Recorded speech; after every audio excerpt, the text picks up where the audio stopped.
shoulder, puff out your chest, and be a little bolder. All we do is we buy and hold.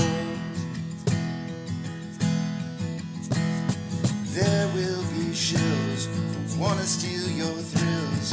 There will be friends who hold till the end. There will be doubt, fear and cloud, but it's all in your head. Those hedgies are dead. Panic and fear really are near, but it's not ours to own. We have shown that all we do is buy and hold. Oh, there will be shills who wanna steal your thrills, and there will be friends who hold till the end, and there will be doubt, fear and cloud, but it's all in your head.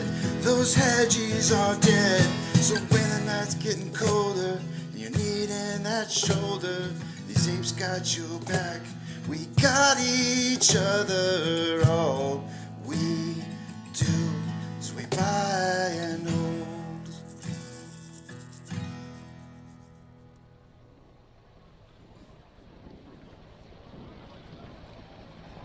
T-minus 90 seconds and counting. All systems are go. We're about 90 seconds from the launch of Space Shuttle Discovery.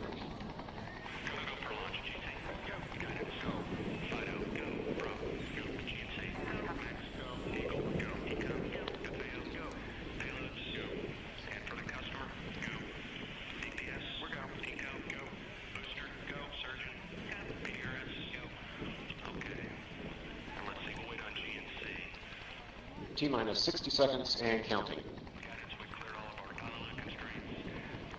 We are transferring to orbiter internal power at this time. Discovery is now running off its 3 onboard fuel cells. Coming up on a go for auto sequence start.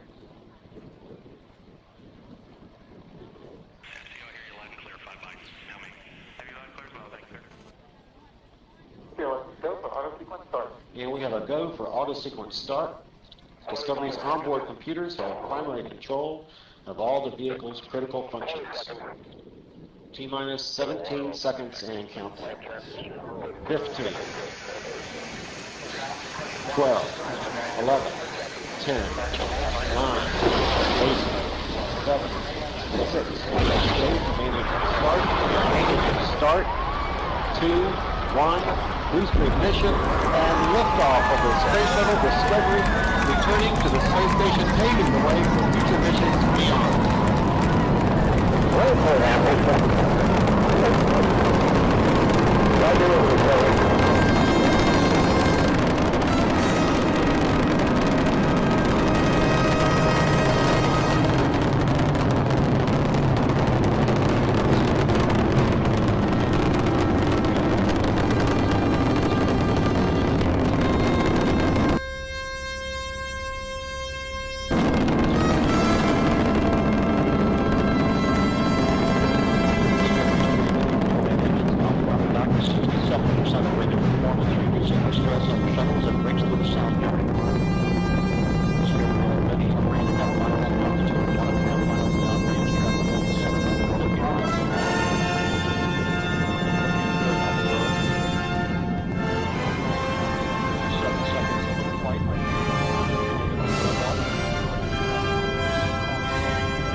Guidance now converging.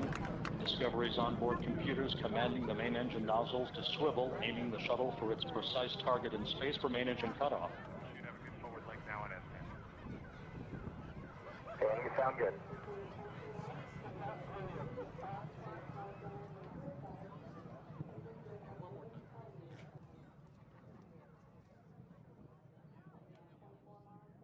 Discovery Houston, negative return.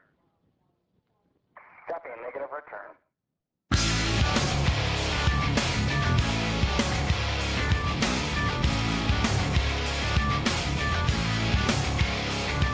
Yeah, bringing you another disturbing creation from the mind of one sick and who can't tell the difference and gets stupefied.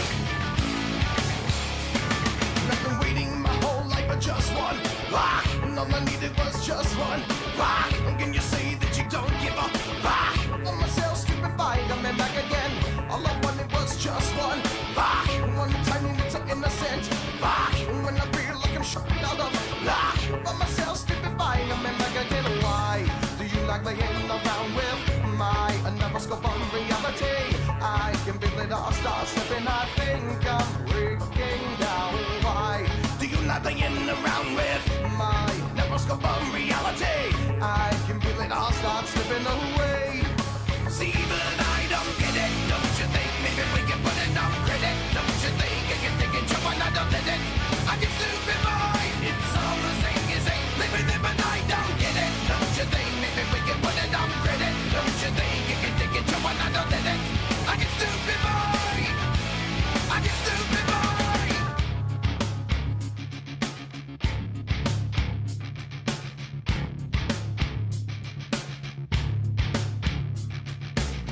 All the people in the left wing, rock, and all the people in the right wing, rock, and all the people in the underground, rock. By myself, stupefied, coming back again. All the people in the high rise, rock, and all the people in the projects, rock, and all the heads in the body, oh, rock. By myself, stupefied, coming back again. Why do you like laying around with my neuroscope of reality? I can feel it all start slipping. I think I'm breaking down. Why do you like laying around with my neuroscope of reality? I can feel it all start slipping away. See, but I don't get it. Don't you think maybe we can put it on credit? Don't you think you can take it, jump on, I don't let it. I get stupid mind. It's all the same as ain't living it, but I don't get it. Don't you think maybe we can put it on credit? Don't you think you can take it, jump on, I don't let it. I get stupid mind. I get stupid mind.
Good morning, you filthy apes. Welcome to AMC with KC, where we buy, we hold, and we screw those hedgies. Screw 'em!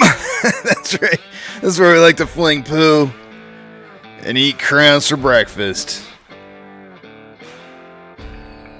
Rock strong. Good morning, guys. The title for the day today, I don't normally like to put up other tickers on here, but I mean, this one is pretty big today, and NVIDIA is having their final, the final Stilt is what I like to call it, the final flamingo leg, to report their earnings in the after hours today. It's a pretty big one. So what's the market response going to be? is the market pre-signaling perhaps maybe what it's going to do? And I think that's the question we should be asking ourselves.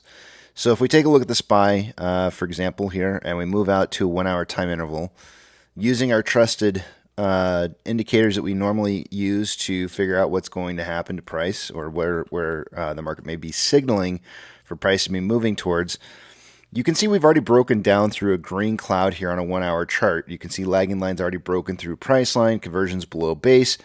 All of this is not very, I don't see a buy signal here set up at all. However, there is red cloud forming, not today, but the day after today, or even in the aftermarket hours, which means the market could be heading up towards breaking through this green cloud here on the front side. It doesn't have to. It could be on the back side of a red cloud. It doesn't necessarily have to be on the front side.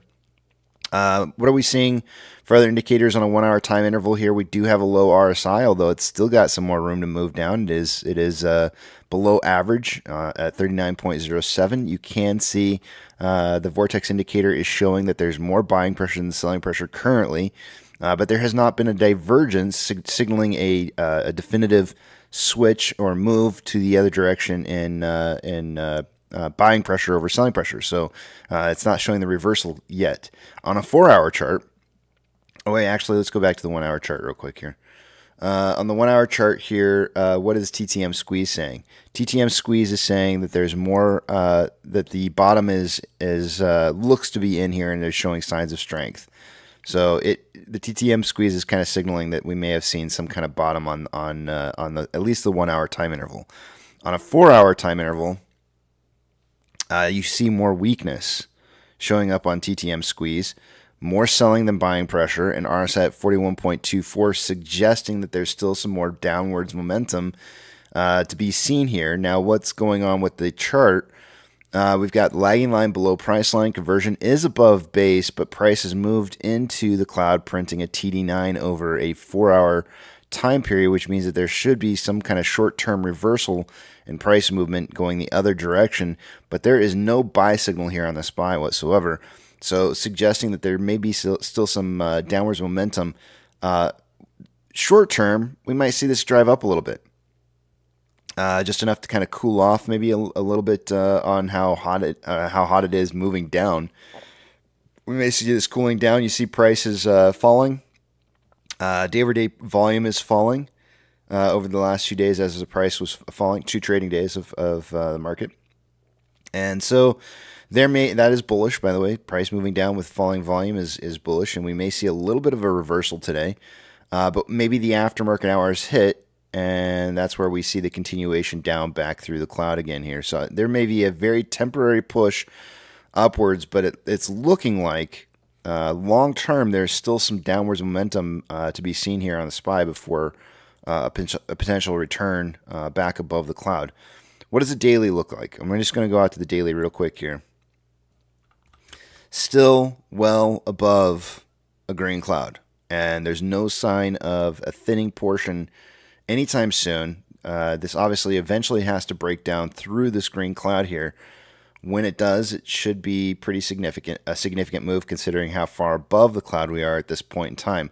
Lagging line is above price line. Price is all over the conversion line. We have not seen a break. We've seen multiple tests. Here's test number 1 of the conversion. Here's test number, I almost want to consider this the same as this one. So really only one test of the conversion line. Here's your secondary test, and that's usually when price falls through and retests the base, or tests the base and falls below that. It didn't happen though, so we're now on like a third test of the conversion line here, and this could be the point at where we may start seeing the price starting to move down towards the base temporarily. If we get like a 1 day move back up again, and then the drop or the continuation drop on this, falls through to the base. The base is sitting around 486. If in the future the cloud is going to be around 477, so we could be looking at a little bit of a drop here on the SPY. So there's a good chance that we have a green day today in the market, but it would be only temporary. And for most of these signals that I'm seeing here, yeah, there's weakness on the daily, by the way, on TTM squeeze. More selling pressure than buying pressure. You can see the hooks are in on a potential reversal, and you can see RSI is very, very hot on the daily, 58.85. Actually that's just above average. It's not really really hot, but it was really really hot. I think there's a possibility we see a green day today in the market. Does that mean green for AMC? What does that mean for AMC? Let's take a look at some of our indicators and see what those are looking like here. And I know normally I'm doing this out of order here, but I do kind of want to look at this and just see like where do we stand in regards to the Ichimoto. So we did get the breakthrough of the green cloud yesterday. This is forming a red cloud, not today, but going into Thursday's trading. But it's a very thick cloud right off the bat.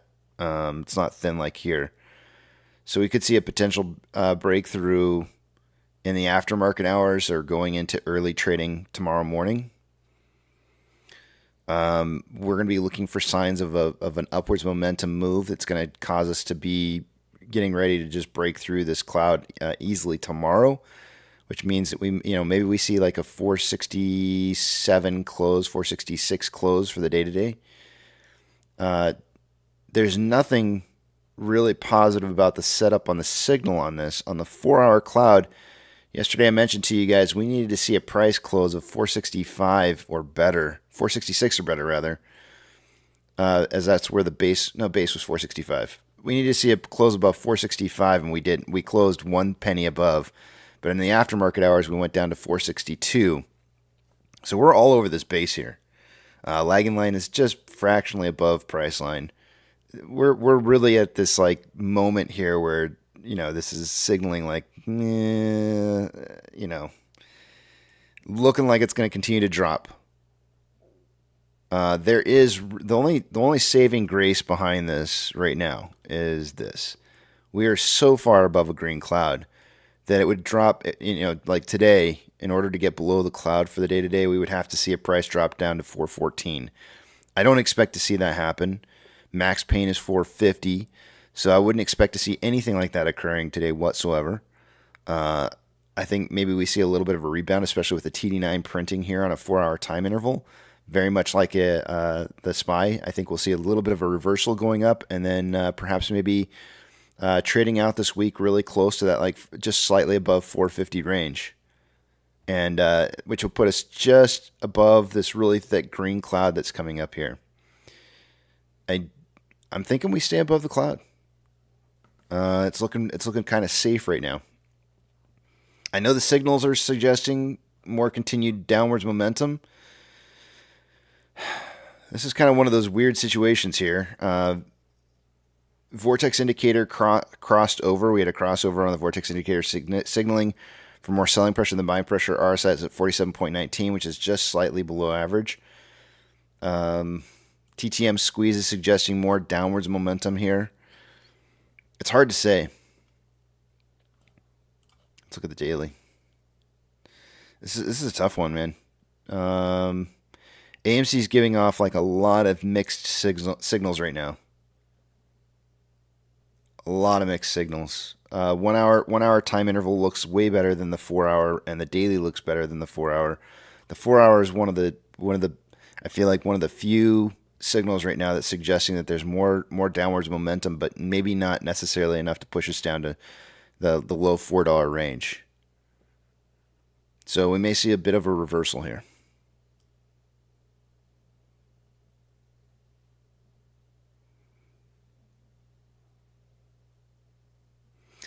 Let's look at the rest of the numbers. See what the rest of the numbers are telling us. Danny says, Casey, shouldn't these CEOs selling their stocks be a warning sign of things to come? Possibly. Yeah.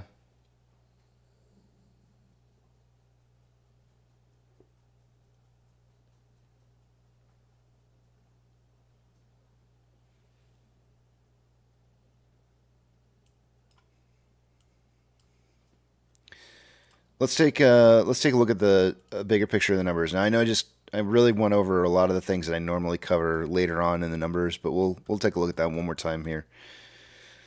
Let me take you guys over to the other page. I'm not going to be able to see what it is you guys are saying, so hold those personal thoughts, comments, questions, or concerns until you see the big tramp back up on this page again.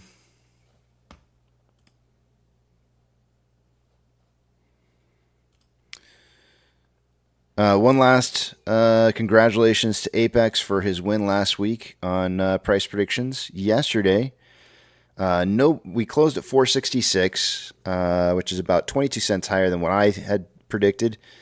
Nobody was in the range for getting an extra bonus point, although there was at least two people who were set up as one person. Let's see. One person was had a price prediction that was good enough for getting it, and that was TB with a 429 to 529 price point. But unfortunately, his average price was 479, so 469. He was about 3 pennies off from getting an extra bonus point. Really, really, really super close, but it only counts in hand grenades and nuclear bombs, unfortunately. So let's give everybody reset the stats, and everybody's going to get a single point for getting price prediction correct. Nobody missed, which is good.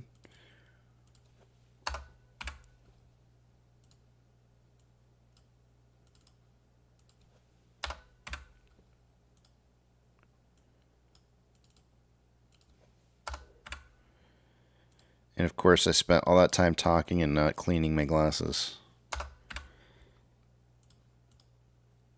Short exempt volume yesterday.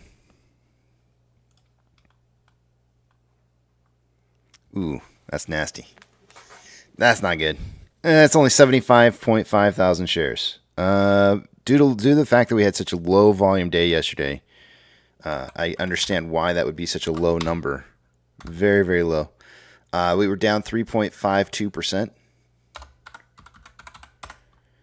And utilization did drop a little bit day over day to 49.26.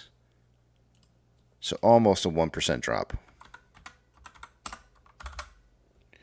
Unfortunately, we will have to, I probably could have turned, yesterday I probably could have turned that short exempt volume to green, but I'm going to leave it at red because we did dip briefly below. I say briefly because I think we're going to see some volume increasing here a little bit, so we should be seeing that over 100K in short exempt volume, but it was 75.5, so I'm going to leave it red for right now.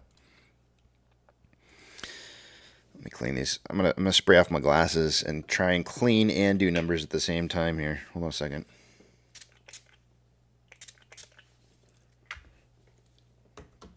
Let's see how this works out. All right, moving on. Max Payne. We started out the week at 450. Based off of yesterday's volume, we did have a significant amount, I believe, of $5.50 strikes and calls that were being created. Of course, we'll see if that was the case or if they were actually closing of positions. But I would expect that 450 to stay the same. I don't expect anything different today. Let's see what it is. 450 it is. No change. Off exchange. Off exchange and EDGX by the end of a day, normal trading day, is I would expect to see about 64%. We had 49.48% going through off exchange, EDGX 8.14. Extremely low numbers. I would wager, I would be willing to suggest that had we not seen, let me rephrase this. If we had seen something closer to the right amount of volume going through, or what we're used to seeing as the right amount of volume, because we had 6.38% less volume going through those exchanges, is likely the fact why we didn't close lower than what we did yesterday. So who's responsible for that? And I think a lot of it has to do from our brokers choosing to not put volume through off exchange. So that's good for us because then we get to enjoy a higher price movement. But I think that the price is heavily being controlled or manipulated in a way so that it falls to the price point that at which institutions want to see the price. So keeping it really close to the max Payne is probably ideal, especially when there's lots of market volatility. Let's see here. So CHX volume yesterday was really super high. We had 28,096 shares. Anything over 30,000 to me is a crap ton of shares. I do believe there was failure to delivers that were being delivered on yesterday, which is another partial reason why I think we may have done better than what we normally would have. CHX volume on GME was 114 shares, nothing unusually large. And borrow fees and shares available to borrow this morning, they did return an additional 50,000 shares this morning, and then have now borrowed about 200,000 shares. Yesterday we saw about 400,000 shares being borrowed.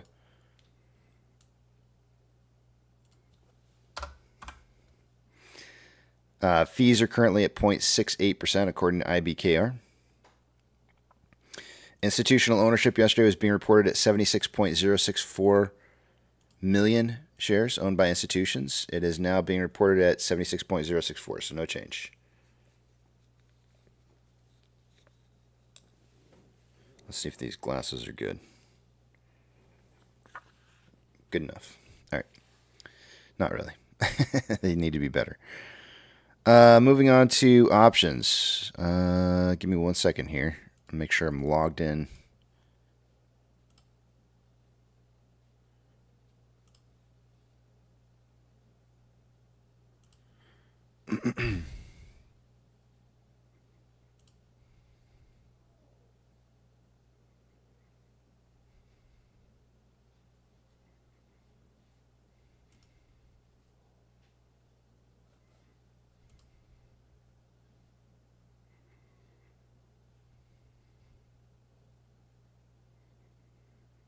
Okay.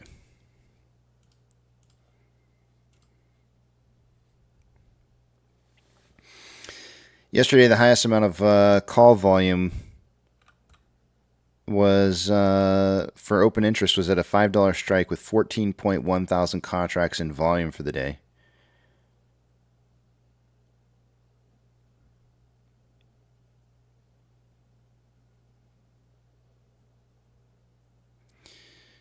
Today, it's looking like the highest amount of volume in open interest is now at a $5 strike, which is where it was yesterday.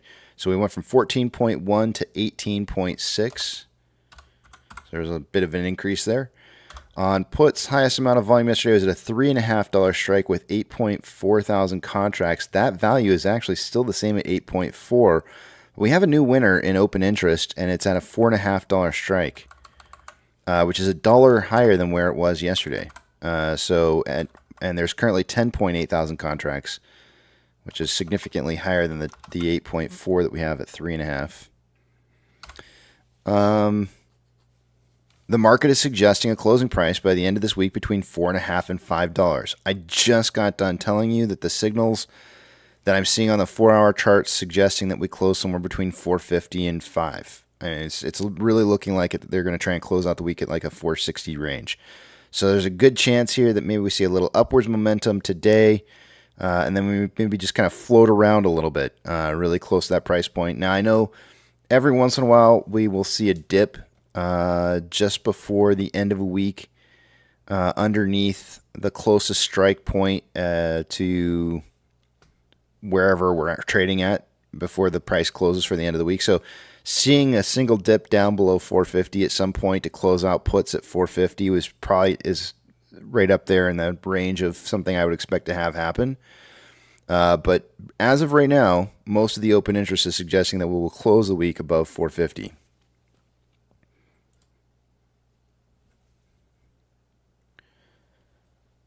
Take you guys over to the other page. I'm going to drag a couple screens around and we'll take a look at the rest of the data.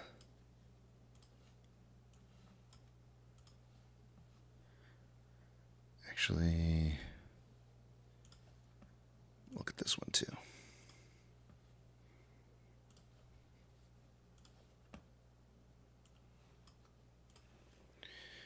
All right, starting with utilization. It's a little bit down. Actually, we won't start with utilization. We'll start off with estimated short share interest of the free float. It's at 12.18%.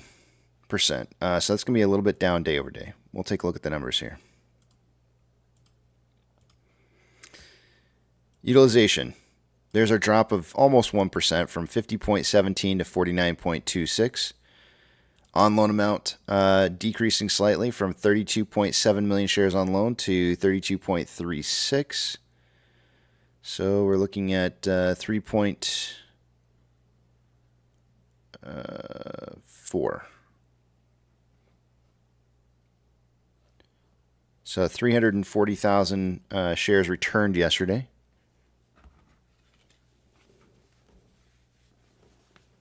Of course, Ortex is going to estimate about a third of that, so 1.35.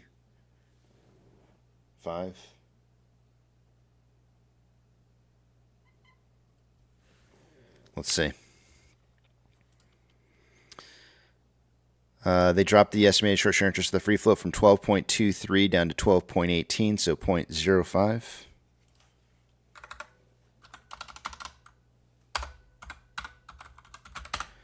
$131. Really dang close.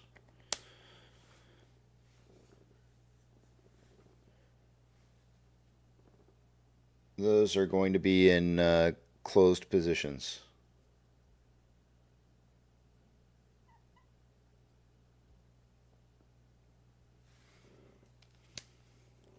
Closed short interest. All right, on loan average age per day. If they didn't take on a whole bunch of brand new loan shares, I would expect this to see this driving up higher. Indeed it is. From 38.97 days to 40.06 days. This is an all-time high, guys. I don't think we've ever seen a 40-day on-loan average age per day. It's getting really, really old, some of those shares on loan. Remember, the average is 40. That's not suggesting that that's the total amount of days. It's just the average. It means that there's some that are out there that are probably way, way older. Security lending volume day over day is down from 1.3 million to 1.13 million.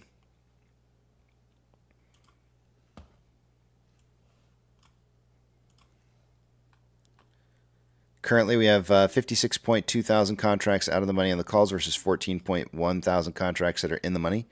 23,000 contracts are out of the money on the puts versus 4.2 thousand contracts that are in the money.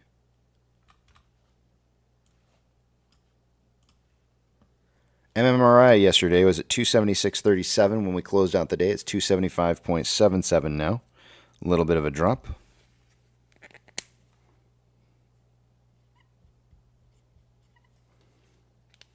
The spread between the 2-year, 10-year bond yields, yesterday was at, we started out the day at 0.331 and ended out the day at 0.335, so not really much of a change. It was slightly up, though. Today, the spread between the two is 0.325, so we're starting out a little bit lower today than it was, or more normalized today than it was yesterday.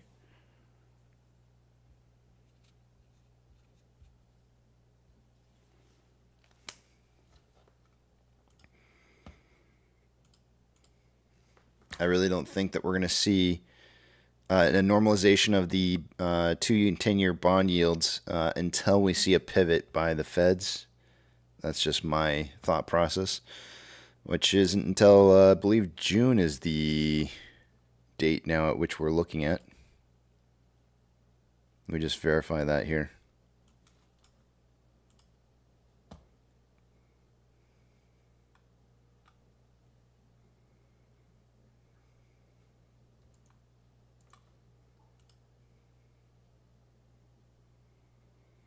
Yeah, June at the earliest. Oh, no. Wait, yeah, that's correct. Sorry, I clicked on May, but it didn't update. Yeah, so currently there's only a 62.7% chance that in May that they lower rates, but it's really still looking like the highest percentage chance of seeing those rates being dropped by 25 basis points is going to be June, with a 53.1% chance, and even that is not very high. There's still a chance.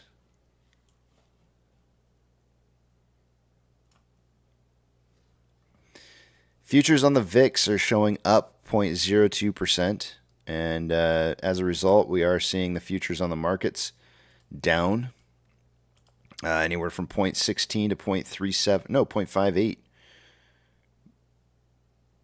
We do have the NASDAQ 100 down 0.57 right now.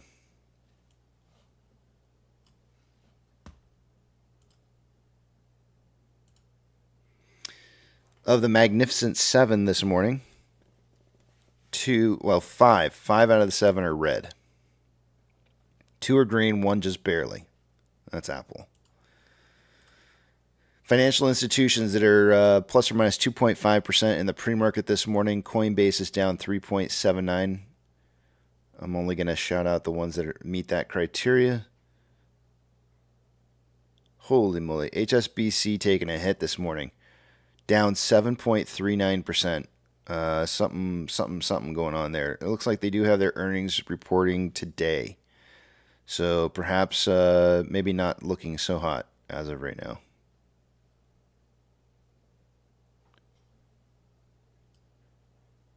Other than that, everything else looks pretty normal. As normal can be. Okay, moving on. Gold is currently up 0.29 and trending up. Silver is up 0.31 and is mildly trending up. Ethereum Classic is down 3.46 and trending down.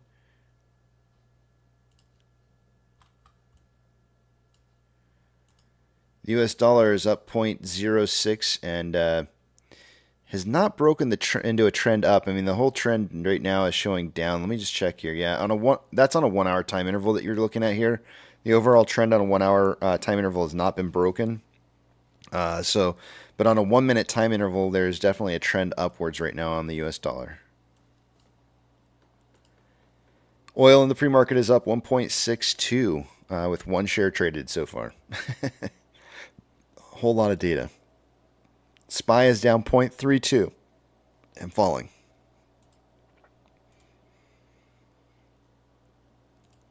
Tesla is down 0.75. It is in the early morning hours. This morning it did start driving upwards, and once it found the top on that, it started to move into a downtrend, and is currently trading pretty close to where it left off in the after hours yesterday. Amazon is up 0.72 in the pre-market this morning. They did get a big boost up in the aftermarket hours. I remember there was some news that came through on Amazon, but ever since it jumped up on that news, it has been trending down, either consolidating or trending down. Cinemark has only traded 1 share in the pre-market so far this morning, is down 1.34, so not much of a trend to go off of. Doge is down 1.55. It does appear to be breaking a trend down into an uptrend. Bitcoin is down 1.29, also appearing to break a downtrend into an uptrend. GME is up 0.15 in the pre-market this morning and is just seeming like there's a little bit more volatility, but doesn't really seem to be trending anywhere. It still is kind of a consolidation. HYMC is not yet traded. NCMI not yet traded. Hood is down 1.35. Gapped down in the early morning hours and is trading sideways. And then actually, before I move on to AMC, I want to take a look at something real quick here, because this is what I mean. The whole title for the day today is based on around this. What is NVIDIA looking like? Not looking too strong. There is, on the 1 hour cloud here, there is futures for potential move upwards on NVIDIA, but it already broke down through a green cloud on a 1 hour. On a 4 hour, it's looking pretty dirty. That is pretty dirty looking. The 4 hour is not suggesting that there's going to be any upwards momentum in the near future. If this were to bounce, if we saw something crazy today, and we saw this bounce outside, like in the aftermarket hours, outside the top side of this green cloud, I would be shocked. Absolutely shocked. It would show me or tell me and signal to me that this is so crucial that they can't have this continue to fall in price, that the entire market is counting on this stabilizing, that this signal on a 4 hour chart here just doesn't even matter. Like the market just can't afford to see this to drop at all. But yeah, that is some pretty nasty move that's taking here, and it's driving the market because there's so much value behind it. This is why, this is probably the only reason why I'm talking about it, is because I feel like this is literally the one flamingo leg that's left on this this standing body that we call the market.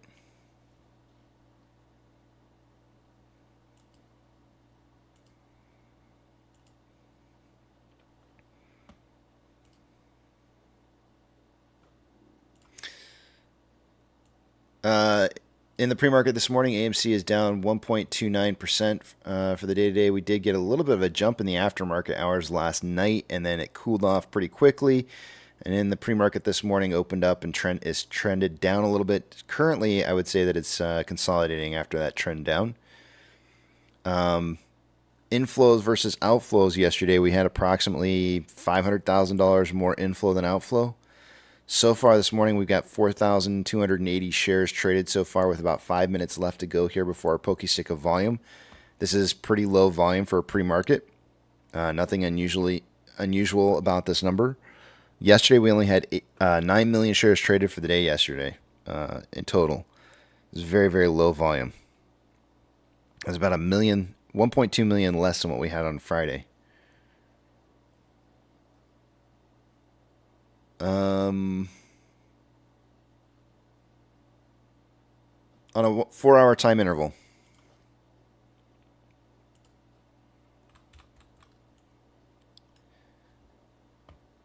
Vortex indicator is signaling more selling pressure than buying pressure, with an RSI of 45.96, which is just slightly below average. On a 1-hour time interval, more buying pressure than selling pressure, with an RSI of 36.23, which is below average. On a 30-minute interval, more buying pressure than selling pressure, with an RSI of 35.15, which is below average. And on a 5-minute interval, more buying pressure than selling pressure, with an RSI of 48.04, which is average. Again, one more time looking at Ichimoto on the 1-hour and 4-hour. In order for this to become a buy signal for the day-to-day on Ichimoto, we've got to get price above the green cloud, and we got to get conversion above base and lagging line above price line. All of that is achieved by getting price above the green cloud for the day-to-day. I do not expect to see that happening, but that price would be about 485, and maintaining that price for at least an hour to see continuous buy signals triggering and causing short-term investors to come in and start buying again. So 485 is the magic number for the 1 hour. The 4-hour chart, lagging line is a fraction of a smidgen higher than the price line. Conversion is still well above base. The TD9 that printed here suggesting that we are going to see some more upwards potential, some kind of reversal kicking in. However, TTM squeeze is saying, not so much. Vortex indicator is saying, not so much. And RSI still has room to move down here. So I think we still see a little bit of downwards momentum.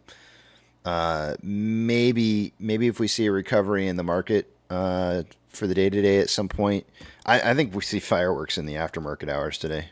I really do. If we don't see fireworks during the market trading day today, I feel like that more than likely will happen in the aftermarket hours.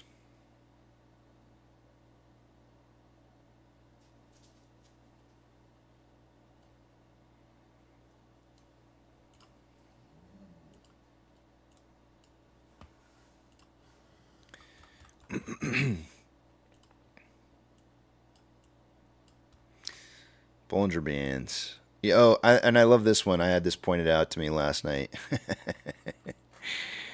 Look at that candle right there. What the hell is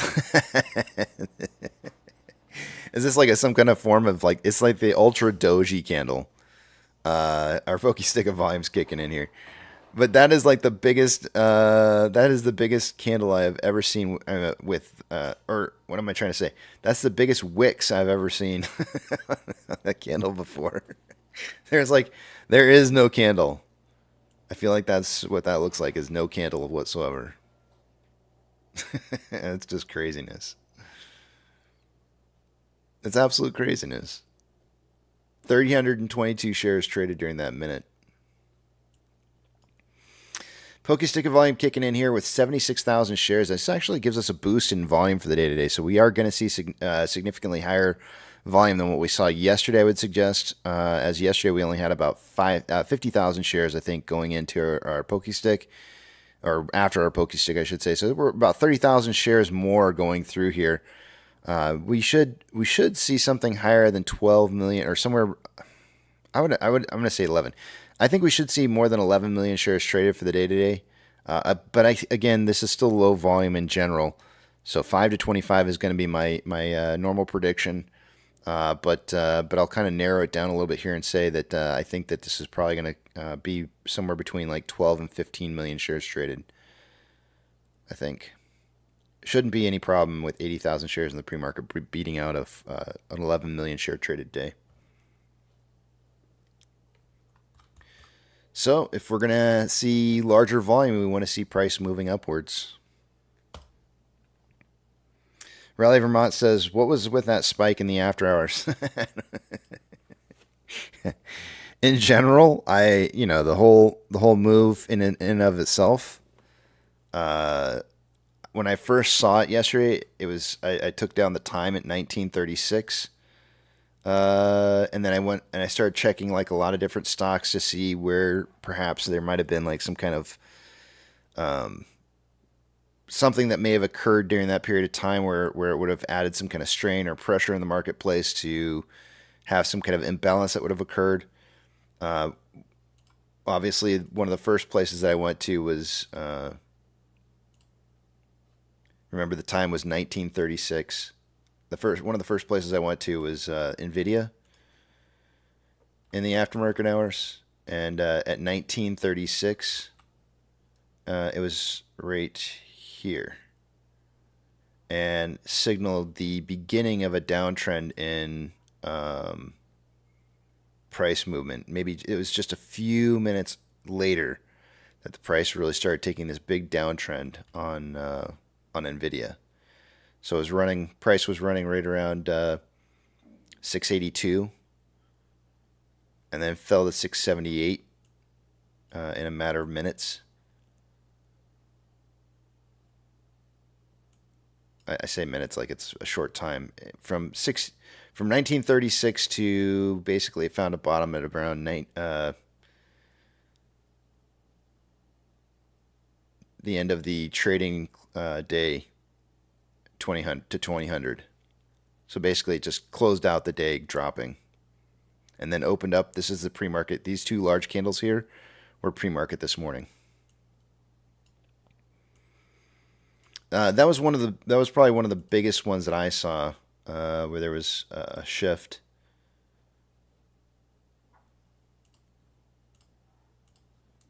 SPY at the same time at 1936 was right here.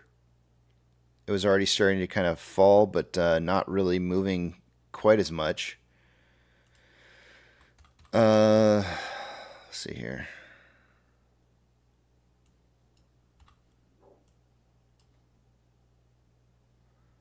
There's 1936 on gold. Not really anything. There's 1936 on silver. Not really anything. You could look at different cryptos and see if there was something that occurred at 1936 then. Probably not going to see anything. It's right around this time right here. The US dollar. 1936 would have been kind of like this time frame right in here. Not really anything significant.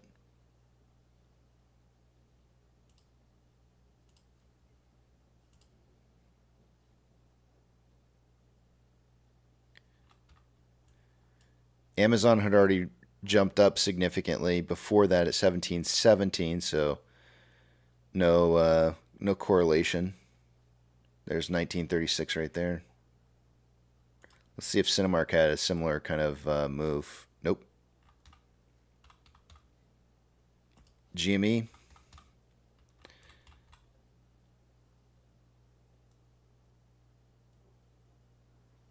Nope, not really. It's right here.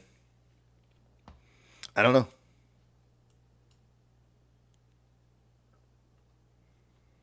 There was nothing really anywhere that signified that there was some kind of like imbalance or anything like that was occurring, other than perhaps maybe NVIDIA that was, AMC triggered first and then NVIDIA started tanking afterwards.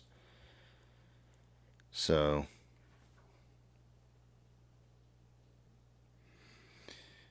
J-Ape says, Casey, do you think we have a chance at triggering SSR today? The signals aren't really pointing towards that right now. Most of the signals are pointing towards like staying around 450 to slightly higher.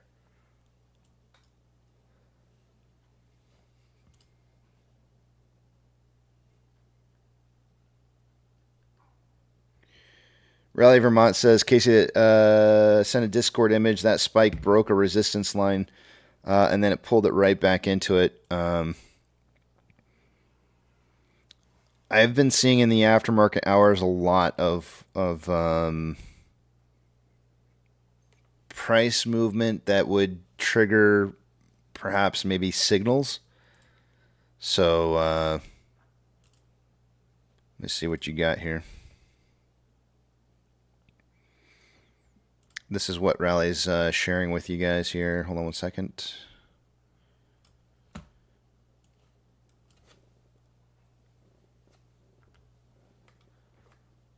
So, maybe, I mean,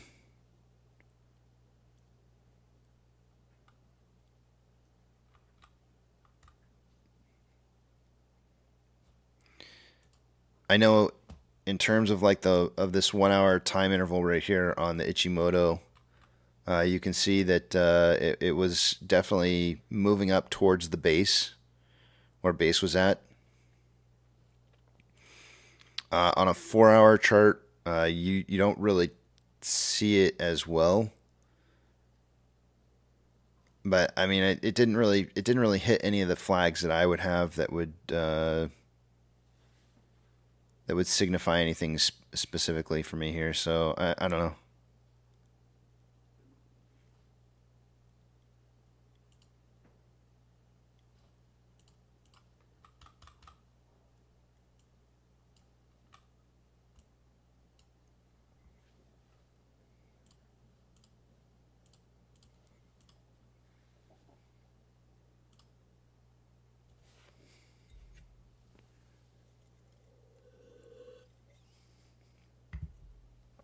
Control Guys says, come on, Kramer, tweet NVIDIA, please. Yeah, I hear you. I'm going to head over to the back of the big tramp here real fast. And good morning, Pirate. Pirate's already in here, anxiously awaiting.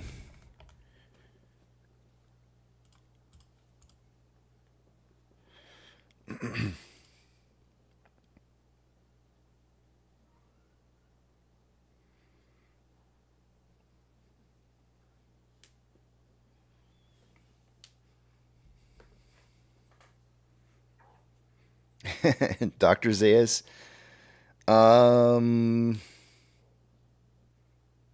Sure. I think if they were to report that they had managed to negotiate a complete closure of all their debt, that would be very, very, very significant. But I don't expect that to happen.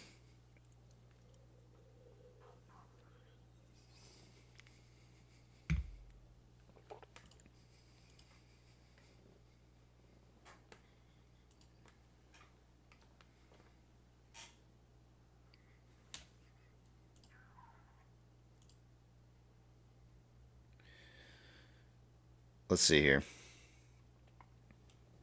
Did Pirate fall asleep in the back of the big tramp? His microphone's off. Is he talking? He's probably talking. He doesn't realize he's got his microphone off right now. There it is. Hey, I said good morning when you first popped in, but Okay. I've just been sitting here quietly I- in the chat. But no, you were correct. I did have the microphone turned off. What's new, right? Hey, I saw. Have you heard of? I'm gonna mess up the name. Is it Solera?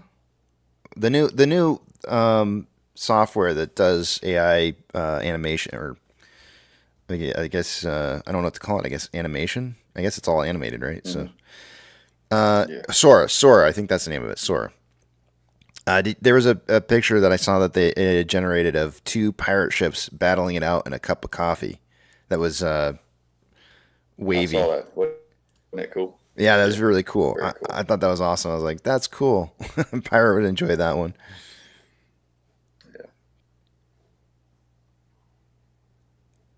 Man, Jake, good morning. Yesterday we spoke at great length about the music. It's always a popular topic here.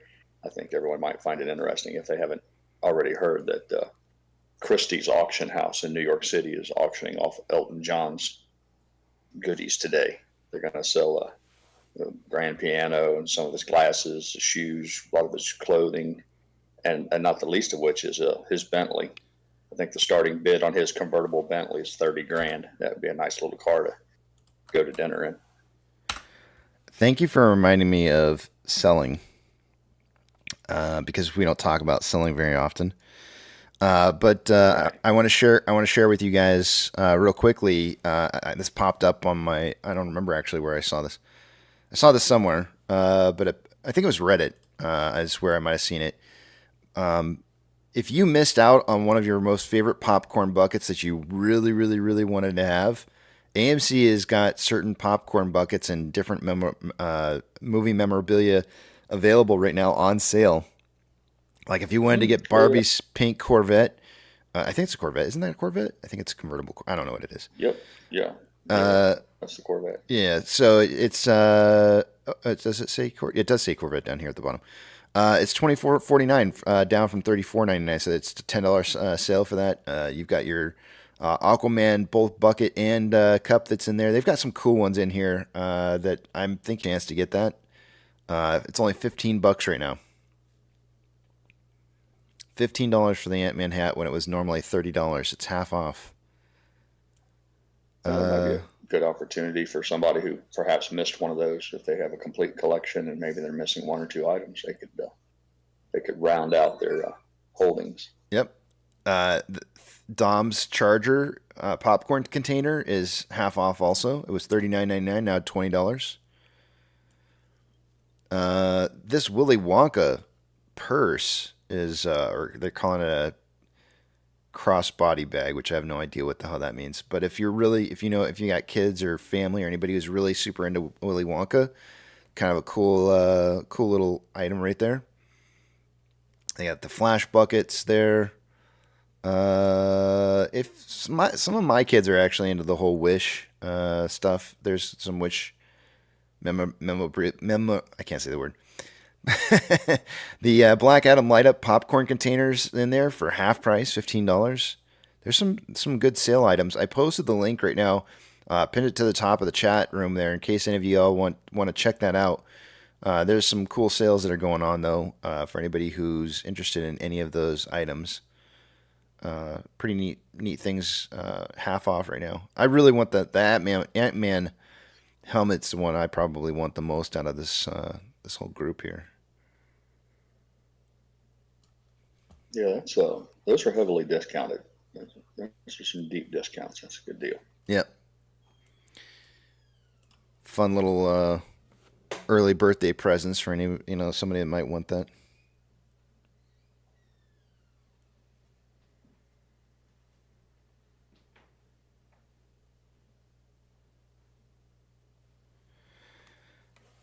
DM says, good morning, guys. Casey, your noise-canceling tinfoil hat theory, the frequency differential used could contribute to hearing issues, was told that may not be a tinfoil theory as we think. I mean, I know a lot about sound, and just because you can't hear it doesn't mean that doesn't cause damage. That's the one thing. And so that's what bothers me the most about noise canceling is the idea that it's pumping something into your ear that you can't hear, and it's literally inside your eardrum, and I can't. I mean, it's still a sound wave, even though you can't hear it. It's still a sound wave, and that can't be a good thing, right? Like, there's just no way that could be possibly a good thing. So I call it a tinfoil hat theory, but I really don't think it's theory. I think it's actual I think there's actually going to be problems later on with people's hearing pretty bad. But, who am I, right? I'm not a doctor, that's for sure. But I wanted to mention one more thing here. I sent this to censored content because I knew it would really get him all riled up this morning. I'm going to rile you up too, Pirate. Are you ready for this? Are you ready? Yeah, dude, send it, man. I had no clue. So first off, I got to preface this with I had no clue how bad this really was. I had no clue. So there's a guy out there right now who's got I think he created the software. I might be wrong on this. That's not the details that really matter. He has software that can detect the notes that are being sang by the artist, the musicians, and he is able to detect whether or not they're using auto-tune on their voices.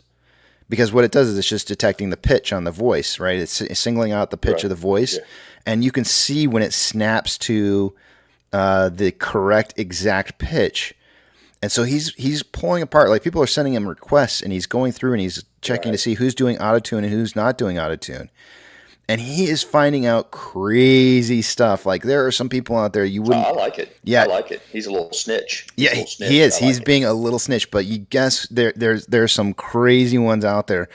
The one that I sent to Tensor Content, it was Billie Eilish. Because he's like, she's auto-tuned. Guess what? Ooh, she's not. She's not auto-tuned. He literally showed both.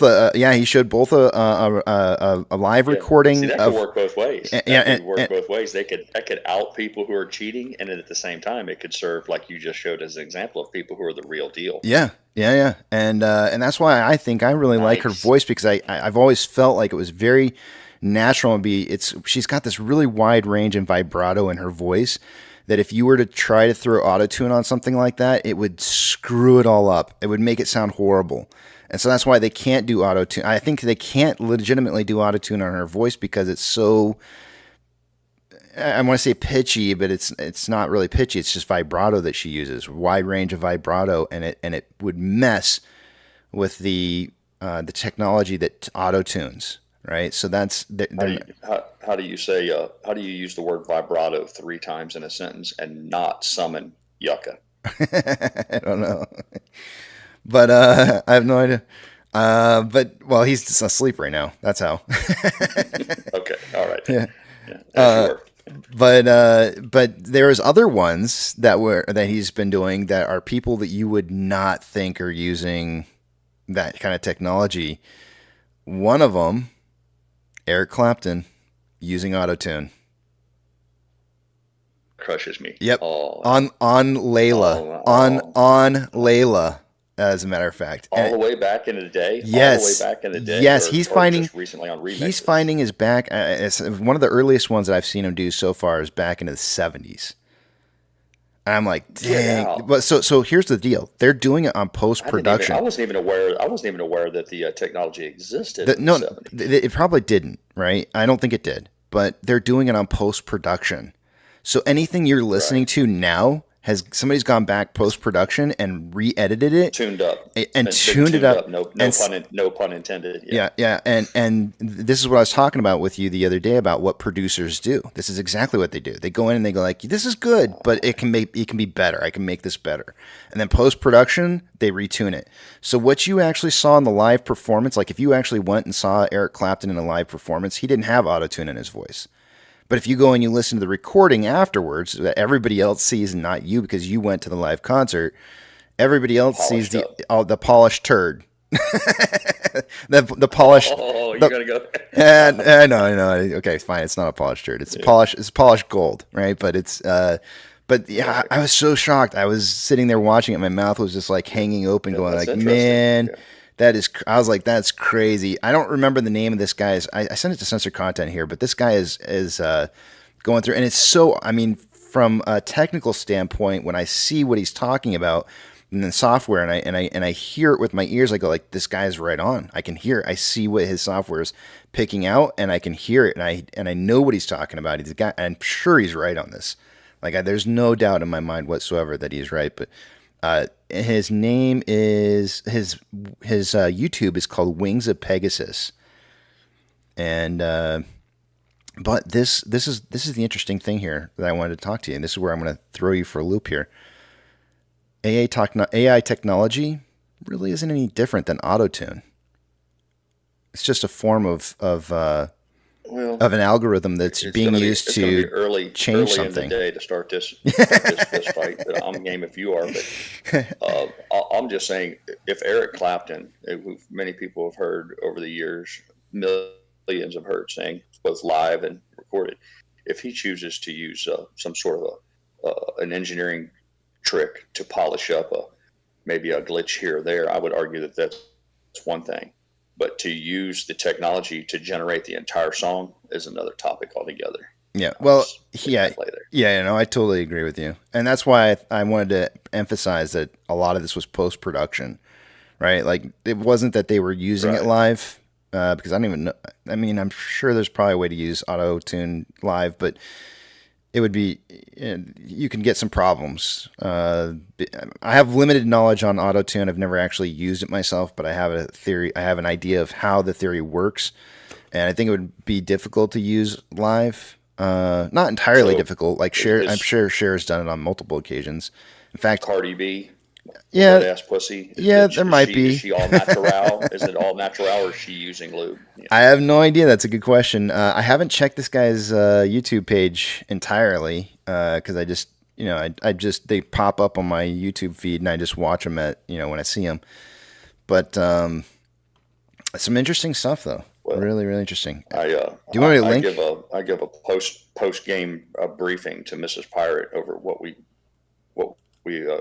do through the day, and we have reached a consensus that if we do find ourselves with fuck you money and perhaps the ability to travel around and be truly a gentleman of leisure and see concerts, we're not taking you with us, because we've decided that no one could probably ruin a concert any faster than you. I'll just leave that lay there. Yeah, Wings of Pegasus. So I just copy and pasted his YouTube channel on here so you guys could see it. But you can go through and you can watch all the different ones he's done. It looks like he's done. So the ones I've seen, I saw Billy Joel, I saw Billie Eilish, Eric Clapton, and these were all outed as using, or were they on both sides? On both sides. Billy Joel offender as well? I don't remember. I don't remember. Oh, there you go. Like I said, I'm not taking you to any live concert. Censoring Content and I are not inviting you to any live concerts because you're going to ruin the experience. And that goes, you're probably the same guy with musicians. We take you to a magicians. I'm not a musician. I'm not a magician. A magic show. Yeah. You're the same guy that take you to a magic show and you tell all the little kids that the rabbit's really under the table. I do. Yeah. My wife hates it. Yeah. She's probably driving on the road right now. She's going to pull over on the side of the road just so she can type in like, it's true. It's totally true. He does it all the time. I do. I'll be like, it's concert. Melissa can go with us, but your ass isn't coming. I always, I'll do that. I'll look at it and I'll be like, oh, he's got it under his pinky right there. It's hiding. I can see it. Yeah. I know it's there. Fun police, man. Yeah. Or the other thing that I do is I watch like how-to videos, like how do they do it? How do they do the magic tricks? She hates it when I don't watch those around her because she's like, I don't want to have the fun ruined. I don't want it. I want there to be mystery involved. And I'm like, no, I got to know how it works. Right.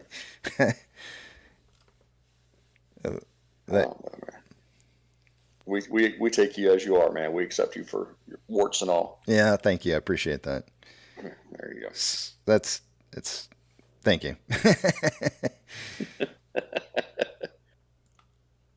Yeah, but anyways, you guys can pour through the videos there as you choose.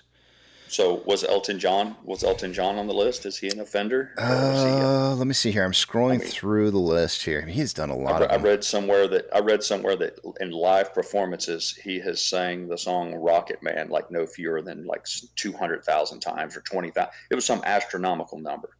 It was well beyond 15. Let's just say he's been on that concert trail for quite some time. And dang, he's done so many of them. This is crazy. I had no idea that this guy, he's gone through so many. This is the first time that I've been on his actual. Well, I Oh, guess I also did if the. you were gonna get caught, I would be pleased to know that I was among good company. I would be more concerned if, like, oh, if I was Peter Frampton, if I was the only guy who got caught using it. But if it's industry wide, going back to the 70s or something, you could be like, shrug your shoulders, like, well, yeah, nothing to see here. Again, I think a lot of it's post production, and they go back and they polishing it. Sure. You know, it's like you know what I would liken it to? Have you ever gone back and watched like a really old VHS video now, and you go like the quality of the video is so horrible. Well, you can't remaster it. They remaster it. Yeah. no, but you can't take it though, because you're looking at the VHS and you're like, this is so the visual is so awful. I can't even watch this. I think the same can be said for music. Is that the audio file people that are out there are so picky about their music now that it has to be like for industry standards. In order for it to still be something that can be sold, it has to be polished to industry standards. And if it's not, then well, I've also heard the opposite as well. That these audiophiles or the purist, some of these guys, or even some of the artists, are going back and using the old. I heard Funky Pizza Production talking about the old tape method of putting down the different tracks. Some of these guys are recording music now in the old-fashioned method, in a similar fashion that a cinematographer would maybe use. Like, instead of using digital cameras, they would go back to the old, whatever, 300 millimeter film or whatever they used, that it has a quality that they're actually looking for. I'm looking through here and I'm not seeing. I could just do a search for it, but I'm not seeing the name. There's a couple different videos on Glenn Campbell though. Seen that name pop up quite a few times. Look, when we put our tinfoil hats on, it's kind of early in the morning, but I'll put mine on real quick. Is this just the first crack? This is the first crack in the dam that we're all just living in a matrix and none of this is real. That Eric Clapton isn't even a real person. That we're just starting to see the curtains being pulled back and none of this is. We're all just dots in a matrix. Yeah, maybe that's we're gonna rock our own worlds here pretty soon. What is real?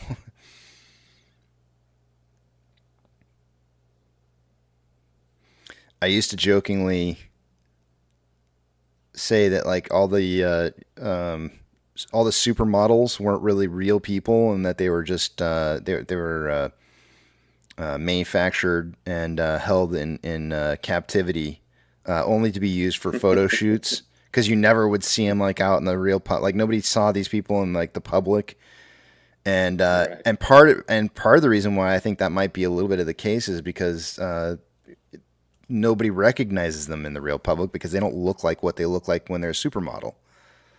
You know what I mean? Like they don't look like a supermodel when you see them in the general public, and so Sure. it's one of those things where it's She like doesn't sit in a makeup chair for 2 hours while two girls make everything perfect before Yeah. she goes out. Yeah, exactly. So like half jokingly, I'm kind of sort of right, but not really, because the person doesn't really exist. It's a made up image of something that you see that's not really real. Sup, fuckers? What's going on, man? How you doing? Hey, I was just sitting around and I felt mental projection of the term tinfoil hat and conspiracy theories, and like I was like, I don't know where this is coming from. I got to figure it out. We're starting early today. Oh no, it's all good. It's all good. I'm off today, so this works out great. All right, that's good. I'm in the middle of a 5-mile trek from my garage back to my house, so I have the day off. 5 miles. Wow, nice. Yeah, I guess. A brisk 24 degrees out. 24. Anywho, I'm gonna stick. Is it with the really? same It's numbers. really 24. It's Yeah. cold. That's cold. That's really cold. It's not cold, you sissy. You're just a southern chicken. I actually, well, I mean, it's below freezing. It's not like super yeah, I cold, guess. but it's cold enough to where you can slip and fall in any kind of moisture. I don't know. I've been trying this whole trek. I haven't fell yet, so You gotta find that. challenge accepted. Yeah, you need to find that black ice on a nice piece of asphalt Whoa, somewhere out there, whoa. and then go running across it and Whoa. slide and get some video of you just sliding across it or something. Whoa, we don't call it black ice up here, politically correct north. Oh. Calm down. Oh, I'm sorry. Is it invisible ice? No, it's black ice. Okay. No, it's black ice. I don't know. Anyway, I'm gonna stick with my same numbers today. Not Oh, okay. to throw you off or whatever, but Okay. yeah, I'm comfortable with it. It's whatever. Okay. 4 to So 5. yeah, 4 to 5. Yep. It's probably. Yeah, I think it's maybe probably a pretty maybe- good prediction. Yeah, I think so too. That's why I'm saying it. Yep. Yep. I might ride that out all week. Yeah. I mean, Max Payne's 450. Why not? Yeah. Yeah, yeah. I'm almost wanting to just kind of follow along. Yeah, whatever. I'll share a bonus point with you. I'm actually gonna. I mean, if I get 3, you can have 1.5. Thank you. I appreciate it. Yeah, fuck Twisty and TV. Yeah, I'm probably. Not really. I'm gonna probably guess something along the lines of closer to 460 today. I think, but I'm not exactly sure because if I can nail it right on, I'd like to. We'll see. You know, I'll tell you. A lot of times, I just think of like silly number combinations that are like mentally pleasing. Mm-hmm. You know, those nice round numbers are like the 444, the 666. I almost thought like 456 today too. I don't know, but Yeah. 450, I'm comfortable. So what? Yeah, it's weird how the market likes to trend to like fall on some of those weird number patterns. Kenny iced me too. I've been texting Kenny for like a week now, and he won't give me any fucking details. So I think maybe he changed his number. I don't know.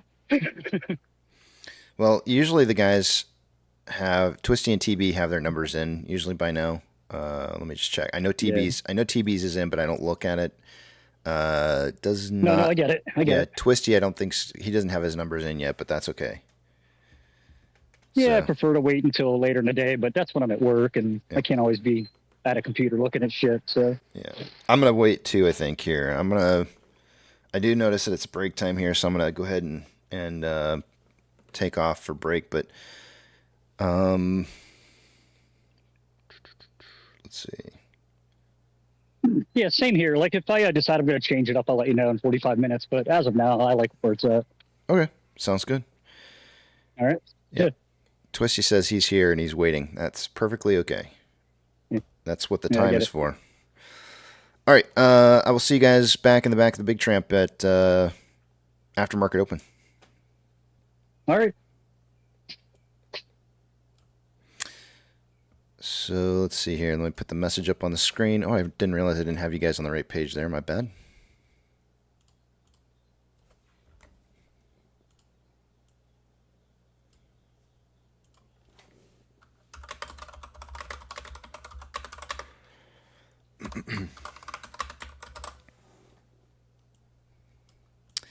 Alrighty.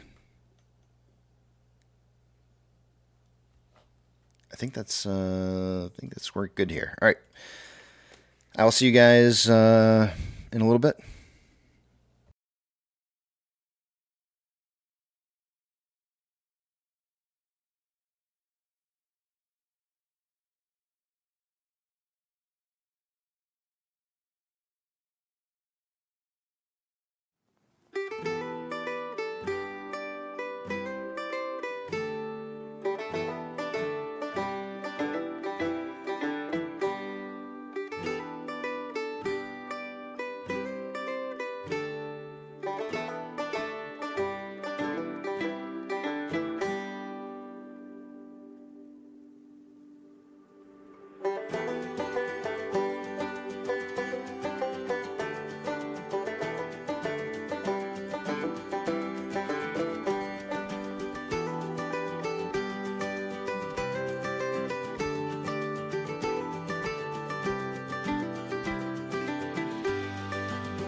MusicVine is the essential music licensing platform for pro filmmakers. Discover the world's top composers and songwriters with industry-leading search tools that speak your language. If you need music for pro video, visit MusicVine.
Sitting next to you, never had a reason, never had a clue, just a little boy blue.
Well, sorry I'm late. I forgot to feed my mother.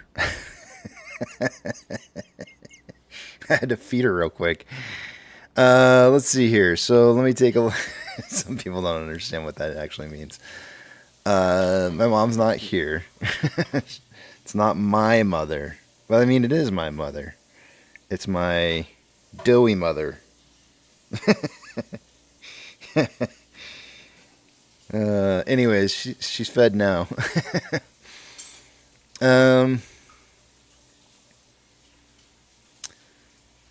Just checking to see where potentially price is going to be moving for the day to day. And I'm looking at the SPY right now. Market futures are down. VIX futures are up to 1558. Let's see where VIX is actually showing right now at 16. It's definitely higher than where it's being reported right now. It's being reported closing yesterday at around 14. Or was it 14?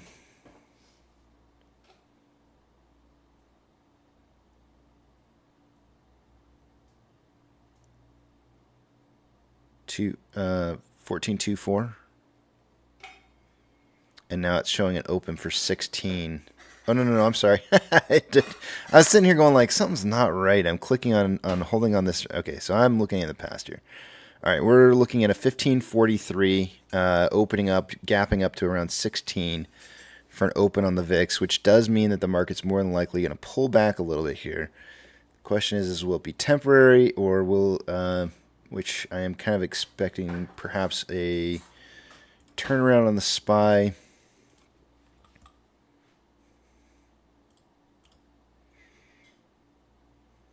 I think there may be a little, perhaps maybe some upwards momentum trading today. Let's see here. The US dollar is down.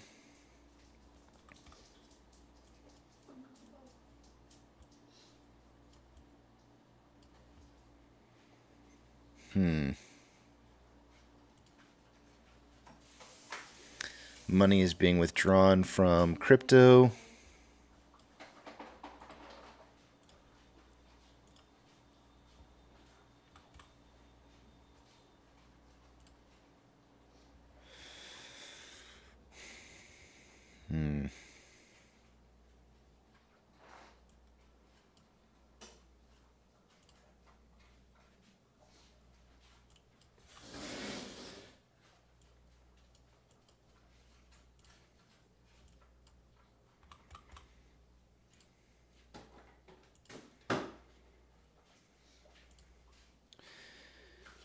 Well, maybe we see a quick dive underneath 450 for the day-to-day, but a close maybe around like 4...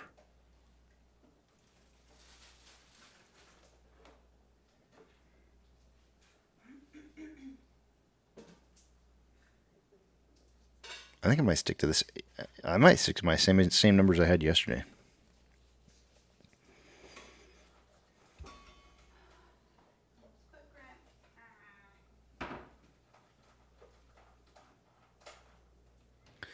I'm going with a 440 close again. I'm not changing my numbers as well. So Apex already said he's not changing his numbers. I'm not going to change mine. I'm going to stick with the same exact numbers. Let me make sure I got, yeah, okay, I got the right numbers in. Let's see where we got TB in at. TB's coming in at, he went with same numbers as well. 429 to 529 was his numbers yesterday. So it looks like a lot of us may have been predicting a little bit momentum to be driven in one single day when it's maybe being split up between two different days. And then let's see, do we have Twisty in here? Let me make sure Twisty's got his final answer in here. He's saying 457 to for close. So 407 to 507. He changed his prediction up by about 4 cents. So he's going 407 to 507.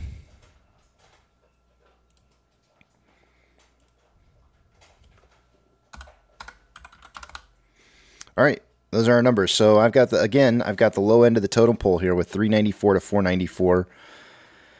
Next on the list here is Apex with 4 to 5. Then we got Twisty at 407 to 507, and TB sticking with 429 to 529. And those are our numbers for the day today. I will see you guys on the other side of market open.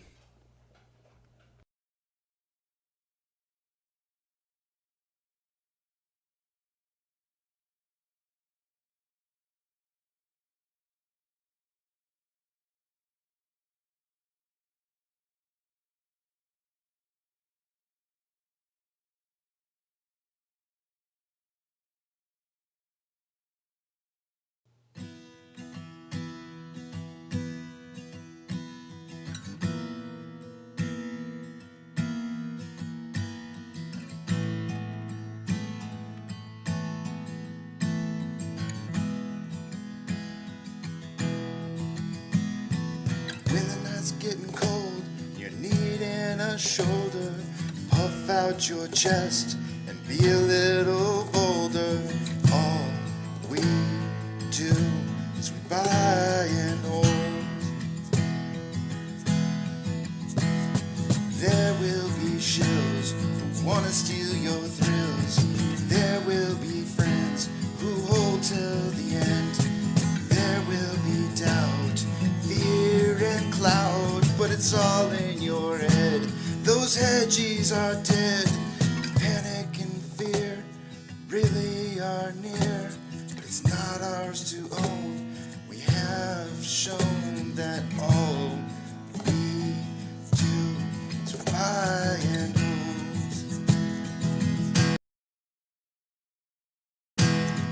Oh, there will be shills who wanna steal your thrills, and there will be friends who hold till the end, and there will be doubt, fear and cloud, but it's all in your head. Those hedgies are dead. So when the night's getting colder, and you're needing that shoulder, these apes got your back. We got each other. All we do is we buy and hold.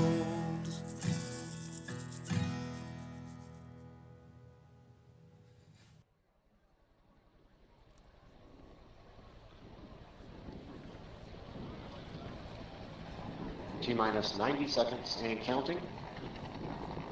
All systems are go. We're about 90 seconds from the launch of Space Shuttle Discovery.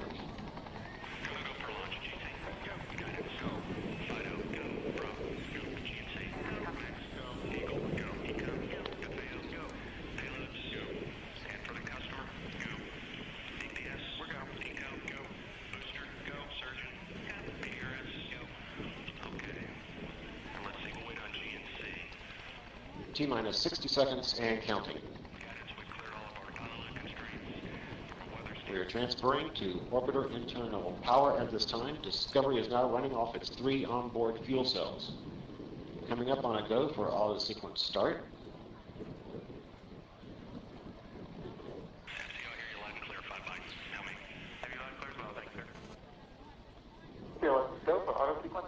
And we have a go for auto sequence start. Discovery's onboard computers have primary control of all the vehicle's critical functions. T-minus 17 seconds and counting.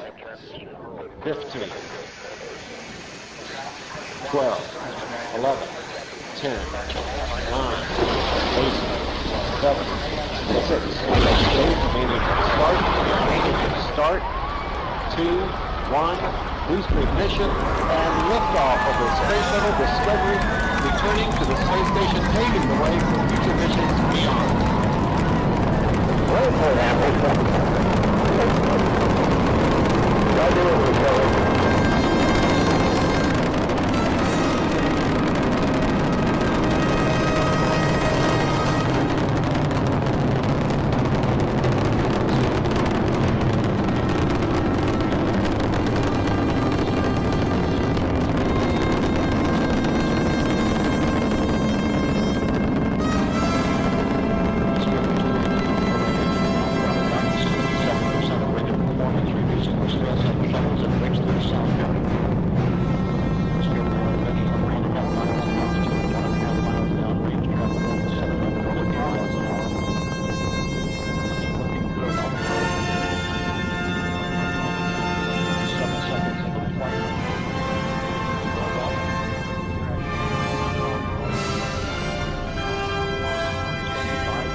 Guidance now converging.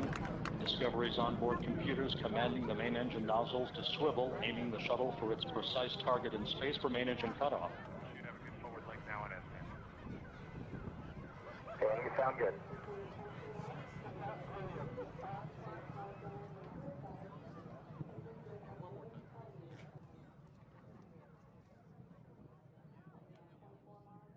Discovery Houston, negative return.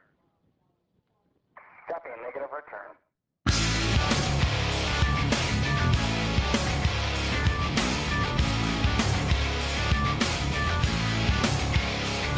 Yeah, bringing you another disturbing creation from the mind of one sick and who can't tell the difference and gets stupefied. And I've been waiting my whole life for just one rock, and all I needed was just one rock. And can you say that you don't give a rock? On myself stupefied, coming back again. All I wanted was just one rock, one tiny little innocent rock. And when I feel like I'm shot out of luck, on myself stupefied, coming back again. Why do you like playing around with my another scope on reality? I can feel it all start slipping. I think I'm breaking down. Why do you like playing around with my neuroscope on reality? I can feel it all start slipping away. See, but I don't get it. Don't you think maybe we can put it on credit? Don't you think I can take it, jump on, I don't let it. I can stupid mind. It's all the same as ain't living it, but I don't get it. Don't you think maybe we can put it on credit? Don't you think you can take it, jump on, I don't let it. I can stupid mind. I can stupid mind.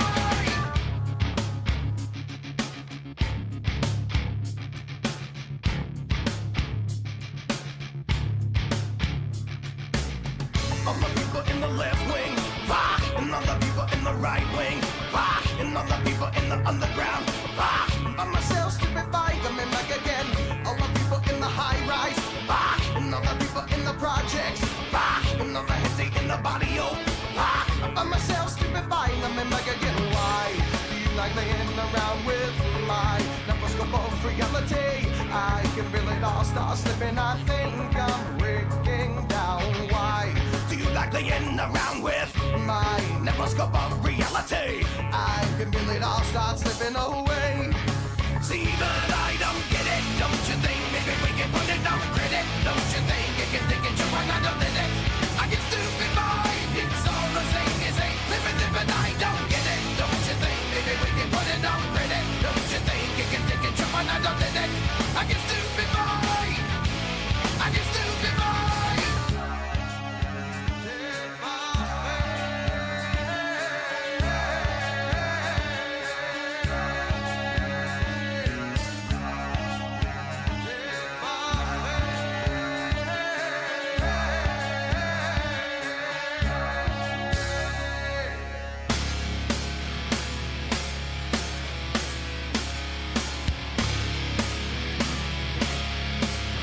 If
Good morning, you filthy apes. Welcome to AMC with KC, where we buy, we hold, and we screw those hedgies. Screw them!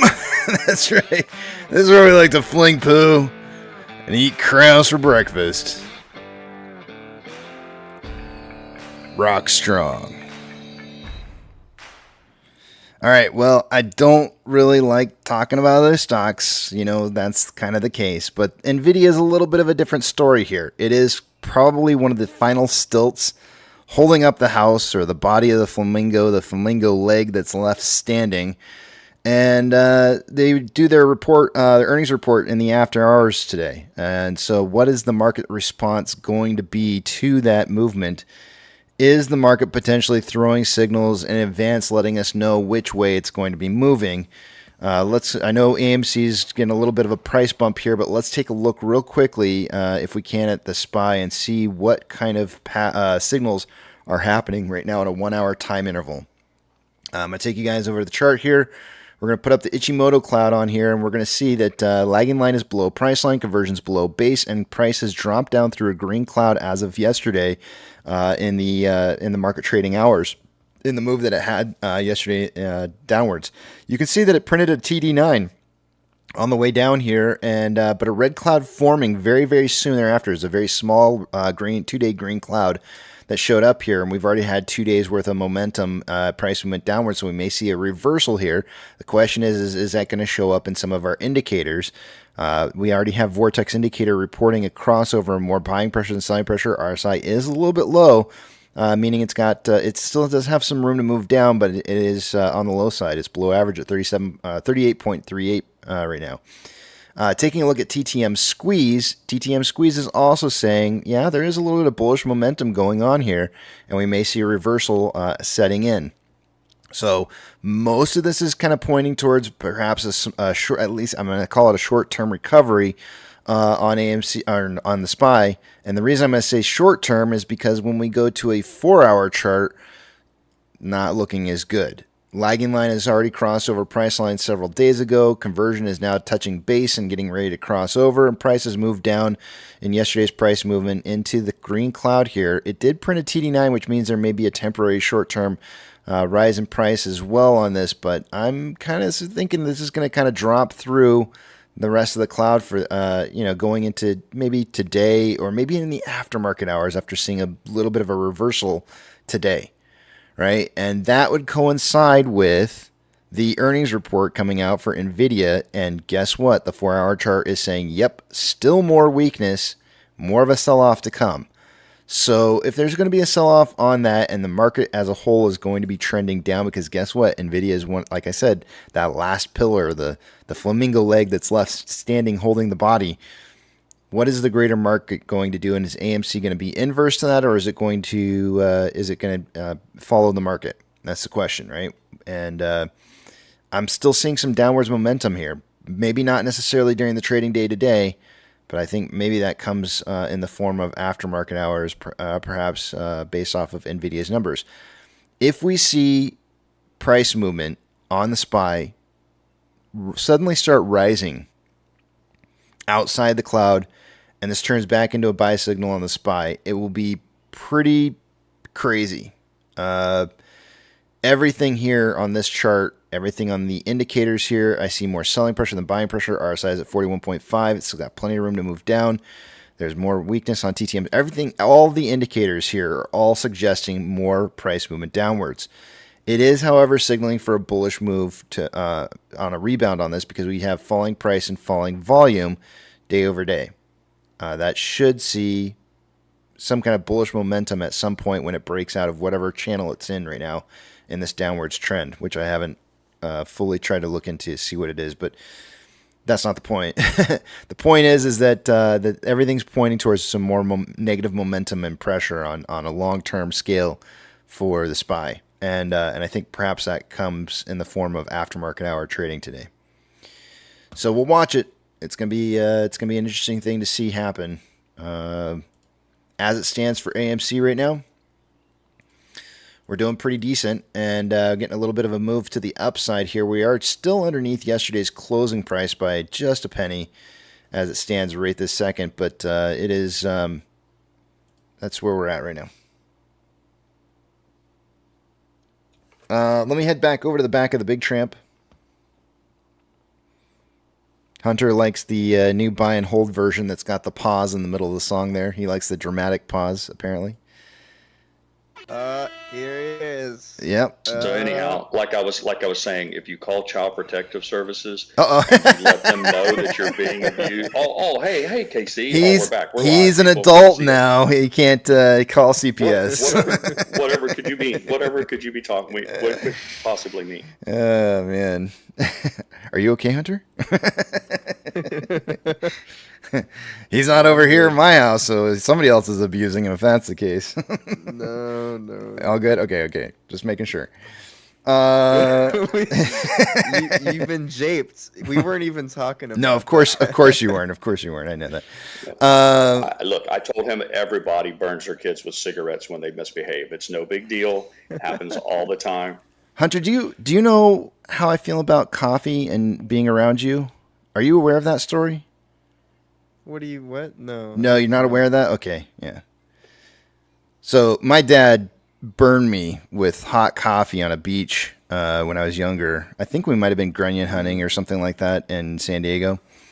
And I don't know how old I was. My mom would have to confirm, but I think I was less than 1 year old, and I remember it. I'm sure he warned you. He told you. If I have to tell you one more time. I did. I bumped my dad's arm and he spilled that coffee on me, and it was the most excruciating pain that the less than 1 year old me remembers. And I think if I was over one, it wouldn't have been by much. But anyways, I was really super young. I totally remember it, and as a result, I promised myself that I would never drink coffee around my kids at all. Like, I would not take coffee around my kids. I had this like massive like fear of burning my kids. Yeah, dude, you don't understand. Like, I would not take coffee near my children. I was like, will not take coffee around them. They have to stay far away from me when I'm drinking it, because otherwise I might spill it on them, and I don't want that to happen to them like it happened to me. If you can remember something like that from when you're like 1 year old, you know that's impactful. So I was like, I don't want to do that to my kids. So it's I don't know. I guess you didn't know that, Hunter, huh? No. Yeah, and that's why I wouldn't when you were younger, I wouldn't drink coffee anywhere near you. Well, that's good. I'm glad you avoided burning you. I think that's good. Yeah. Makes me feel good. Yeah, that's good. Glad you feel good. Yeah. the small things in life. You have no idea what great efforts it took for me to keep coffee away from you. Yeah. So you had like standard rules: no swimming till a half hour after you eat, no running with scissors, and no drinking. I actually don't. No drinking coffee around your kids. I was making sure I threw my kids in the pool before they could even walk. So that is true. Yep. He was getting tossed in a pool before he could even walk, and was learning how to swim before he could walk. So that was one of those things where I felt like, you can't stop that from happening. And the best thing you can possibly do is teach your kid how to swim before there's an accident that occurs. And so when I was like 2, he strapped weights to my waist, and I was kicking and screaming, and it was rough. It was that or child support, man. I can hardly blame the guy. I'll drown my kids, but I won't pour coffee on them. Damn it! No, that's a lie. It is a total lie. I didn't ever strapped weights on them, but we were throwing them in the pool before he could walk, though. That is true. Yeah. But I just want to clarify for the people that he did not do that. Stories. Yeah, but yeah, I didn't have any of those other kind of rules that you're talking about, though. It was just kind of a me rule, and I didn't want I told grandparents, I said, no coffee around my kids. It was a big no-no. Or hot tea. Hunter, were you allowed to run the neighborhood as long as you were home before the street lights came on? As long as you were home before dark? These guys never did that. I don't know, they never did that. That's what I was gonna say. They never wanted to go out and do stuff. It's weird. Well, this younger generation, not true. We would, but like not like in the after hours. Mostly like in the afternoon, if anything. That was more in Texas. We had some like neighbor childhood friends, and we would kind of hang out every now and then. But it was very rare, and it was very brief. Yeah, this younger generation doesn't know what it's like to go out and play in be told to come home Look, before dark. let's get right to the heart of the matter. Did he make you a He-Man birthday cake? That's the real question. No. Did he No. carry on with the tradition? See, that's what I'm talking about. He enjoyed all these niceties of life and deprived you of all the good things. Yeah. So again, there's numbers. There's 1-800 number you can reach out to. It continues. I'm not. My parents suck. What the heck? That's messed up.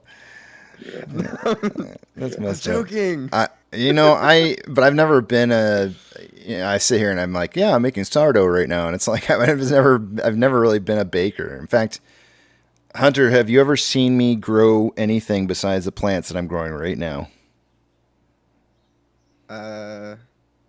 Beard. Yeah, yeah, beard. And a belly. No, not really. Yep. Yeah, I'm not a green thumb. This is all brand new to me. Baking wise, I don't. A new leaf. Yeah, I don't think I've ever really been much into baking either. It's not really been a thing for me. I heard baking.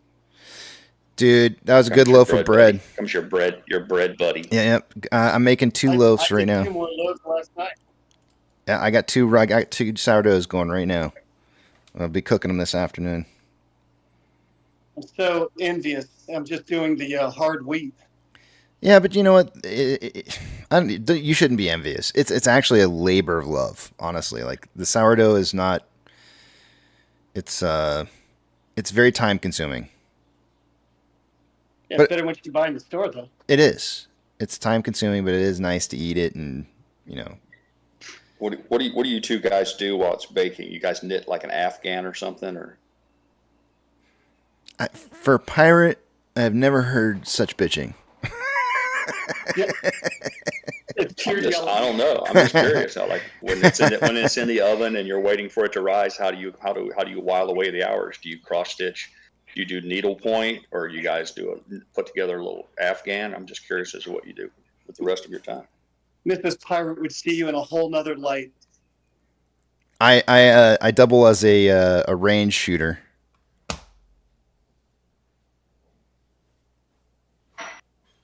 I clean my guns. I'm just curious, man. I'm not judging here. I'm just curious. I'm actually on my Peloton right now. That's right. We ride bikes. Yeah. The kind that don't have engines. The engine comes from within. In fact, I'm in Davos, Switzerland right now. I like that ride.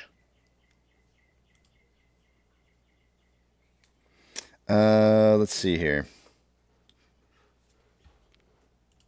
Yeah, so I shared your picture of the bread loaf that you made the other day. That's pretty cool, man. Yeah, I did that in that Zhurisky, whatever it's called, that bread machine. But this time I mixed them up.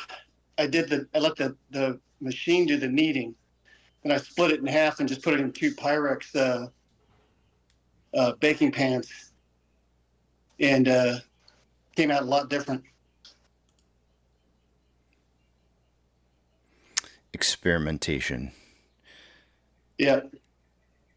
Hunter, you missed it this morning. We went a little bit further on talking about something real quick here, and I'm just going to post this up here just for you to check it out later.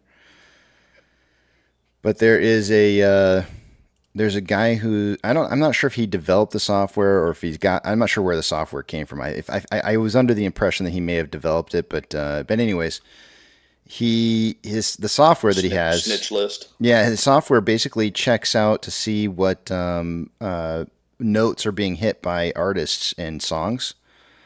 Pitch correct. So his YouTube channel is called Wings of Pegasus. I'm gonna link it here in the chat. Hello, Phil here from Wings. Hold on a second here. I'm trying to get to it. But his software basically auto-tune. Yeah, you use the auto-tune. His software was basically able to pick out whether or not a song is being auto-tuned or not, corrected with auto-tune, and it's really kind of cool because you can see the vocals snapping to the correct note and like hitting it like right on the dot, and versus like somebody else who may be singing it live, you see a massive difference in what it looks like in contrast. So it's really interesting watch. I posted it in the chat of the live stream here, but it was really, I was watching. I'm crushed. I'm just crushed. I don't think I'm gonna. I don't know if I can ever listen to music again. I may be done with the whole thing. So there's this whole art form of production after somebody does something, right? Like, and a lot of these artists have no control over that whatsoever. Like, they sign their rights away to whoever the music label is that they're signed up with, and then they go in there and they just make it better, or what they think is better. I'm confused. You linked the channel. Are you talking about a specific video? He's got tons of them. He's gone through and he's looked at tons of different artists, and he's gone through and he's picked apart whether or not they're using auto-tune or not. Oh, okay. Yeah. So it's like the guest list. It's like the guest list from Epstein's Island, only for music. Yeah. Yeah. Well. Dramatic difference. Yeah. Pretty way dramatic. But I see what you're saying. Molesting of music, essentially, is what you're saying. I got you. Thank you. Appreciate it. Yeah, I get it. I don't know if I'd make the same comparison. It's not Auschwitz or anything like that. But yeah, it is pretty bad, right? So it's or at least it comes off as being bad, or not what we think that it is. Anyway. So now you can start questioning. Once you go through and watch some of those videos, you can start questioning everything now. You're saying Milli Vanilli was ahead of its time? I'm saying that the one that I saw, Twisty Swifty says, with Clapton, there's no way the OP was auto-tuned. So that's the point, is a lot of this is done in production afterwards, or any kind of mastering that's done afterwards. So the actual live performance probably didn't have auto-tune for like Eric Clapton, but when they went back through and mastered it, they essentially added auto-tune to it and made it better. So anybody who saw the recorded version of the song, they got an auto-tune version of it. The live version may not necessarily be the case, but yeah.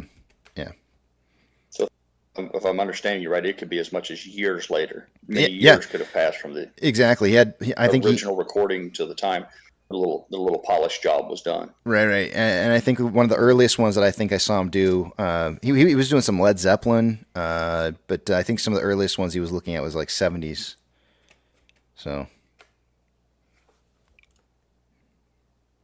Max says you can auto-tune live as well, though. I think, is it auto-tune or is it pitch? I guess it probably is auto-tune. Yeah. Pitch correction. I'm not sure if it's pitch correction. I don't think can be done live. I think auto-tune. I know auto-tune can be done live, but it is usually when it's done live, you can tell. At least from my ears, I can hear it really, really bad because it's. Think of Cher, if you believe, or what's the song called? Didn't Cher do? Wouldn't she do that song on the Battleship? Wasn't that done to purposely? I mean, she wasn't making an effort to hide the auto-tune. Like full on. Yeah. She was using the auto-tune so that you could see she would slide. I don't want to say from one octave to another, but she would slide, and I think it was done. It gives it like when it's turned way up, it sounds like a robot almost, right? Like it's right. Yeah, And the weird thing is and this is what's I've heard from some artists saying this. I've never used it myself, but I've heard some artists say that it's actually really difficult to get the desired response because you have to sing off key just slightly so that it gives for it to happen. Yeah. So they're actually purposely singing off key just enough to where it has to correct it. And you get the effect, the desired effect that you want. So when Cher is purposefully off key singing, it's a challenge, right? Like it's literally like she's forced to do something she's not trained to do. She's trained to sing on key. She's having to force herself to sing slightly off key to get the desired result that she wants out of the performance of the auto-tune. Kind of interesting. I wonder if the Bee Gees, who were known for their singing in falsetto, I wonder if they were not only were they in falsetto but also using the auto-tune I guess, but again, that would be, I guess the timeliness of it would probably indicate that they didn't initially, but perhaps down the road it was used as a refinement. Cher does not need to be forced to sing off key. Well, yes, she does. The autotune would not work correct. The autotune won't do what the desired effect that you want to get out of it if you're not forced to sing on a different note. So she is being forced to sing off key because that's normally the desired result is not going to happen without that forcing of her singing out of key. So it is a forced event.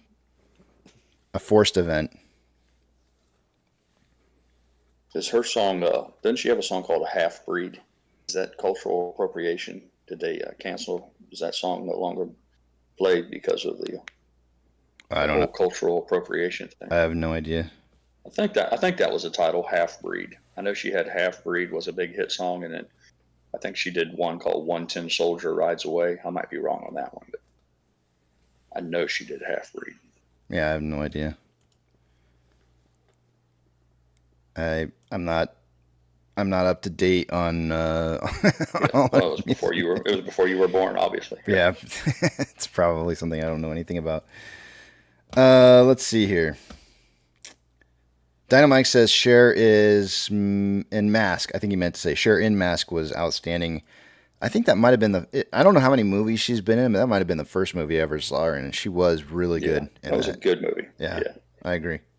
Moonstruck. She played in Moonstruck with Nicolas Cage, where she slaps him and screams, "Get out, get over it." Yeah, that was a good one as well. Yeah, I think if you look closely in there, I think Pepperoni plays the grandfather in that movie.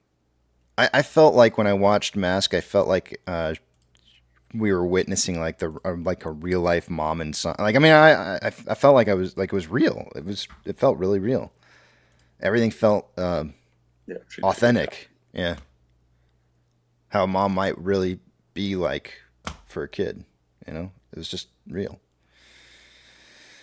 We got about 2 more minutes here before we take a look at the numbers.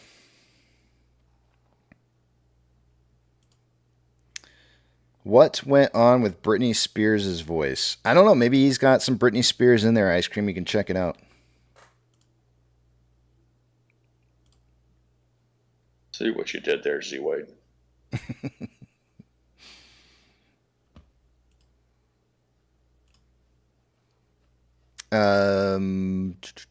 Also, I think I already posted it. Yeah, I did. I posted a link in the chat up top, and I failed to mention this right after market open, but I'll go ahead and do a quick shout out to AMC putting on sale some of the old items that they have still in inventory that they want to get rid of. So they're selling things like Barbie's pink Corvette. It's $10 off of the $34.99 it was originally at $24.40. Actually, a little bit more than $10. $24.49. There's a couple different things in here. The one thing that I'm seeing that I really wanted to get is half off right now. It went from $29.99 down to $15, and it's the Ant-Man popcorn bucket. I never had a chance to get this. They were always out of. They didn't have any of it, and I thought that was really neat looking. I'd kind of like to get that one. Dom's car in here for $20 off from $39.99. There's some really good deals in here, and I saw this on Reddit. Somebody had posted up. If you know anybody anybody who likes carrying crossbody bags and is a big, huge Willy Wonka fan, there's a great birthday gift in here for $45.49, down from $64.99. There's great sale prices in here. There's a flash bucket. And was there one more bucket? Yeah, there was. The Black Adam light up popcorn container, which was pretty cool too. I might pick this one up as well. I thought that was a pretty cool bucket, and I never had a chance to get it. Wasn't the movie kind of meh? So I heard.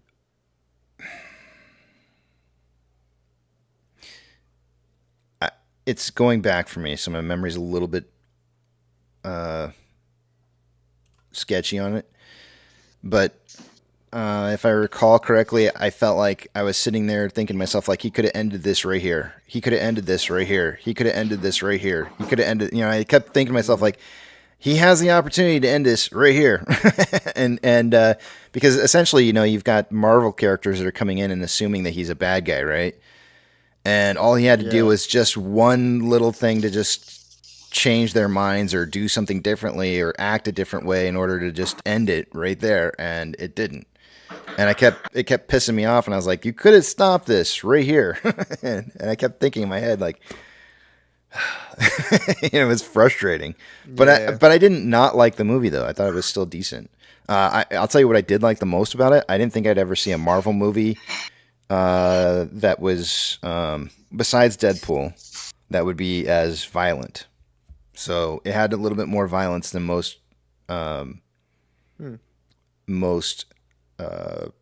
Marvel movies.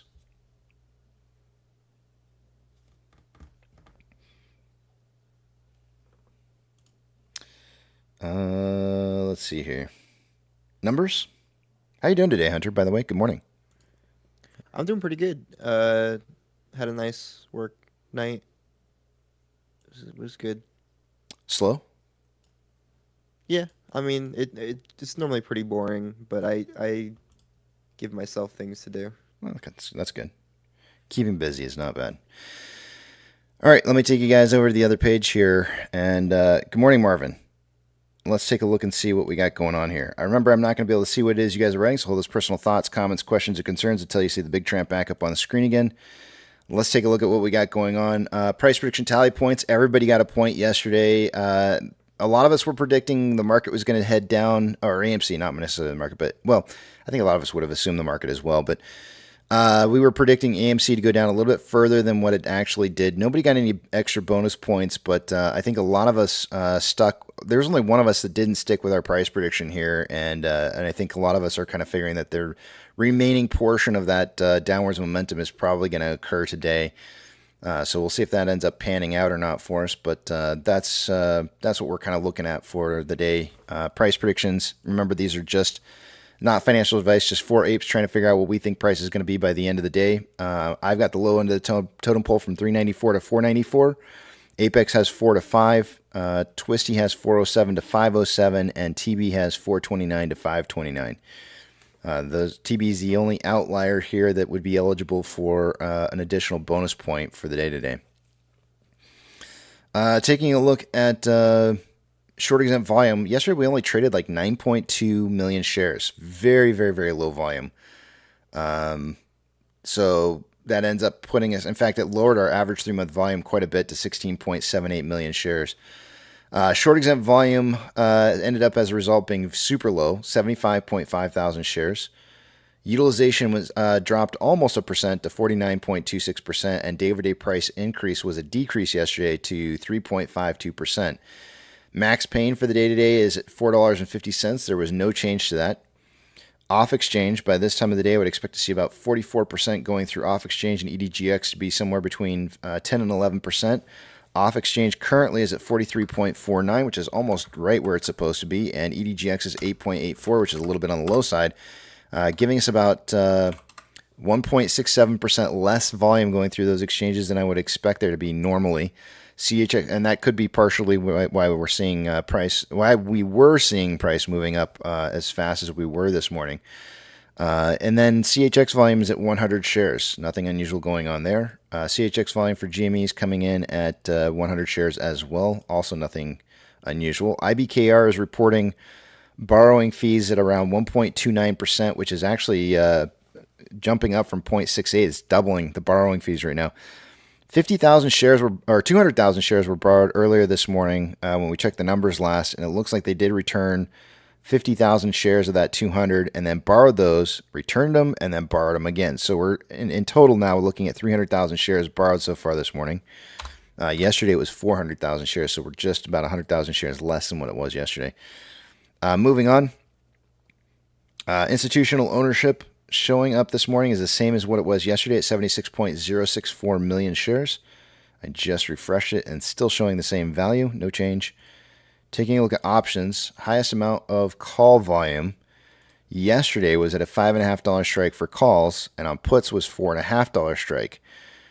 In open interest this morning, we had a huge jump up in open interest at a $4.50 put. which means that the market is suggesting an open interest that the market's going to close somewhere between $4.50 and $5 by the end of this week. I mentioned to you guys earlier this morning that I have a feeling that at some point we'll probably see puts wanting to close out at $4.50 since the market's suggesting that there's going to be a close by $4.50. So today seems like the ultimate day to drop price below $4.50 to close out those puts. By a Wednesday, I would expect maybe like a $4.40 range to close those out maybe. So we may see like a touch of $4.40 and then a go, touch up, and then bump above perhaps maybe $4.50. Hence my price prediction for the day today. Taking a look at options, highest amount of call volume coming in at a $5 call. That's 50 cents down from where it was yesterday and where the most amount of volume was coming at. We have 5.2 thousand contracts so far for the day today. That's a little bit elevated. 3,500 contracts by this time is about normal. Highest amount of put volume, extremely low. I'm going to call it 1,000 contracts even though it's only 953, but is it a $5 strike? It's the same strike level as the calls. So we are seeing, actually I'm just going to put 0.9, 900 contracts. All right. We are seeing volume suggesting that price is going to be moving up here. That's what the options are kind of signaling towards right now. And we have a fair amount of call volume at a $5.50 strike as well. Taking you guys over to the other page here, let me move a couple screens around and we'll take a look at the rest of the data.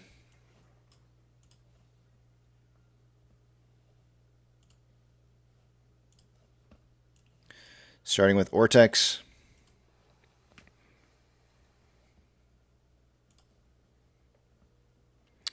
Ortex reporting so far for the day today about 32,000 shares having been borrowed. That's not very much. It's not going to really impact the estimated short share interest of the free float at 12.18%. Cost to borrow, these numbers are kind of higher than usual.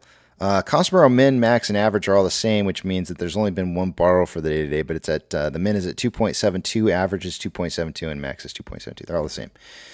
Let's take a look at what some of our numbers here are looking like day over day. We did get a little bit of a decrease on some of these numbers, like utilization dropping almost a full percent here day over day from 50.17 down to 49.26. On loan amount dropped from 32.7 down to 32.36 million shares. That's 340 million shares, 340,000 shares returned yesterday. Taking a look at our estimated short share interest of the free float dropped as a result from 12.23 to 12.18, which means that Ortex is estimating that about a third of that returned shares was in closed short interest at 131,000 shares. And then on loan average age per day is going up because of the fact that not very many shares were borrowed. And we went from 38.97 days on loan average to 40.06. By far one of the largest numbers we've ever seen on loan for an average loan age per day. That's a very big number. Security lending volume. Actually, hold on one second. Let me just verify that. I want to make sure that I'm not lying to you guys, because I feel like there might have been a time where we might have had higher. Oh, never mind. That seems like it's wrong though. Okay, it was much, much higher going into the reverse split and conversion at about 142. I could have sworn. I feel like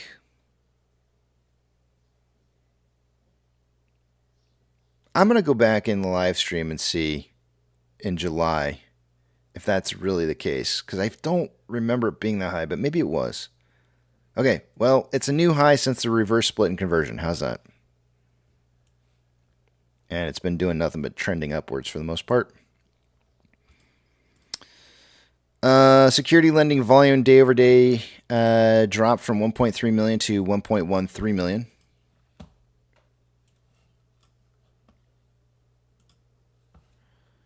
The MMRI this morning was 275.76. It's now 275.43.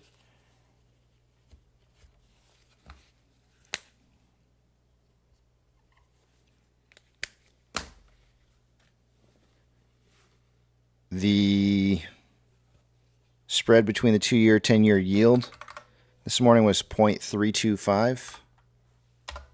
and is now currently at 0.334. So we are seeing it go more inverted currently. That's about the same number that we ended at yesterday at the end of the day. Not really much of a change, though.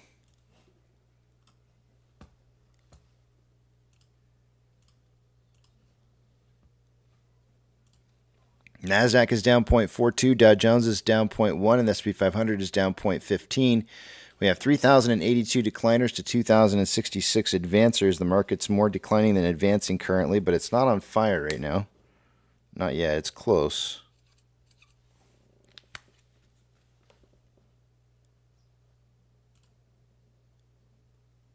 Of the Mag 7, 4 out of the 7 are green. The ones that are down right now are down pretty decent. Almost 2 out of the 3 are down more than 1%. Financial institutions plus or minus 2.5% or more are going to get shout-outs. There are some big movers today. Coinbase is down 4.9. FRC is down 41.43. Silvergate's down 7.5. NYCB is down 2.99. HSBC had an earnings report this morning, or today, it has one today, is down 8.96%. And that appears to be all the ones I'll be reading off. Gold is currently up 0.27, trending down. Silver is down 0.06, trending down. Ethereum Classic is down 4.75 and is trending down. The US dollar is down 0.06, trending down. WTI is up 0.84 and consolidating with maybe a slight trend upwards right now. Mortgage-backed securities are ranging. BlackRock's are down 0.01% for the day today, but I'd say consolidating after a trend up at market open. Came back down, is just kind of consolidating where it was pre-market. Vanguards are also consolidating at up 0.03. SPY is down 0.2 for the day today and kind of consolidating at market open, but starting to trend up since a little bit. VIX is currently up 2.08, did break past 16 on market open, has been trending down since and actually starting to gap down a little bit here. VTI and VB are both down right now. VTI is consolidating and VB is slightly trending downwards. Tesla is up 2.05 and consolidating after a trend up at market open. Amazon is up 0.96. Had a market open up and then consolidated for a little bit and looks to be breaking to the bottom, breaking down into a downtrend. Cinemark is down 0.61, consolidated, dropped down at market open, kind of came up and stabilized a little bit and now starting to trend up. Doge is down 2.55 and trending down slightly. Bitcoin is down 1.96, trending down slightly. GME is down 0.44, trending down. HYMC is down 0.49 and is consolidating. NCMI is down 0.84, consolidating. And HOOD is down 3.41 and slightly trending down. Actually, it's been trending down, but it's currently consolidating after that trend. AMC is up 1.29. And is currently trending up. Inflow versus outflow for the day today. We have about $1 million more inflow than outflow. 3.1 million shares have traded so far. After 44 minutes worth of trading, we are currently at 27.47 million share pace trade for the day today. In pre-market, I suggested somewhere between 5 and 25 million shares, and then gave you a closer range of somewhere between, I think it was, I said 12 and 15 million, I think is what I gave for a narrower range. Taking a look at, and we are definitely seeing more elevated volume as the pre-market was suggesting we would see. On a 4-hour time interval, we have more buying pressure than selling pressure with an RSI of 53.77, which is slightly above average. On a 1-hour time interval, more buying pressure than selling pressure with an RSI of 54.6, which is slightly above average. On a 30-minute interval, gosh, man, that's hard to say on this one. It looks like equal amounts of buying. No, the selling pressure is just a little bit higher than the buying pressure, I think. RSI is at 63.68, which is above average. And on a 5-minute interval, more buying pressure than selling pressure with an RSI of 63.62, which is above average. Ichimoto on a 1 hour. I suggested to you guys that if we were to manage to break through this green, really thick cloud today, that would be really impressive. I was not anticipating that to happen. Oh shoot! What did I just? There we go. So this, if we break through this green cloud today, that's gonna be really, really super bullish. The price point at which I suggested to you guys that we need to hit and hold at or above would be 485, and that should provide a bit of a buy signal. We do have a level of resistance at 472, and you can see we're definitely resisting at that price point. Whether or not we get that breakthrough here, who knows? But this did suggest a short term. Since we broke through the cloud yesterday, it suggested that not yesterday, 2 days ago, 2 trading days ago, Friday, that there was going to be a short-term trend down before seeing an upwards trend, which is partially why I thought, Thursday last week when I mentioned to you guys a 10% drop in price, I thought we were going to be dropping a day earlier than we did. So, I mean, we did drop on Friday, but it wasn't nearly as much as I anticipated, and the remaining portion of that drop occurred yesterday and last night. So we may be seeing the upwards potential on this. Maybe we could hit a 465 close. I'm not expecting to be closing above the cloud today, and it'll be pretty significant of a move, I think, if we were to close above the cloud. But 45 is the key target number. On a 4-hour chart, we've got lagging line above price line. Conversion is technically above base currently, and price is trying to push back above that. We did close out the day 1 penny higher than the base, which I said we needed to close above that base if at all possible to have any chance at any continued upwards momentum. Otherwise, we would more than likely be driving down through this green cloud down here, and we are getting that upwards potential. The way I'm looking at this right now, I think the market's going to try and perhaps maybe stall out price somewhere around where price would maybe breach the top of this, not breach the cloud, but come just over the top of the cloud here. So we may be looking at like a 470 something close before the end of the week is over. 475 maybe. Because as it stands right now, we're not breaking down through the cloud, which is it's really good. Otherwise, we'd be seeing prices lower than 412.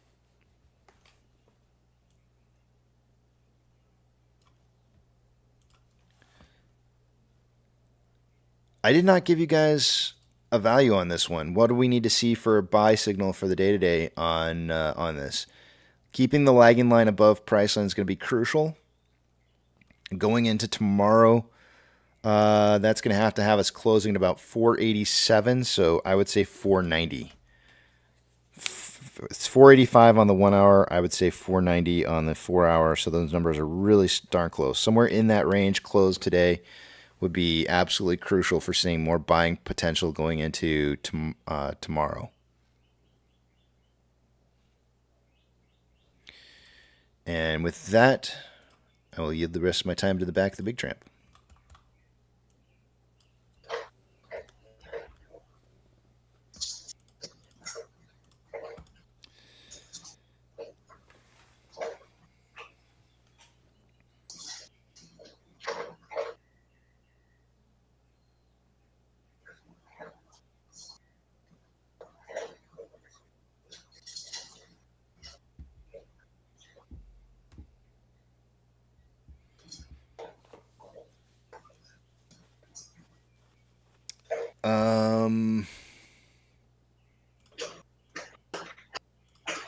Yeah, I see the comments that are being made in the back of the big tramp, or not in the back of the big tramp, but the chat area here. And Pirate's saying research flight to safety. So Althea is saying if/when the market tanks, where will the money go? And that's a great question. Where will it go?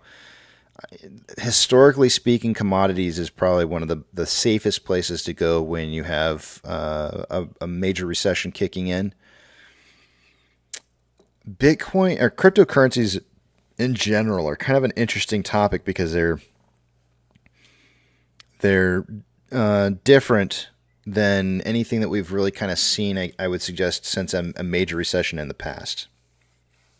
It's a new product that has potential to draw in value, draw in, it's not the right word. Draw in, there's a word here I'm missing.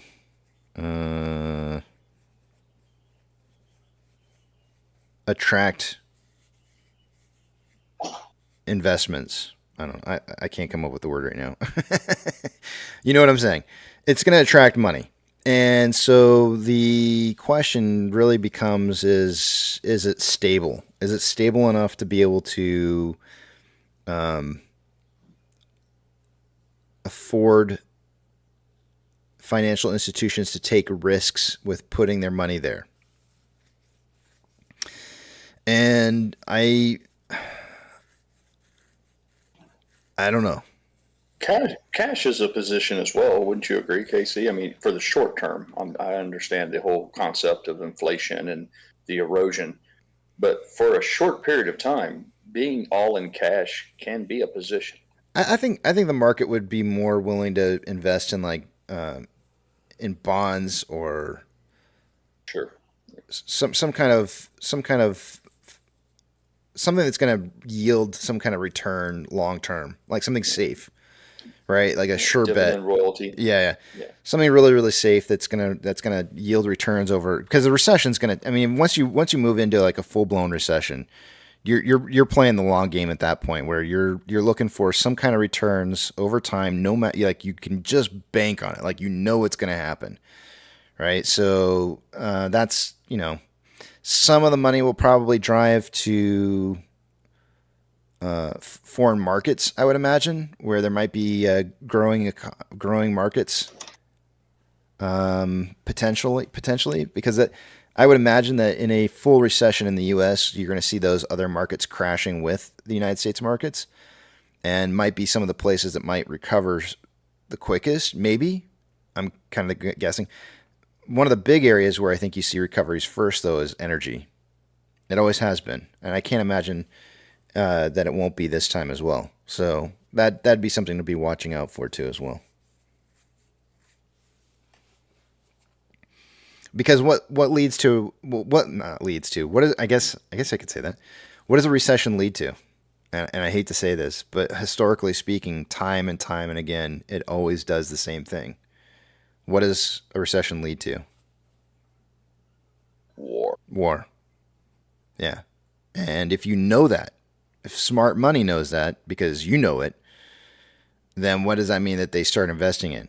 Energy products, war products, war machine products, all those types of things. So those are another thing to be watching as well. Undoubtedly, war always follows massive recessions.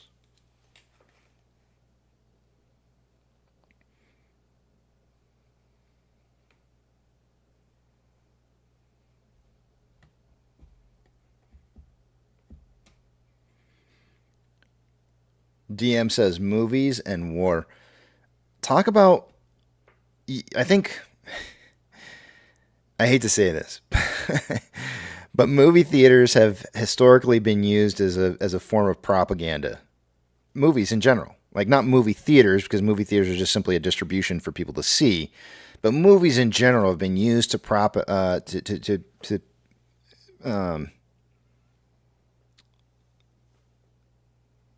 if somebody has an agenda, or they want to send like a particular signal, or they want to say something, the movies are a great place to do it. That's how you can generally start the populace to think in a different way. And so AMC would only stand to benefit from something like that, from some kind of propaganda campaign to get people to think differently.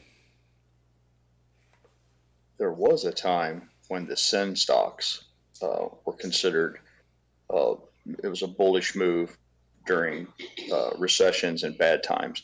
Alcohol, cigarette companies, your gambling casinos, everything that fell under the umbrella of the sin stocks. And I think that the theory behind it was the psychological thing, and when times are really bad, people tend to run to those things in increasing numbers. I don't know if that's still in modern times, if that still applies, but I know that Seems like I read somewhere in the past that was a common occurrence as well.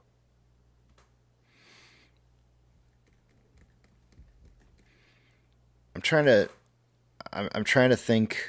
I mean, if you don't think Disney's not, doesn't have some kind of agenda with their propaganda, and I call it propaganda because I do feel like they're pushing certain subjects in their movies. If you don't think that's not happening, I mean, I don't know, then I feel like you're probably just you're blind to what's happening around you and you just don't want to see it. But Disney is arguably probably one of the most guilty of I mean, it's our children that they're advertising to. That's how whatever they put into their movies is kind of how kids kind of see things, and it's that's where you impact people the most. The first is kids.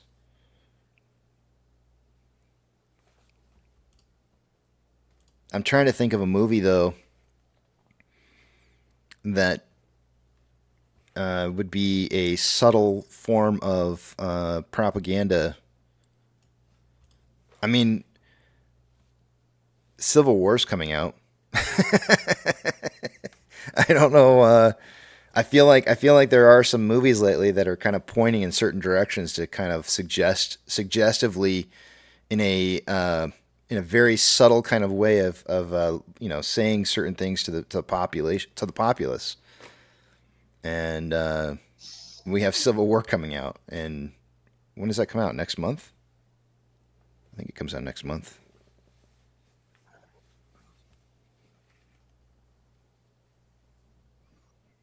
Ned and B says, wait a minute, what the hell? Oh, MB Ned. Wait, I feel like that's Mac and B's. What is going on here? There's two profiles. Top Gun 2. Yeah. War movies. Popular.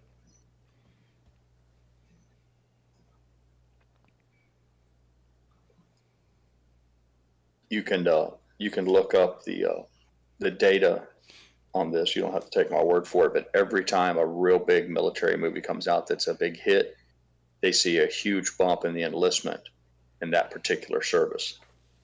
Much in the same way as like when the movie come out with Tom Cruise about the pool shark, the pool hustling and all that, they had a big boon in pool table sales.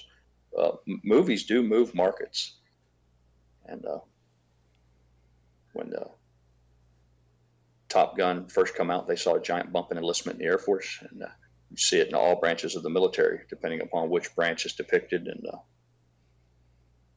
it has a real world effects. Yeah. Yep. And I feel like it's almost like it's a litmus test as well too, right? Like, I mean, you could look at the popularity of a movie and say like, okay, well, does the popularity of that movie suggest that people are, I guess Sound of Freedom came out not too long ago. Maybe people are being a little bit more woke to child trafficking.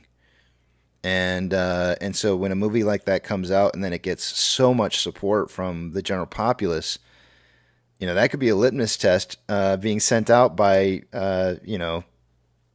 I know a lot of people have claimed that Hollywood has been responsible for a lot of this child sex trafficking.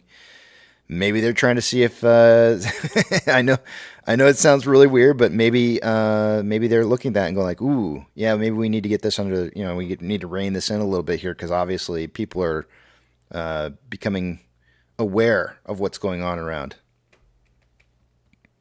And a movie like Top Gun 2 could potentially, if it's as successful as it is, could potentially show that people are willing to see a fighting war type situation. Certainly lets you know where the population stands, though. Imagine if the Sound of Freedom had just been a nothing burger.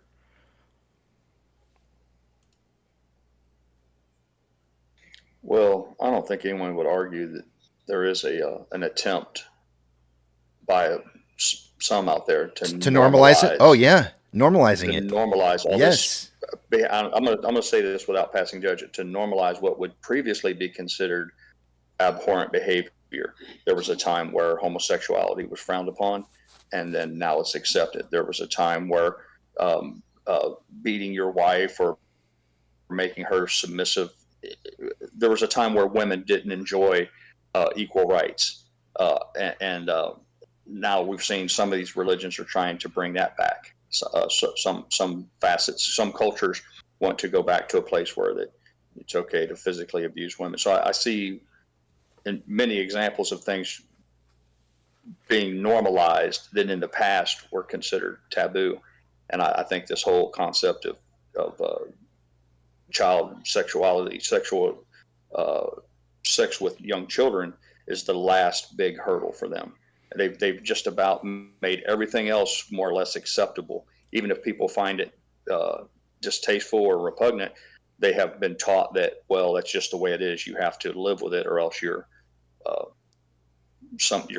stomping on someone else's rights, if you will. It seems that's how been the way they've tried to sell it. Well, I've been seeing things like this is the last hurdle. There's nothing left. There's nothing left other, I guess maybe incest.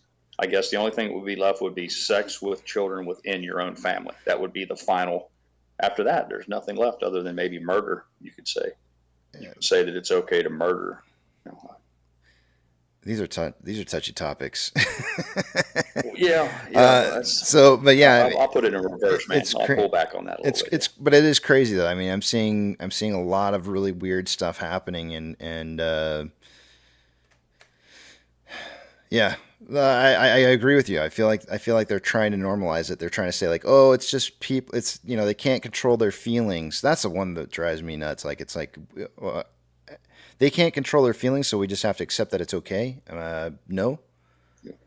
How about no? Well, if you just go back one generation. I'm not talking about hundreds of years or going back to Elizabethan times or whatever. I'm just saying, just go back one generation and ask if your grandfather and grandmother would find any number of these topics remotely acceptable. Mm. And you, I think you could safely say that across the board, unanimously, they would say absolutely not. From the transvestitism, trannies, whatever they call them, to any number of these topics. And again, I'm not passing judgment either way. I'm just pointing out a fact that just a short while ago, things that were considered absolutely not have become accepted by the bigger part of the mainstream public, or at least that's what it would appear. Yeah. So you say, if that can happen in one generation, what if you just follow that to its logical conclusion? What will happen in another generation when my two boys are my age? What will be the accepted norms then? Mm-hmm. If the current trend we're all about trends here. We're all about following patterns. So it'll be interesting to see how the trend how far the trend continues. Yeah. Yeah.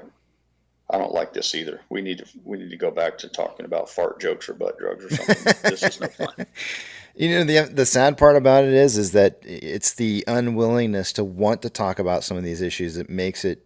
Yeah, exactly. Which Stick almost your head in the sand. Ostrich sticks his head in the sand. Yeah, which almost makes it. Enabler. You enable it. Yeah, we're enabling. Yeah, I agree. Yeah. I agree. Well, it's much like I'll go ahead and touch the topic again with the transvestite type thing. It's the same thing about, if you're waiting for a cop to come because some 46-year-old guy in fishnet stockings and a miniskirt follows your little girl into a bathroom, you're probably not doing a service. You're probably not taking care of your daughter. And I guess it's like you said, if you all it takes is for good men to do nothing. At some point, people just have to stand up and say, no mas. Mm. This is the end. That's enough. Yeah. So we'll see. Hope springs eternal.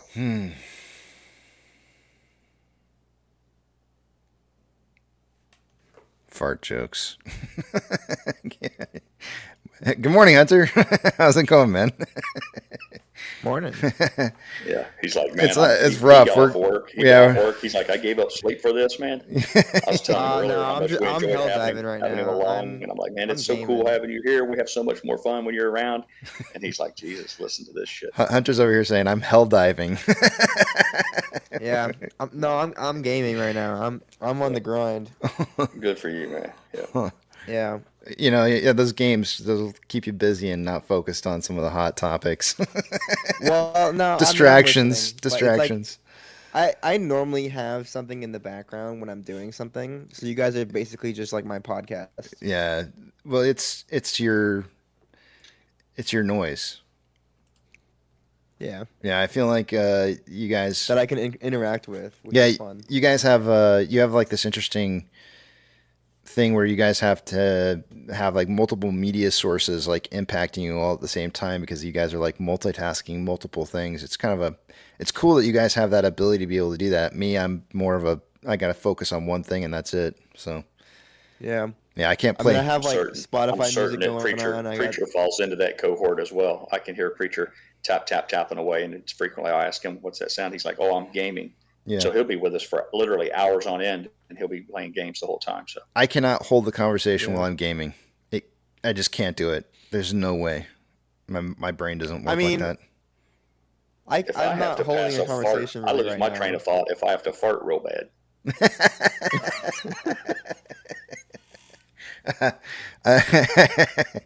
I hadn't thought of that, but Cool. it might be the same for me too. Yep. Depends on how bad. Yeah. Yeah. I was going to check out some videos on that last night, Hunter, and then I was like, nah, I'll check it out later. I have it written down, so. Man. Helldivers too, so I'll check it out. I'll check it out tonight, maybe. We'll see.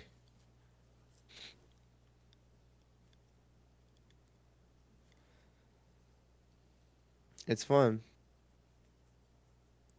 I can barely run. Anybody in the chat here who plays it on PlayStation? I'm curious. I know we only had like maybe one or two yesterday that were actually like into it, so we might not have that many people. Big of a sample size. Just here, skip to what you really want. Put up your gamer tag. Hunter will add you. No, I'm not doing that. Okay, never mind. What I'm don't throw up your. That's a bridge too far. Yeah, I guess so. I'm just wondering if people, because I'm curious about any differences between, like how some of the game is played. Because I'm using keyboards, so it's just a different. I'm just kind of curious about how, if they think. I'm a badass at Minecraft, man. I'm telling you, I kick ass on Minecraft. Yeah, I can dig them little holes and get jewels and shit. I'm telling you, man. Did you say Minecraft? It's a good game. Hunter, you know you're saying that just to make me angry. It's a good game. Especially modded. Man. I enjoy it, man. I can burn up a few hours on there, man. Yeah, it's easy to burn up a few hours.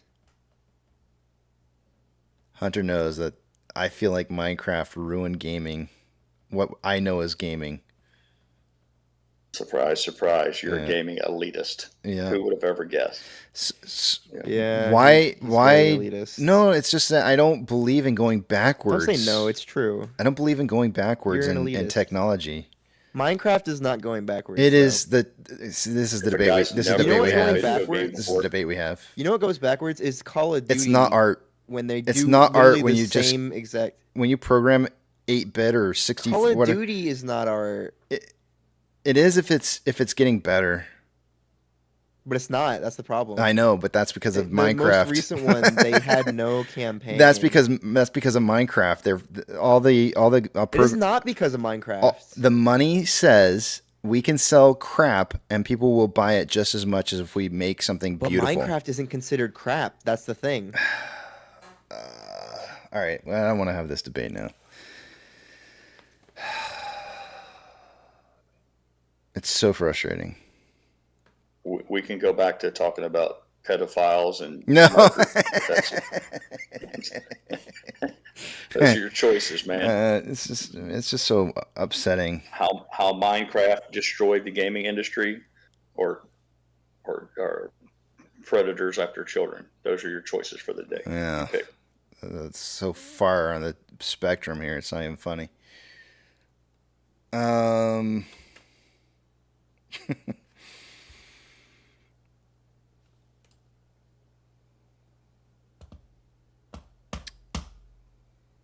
What Specific Notion says, I bought Call of Duty on PC and on Xbox. Couldn't play because I'm missing a pack. $240 spent on Call of Duty and still can't play. Yeah, it's just not missing a pack. What does that mean?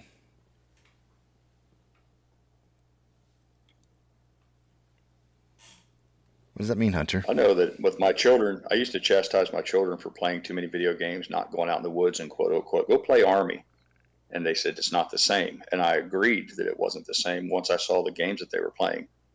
But I shared with the chat some time ago that I had, for a brief period of time, Mrs. Pirate and I owned a paintball business.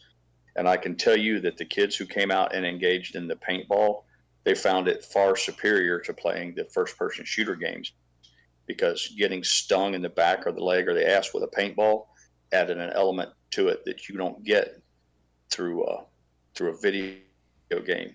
So I would argue that if you could develop a first-person shooter game where you wore an outfit that actually inflicted pain, and I even played with them for a short period of time. I'd go down there and slaughter some of those kids. It was like shooting fish in a barrel if you had any kind of skills. But the adrenaline rush you get from hiding behind a tree or a concrete block while the incoming rounds are splashing against the tree and all that, it does something to you that I don't think you get out of a video game. So maybe we could develop some technology here, make ourselves fabulously wealthy by finding out a way to give a video game that same feedback. I think that's already like a thing that's being developed. What, with like the Apple goggles, you mean, or that kind of kind of a thing, or it's like an augmented reality? But just like a suit that you can like feel things with. Huh. Well, I'm sure that when you guys play those games, I've watched my sons play them, and I could hear their heightened the voice and all that. So I'm certain they get an adrenaline they get jacked off the adrenaline and they get all pumped up. But I'm almost certain it pales in comparison to being hunkered down behind a stump in the woods while somebody's shooting a projectile at you. I just don't think that they would even be close. So for now, I would argue that real life participation in a sport like that outside would be far more exciting than the video game. But who knows what the developments will bring in the near future.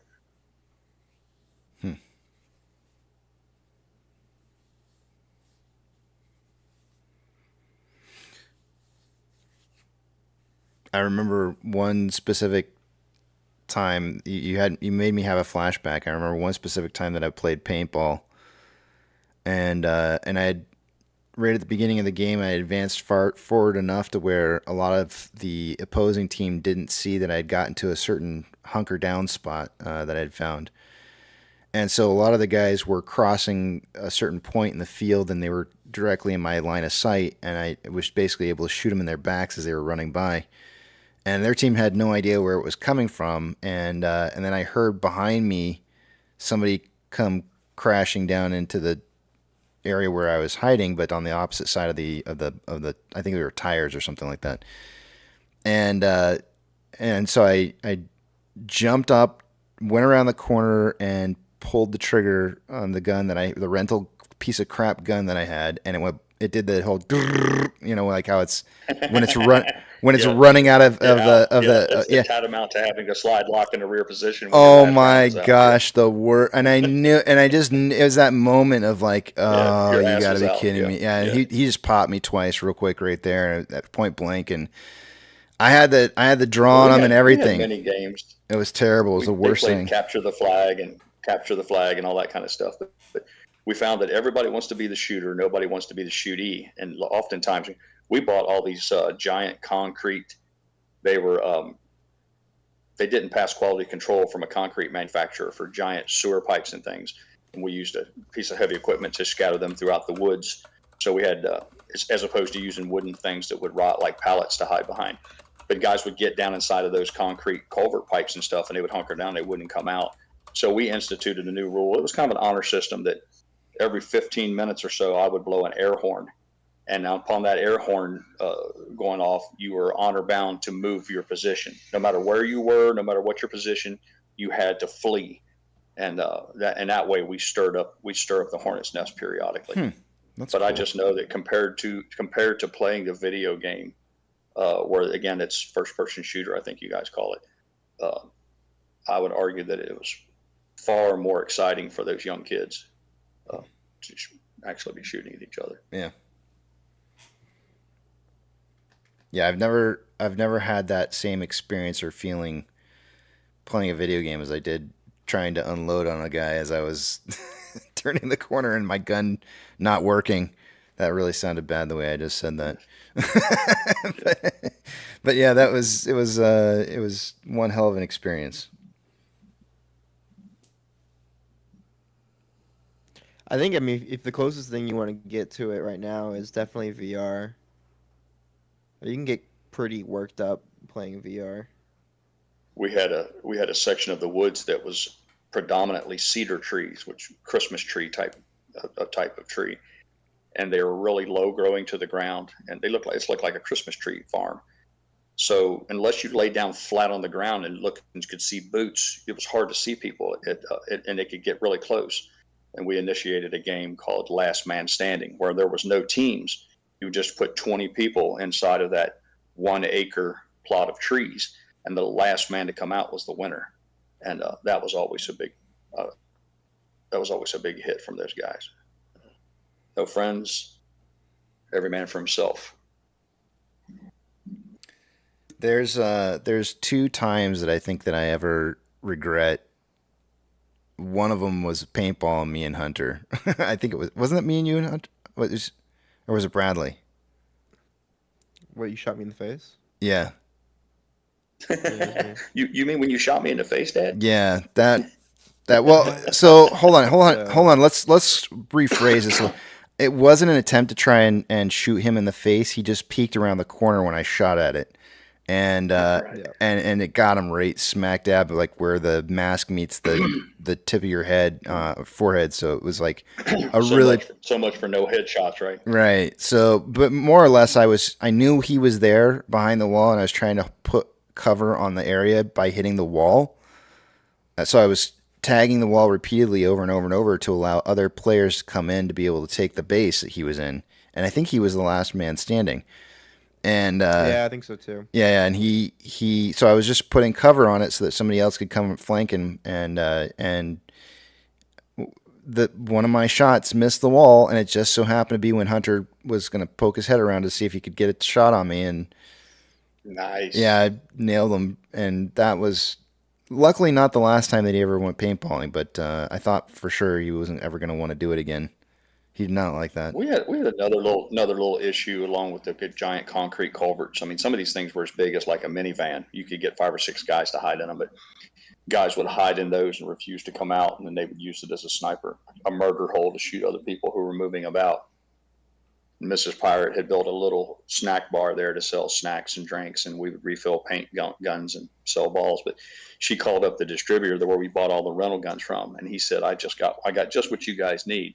And he shipped her a couple cases of paintball hand grenades. Oh, man. I never even thought something existed like that, but it was just what it sounded like. It was a damn hand grenade, and you pulled the pin on it and you tossed it in a hole, and the thing would explode and paint would go everywhere. And that was the end of those guys hiding in some of those little murder holes and refusing to come out. They were like $5 or $6 a piece, so guys didn't, you wouldn't want to dealing with young teenagers who have limited discretionary cash. But I can tell you those hand grenades were quite popular too. They didn't. I've never seen one of those in action. Do they? They don't explode really. They just. I mean, I guess they kind of do, but it's spray paint. It's like a pressurized CO2 thing, and it's got paint inside it. And when it goes off, it just blows paint everywhere. So yeah, there's no explosion. It's just anybody that's in close proximity to it is going to get painted. Yeah, and that's it. You're out. You're done. Yeah.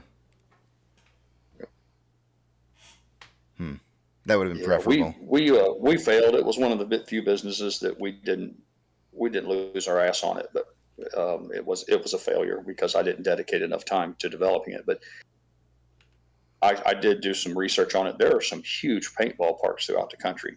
There's places where they have 200 or 300 people to show up for these stage battles, and these guys have everything from like miniature tanks. They've got damn machine guns that replicate a machine gun, but it shoots paintballs, and it's really a big thing.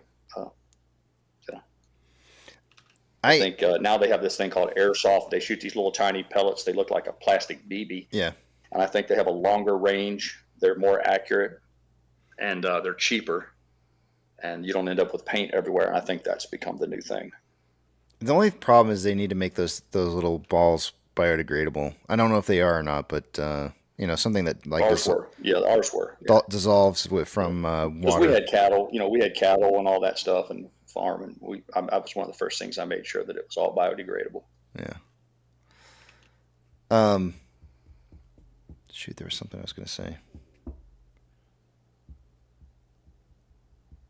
Oh, I never really got into paintball to where I purchased my own paintball gun.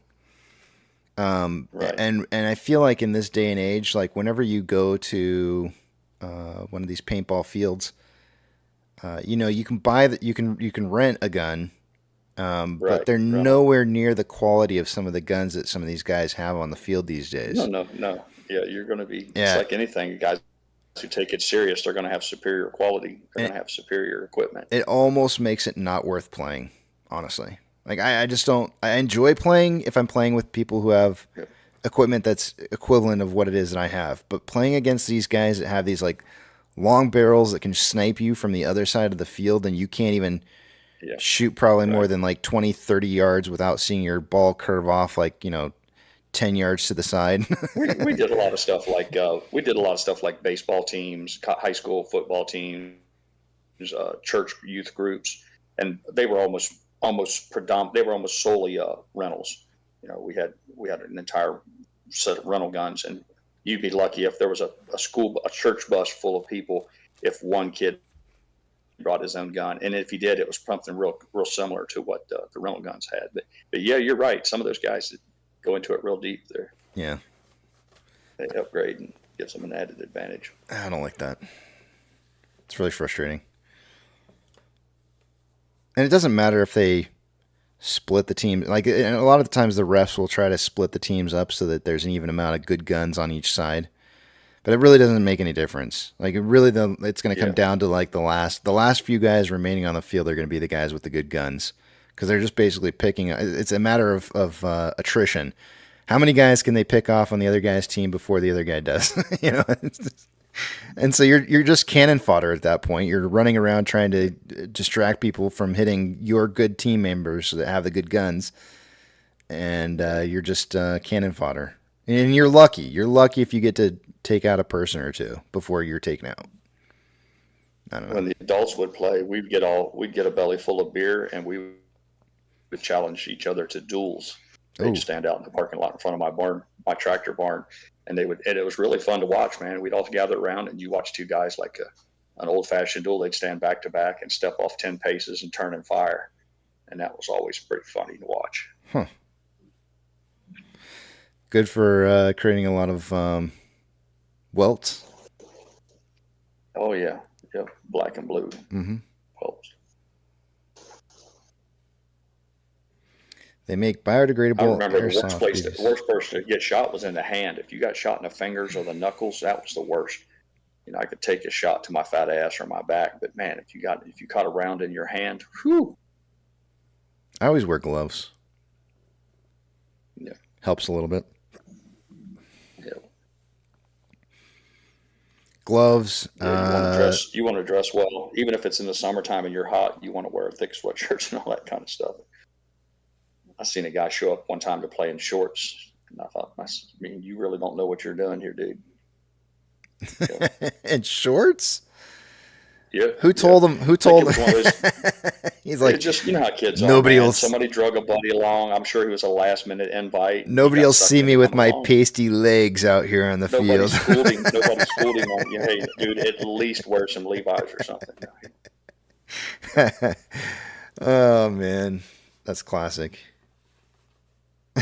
Sure. We had we had a section of woods that weren't conducive for cows to graze in. So in order to try to generate some money off of it, we set that little paintball course up, and we did it like a golf course. So you started at the snack bar, and it would be like the first tee on a golf course, and then there was opposite ends. There would be structures at both ends of it, and then they would play, capture the flag or fight to the middle.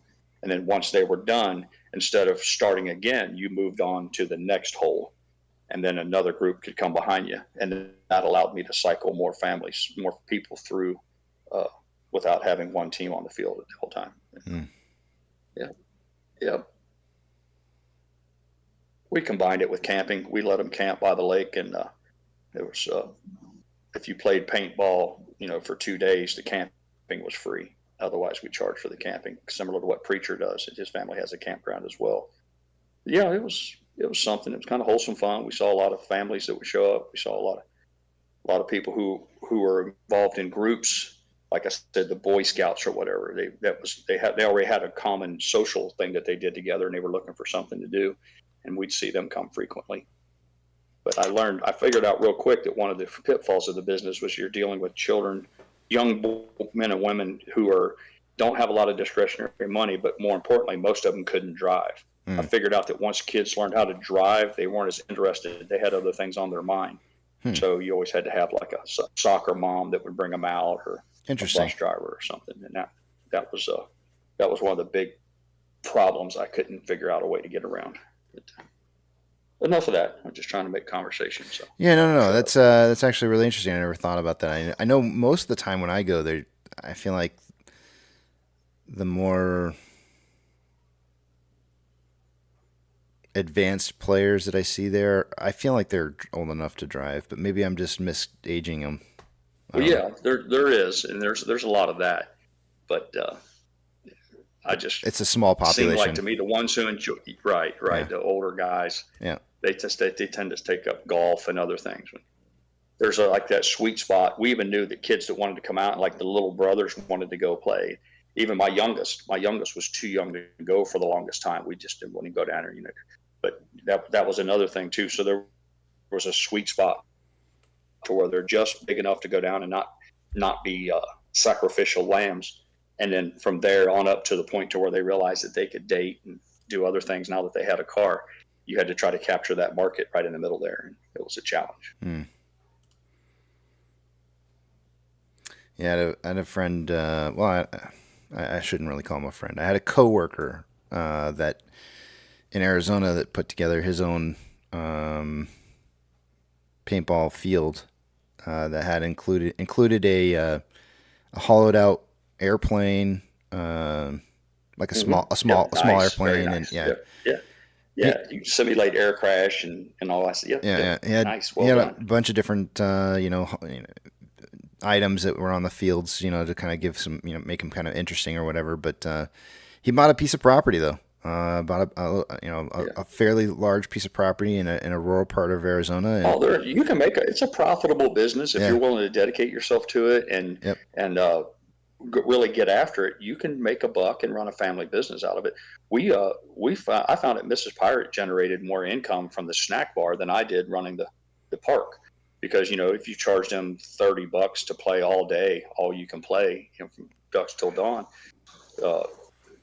That wasn't that they would come in, she would sell, I don't know, pulled pork sandwiches or a sloppy Joe sandwich, a bag of chips and a Coke or whatever, or selling bottled waters at $1 a pop. You generated, and also we'd ask them to buy the paintballs from us as a way to help us out.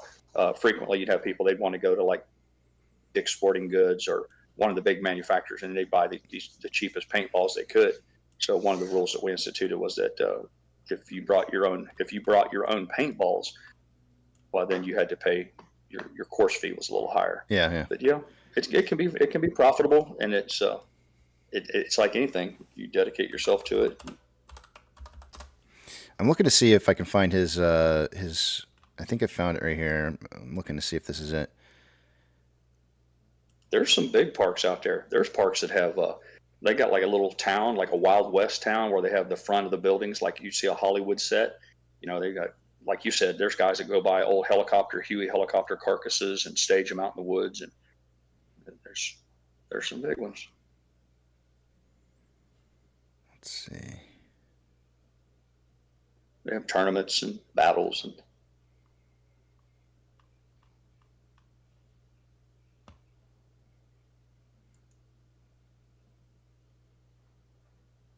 I was always terrified of the liability.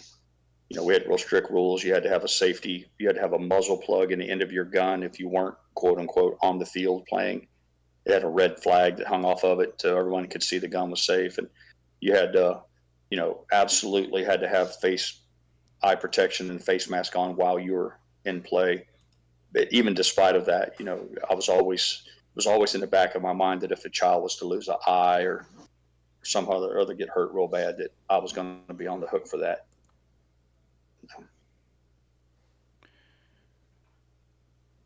This is not. We had them sign waivers. Their parents had to have, if they weren't 18, they had to have a parent sign to allow them to play. But the truth of the matter is, I'm certain you know this, that waivers are only about as good enough to wipe your ass with if somebody really gets hurt. They're not going to do you a whole lot of good. We had planned that if it became really successful, we would eventually go ahead and get insurance like a amusement park has or something. But I kind of gave up on the endeavor before we got to that point. Yeah. I think I may. Insurance is the killer. Insurance is the killer on almost any business. If you go out tomorrow and try to open a hair salon for Melissa, you're going to find your single biggest nightmare is the fucking insurance. That so someone doesn't try to sue you because she cuts their hair wrong.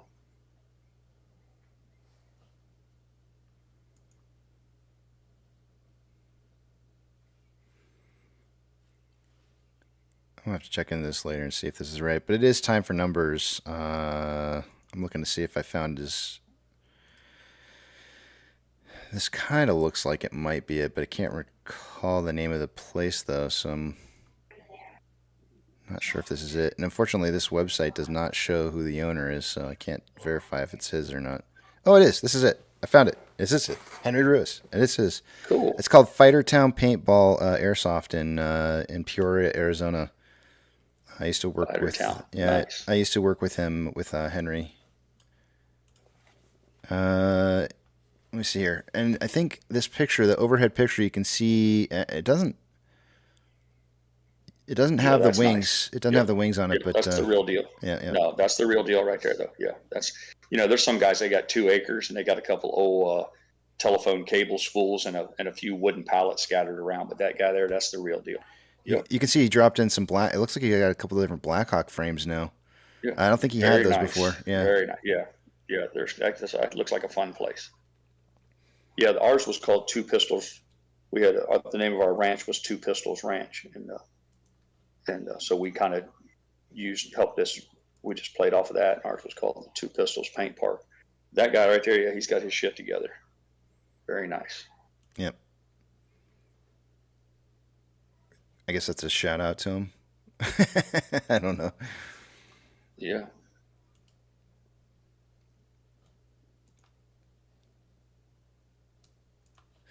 Yeah, I actually never went and really played on this field. I just heard a lot about it. I just heard everything about the field. He actually opened this up like right as I was getting ready to leave to come to Texas. So this is what his after work plans were like. We all talk about like what we want to do after we're done with AMC. That was his. We all had our plans after we were done with that company that we were working for there. Sure, if he has discretionary money, he can develop. He's got some ideas that he not necessarily can't do right now because the math doesn't work. But yeah, I can see that. That's what he wanted to do. So that's what he did, and it's still up and running. So that's good. He started that back in like 2011, I think, or might have been 2010. Very nice. And so it's Love still an running. That's good. entrepreneur, Love an entrepreneur, and I love a guy with a hustle. Yeah. Yep. All right, I'm going to take you guys over to the other page here. I'm not going to be able to see what it is you guys are saying until you see the big tramp back up on the screen again. Let's take a look at some of the numbers we got going on. Let's see here. Starting with off exchange, by this time of the day, I would expect to see about 60% going through off exchange and EDGX combined. Give me 1 second. I'm still moving some screens here. We currently have approximately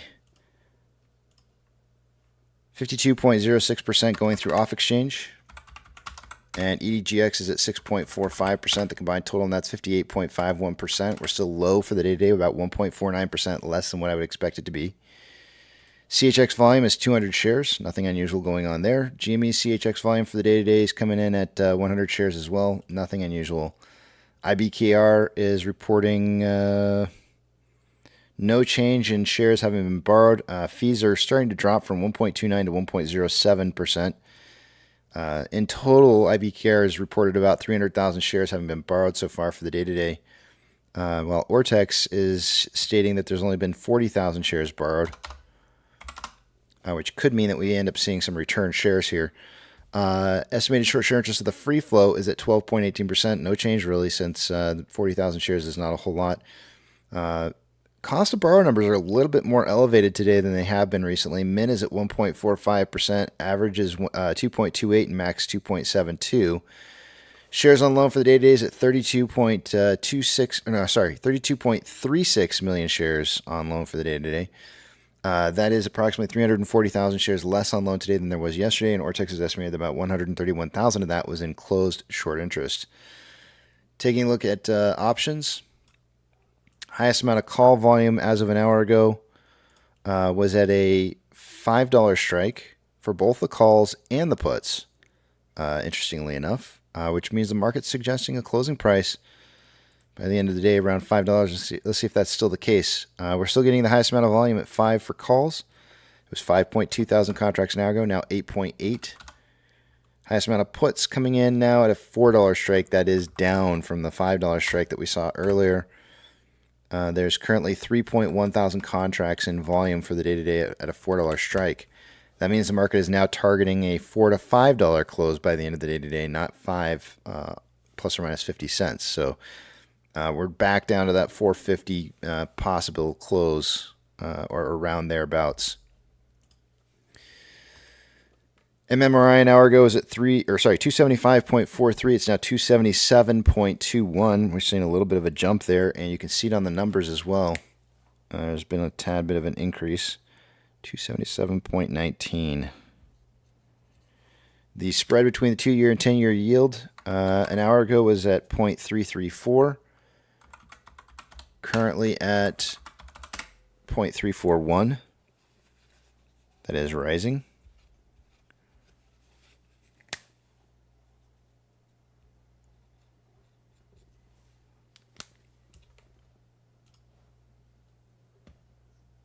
Watch for falling bond rates. It's still not happened yet.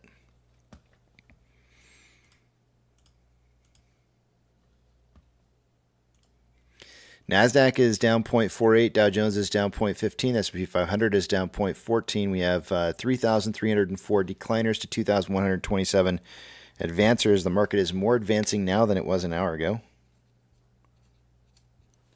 Not by much, though. 4 out of the 7 of the Mag 7 are in the green for the day today. We're getting that positive pressure move, I think, perhaps maybe that I'm suspecting on the maybe a very short-term positive move on SPY that will probably dramatically change in the aftermarket hours. Financial institutions that are trending more than 2.5% or greater is going to get a shout out here. Coinbase is down 3.31%. FRC is down 14.29%. Silvergate down 7.5%. HSBC, that had an earnings report coming out today, is down 8.3%. It's a pretty big move on that one. No other shout outs. Gold is up 0.04 and trending down. Silver is down 0.6 and trending down. Ethereum Classic is down 4.04% and trending down. The US dollar is up 0.03. Looks like it's trying to break the downtrend that it was in right now. It is definitely breaking into an uptrend. Oil is up 1.79 and trending up. Mortgage-backed securities are down anywhere from 0.18 to 0.21 and trending down. SPY is down 0.17, but breaking some consolidation into an uptrend. VIX is up 1.3 and is trending down after its gap up this morning. VTI is down 0.21 and breaking from a slight uptrend into a larger uptrend. VB is down 0.29 and trending slightly upwards. Tesla is up 0.73 but trending down. Amazon is up 0.81 and slightly trending upwards. Cinemark is down 1.67, trending down. Doge is down 1.78 and trending up. Bitcoin is down 1.45 and consolidating. GME is up 0.62, trending up. HYMC is down 3.9 and trending down. NCMI is down 2.98, trending down. HOOD is down 2.38 and trending up. AMC is down 0.33 and trending down. Inflow versus outflow for the day-to-day on AMC, there's approximately just about almost $1.2 million more inflow than outflow. 3.93 million shares traded so far for the day-to-day. We've seen volume fall way off here in the last hour after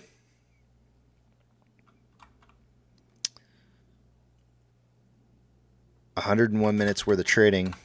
I don't know why it took me so long. We're on pace for 15.17 million shares traded by the end of the day today. I suggested somewhere between 5 and 25 million, so we're on pace for that.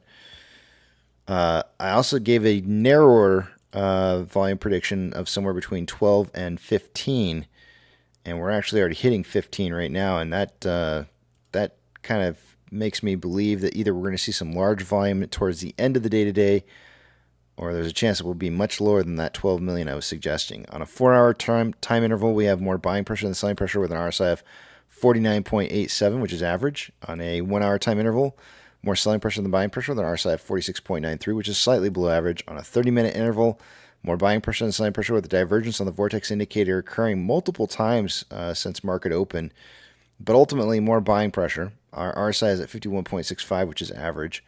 And on a 5-minute interval, more buying pressure than selling pressure with a divergence on the vortex indicator occurring 25 minutes ago, but looking like it's going to head back the other direction here. And RSI at 49.95 is right down the middle. So we're seeing, I feel like what I'm seeing here as I'm reading these off to you is we're seeing basically what you're seeing happen with the Bollinger Bands is you're seeing a tightening of the volatility right now, and the market leaving itself available to swing one direction or the other, but it's not really, there's nothing really painted here that tells me that there's going to be a definitive break at some point, or what point that's going to be. The only thing that I feel like I can really kind of point towards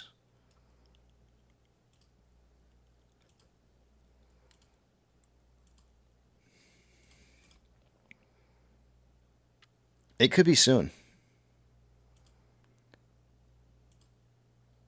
It could be very soon.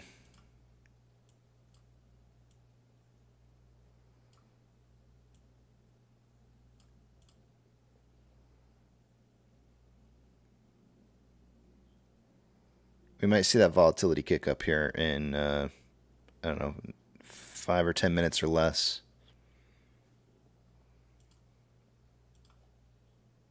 I'm going to leave that lines in there. I don't like the top line on this right now because it's leaving out the first portion of movement for the day-to-day, which I don't really want to do. I think that should be considered. So I'm leaving out. Let me actually scroll out to a larger time frame here and see if I see anything more specific. That's just so.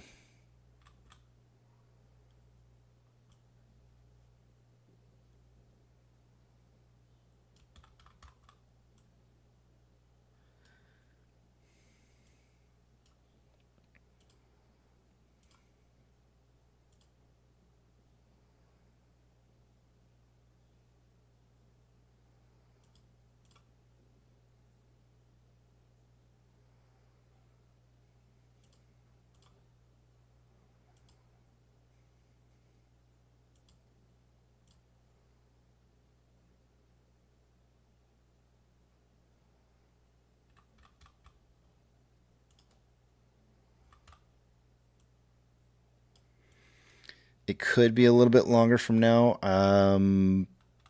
Part of me.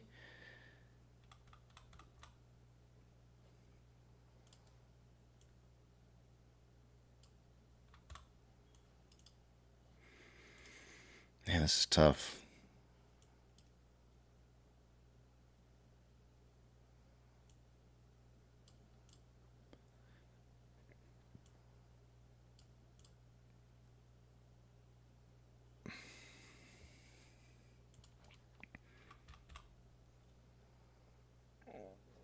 Oh, man. Oh, man, this is, I don't.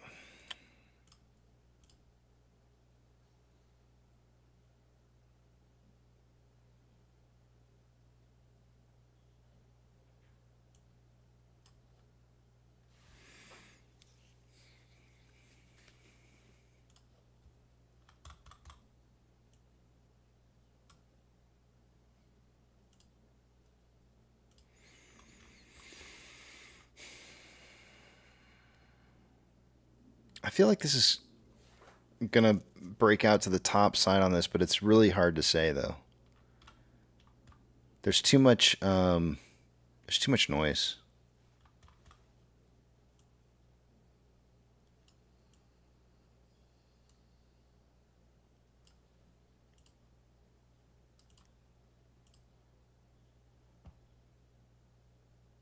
Because we have falling price and falling volume, which is bullish. The ultimate trend on this is downwards, which means that, usually price likes to drive the other direction from which direction it's trending. So everything's kind of pointing towards a break to the top side on this, but at the same time, I feel like the volatility that's dropping right now is an attempt to try and control volatility to the point to where, maybe we don't see as much volume today as we have been seeing, and any kind of move in either direction is going to cause volatility. So, and if they do draw this out to the end portion of what I see as perhaps maybe like a level of resistance and a level of support that are kind of narrowing in here, and we saw a breakout in this time frame, which would be somewhere between 12:25 Eastern and 1:10 Eastern. So somewhere in that hour range, if we were to see a breakout during that period of time, there's going to be a drive in volume at that time when it occurs. That is later in the day, so if they really want to kind of smash the volume as much as possible, maybe we just kind of see like sidewards trading till we get to that point, and at that point we'll be on the bottom side of this trend here. So I feel like there's going to be a breakout to the bottom, but everything else is saying to the top. Let me look at one more thing. Even the TTM squeeze is suggesting strength, but we're just not seeing it. It's just not there. You can see look at the vortex indicator. I mean, you can see the cycles of momentum dying, and you can see it in the Bollinger Bands pinching. I feel like this is, to me, it just reeks of like a classic move down here, but everything else is saying up.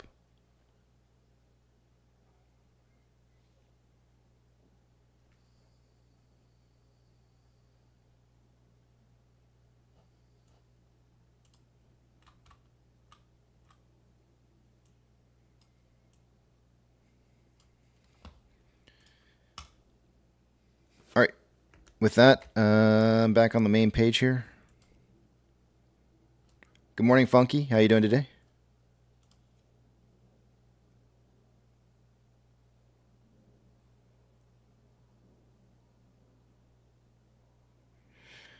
Yeah, Henry. So that guy that I was telling you about, I just see NC Proud that says, now I'm seeing dads making tanks with paintball gun mounts on it. That guy Henry that I was talking about, he actually he put paintball guns on a dirt bike. He was telling everybody at work about putting paintball guns on a dirt bike. I'm like, dude, you're not gonna race dirt bikes around and shoot people with your dirt bike, are you? And he's like, yeah. We used to joust. we would joust. Yeah, you line up against one another like a jousting contest, and you pass each other and try to shoot each other as you go by. Yeah. The only thing we didn't do was I wanted to stage a naval battle. We had a lake on the farm. I had a couple of John boats, and I tried to talk them into getting into John boats and going out and having one boat against another, like a naval battle. But nobody would ever, they wouldn't play along with that. It's a fun sport. It really is. Yeah. Hey, Hunter. Yo. Do you think that I took you when you were too young? I saw a lot of that. Yeah, probably. How old were you at the time? Do you remember? I did it too. How old? No, I don't remember exact age. Yes, I want to say that you were in. I want to say you were like 9. No, I don't think so. 8? Right on the edge. It's right on the No, edge. I think older. Oh, you think older than 9? Yeah. 11? Yeah, maybe. Gosh, it was so long ago. I can't. Time flies. Yeah. You and I are like in that, Casey. I was so excited. I did the same thing with dirt bikes. I tried to shove my kids into the dirt bike thing way too early and get them hurt a few times, and then they don't like it, and it's counterproductive. I made the same mistake, that I was so excited to participate in those type of things that I got the timing off on it. It happens. I have to say this, Hunter. This is probably like so inappropriate, and I'm probably not supposed to say this. I have to tell this story though. When his mom and I were getting divorced, she had it put into the decree that I couldn't take him to go paintballing. She literally put it in the decree because it's a deal breaker for her. Yeah, because of the, well, no, it was all that. It was the entire episode of me taking him when he got hit that one time, and I get it. Yeah. She put it in there.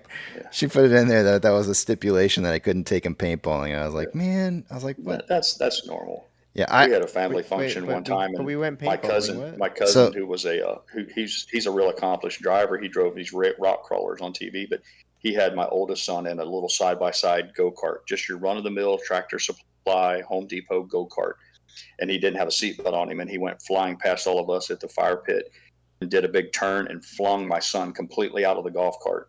And I've never seen Mrs. Pirate come out of a lawn chair so fast in all my life. And she took off. And all I kept saying was, he's fucked. His name was Danny. I was like, Danny is so fucked right now. He doesn't even know it.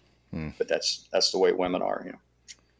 Well, Hunter's saying, but wait a minute, you took me paintballing again anyways. And so what ended up happening, Hunter, is there's negotiations that occur when you're and I said hell no, I'm taking him no matter what. I don't care what she says.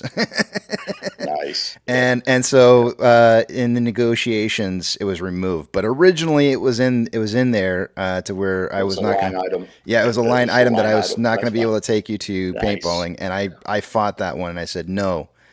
I said no, you're not telling me I can't take my son to paintball.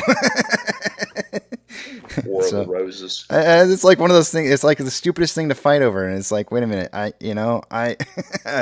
standing up for paintball. I drew a line in the sand on paintball, of all things. I was just like, man, whatever. Some of the stuff you fight about is just really stupid in life. It really is. It's just dumb. I fought for that, Hunter. Yeah. I got you paintballing.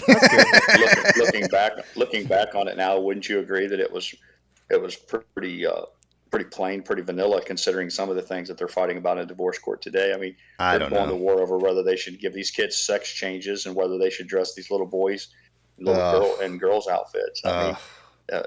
I mean, at least you and your missus was fighting over a paintball and a perceived danger. Yeah. So all things being equal, I think you had a pretty amicable situation there. Yeah.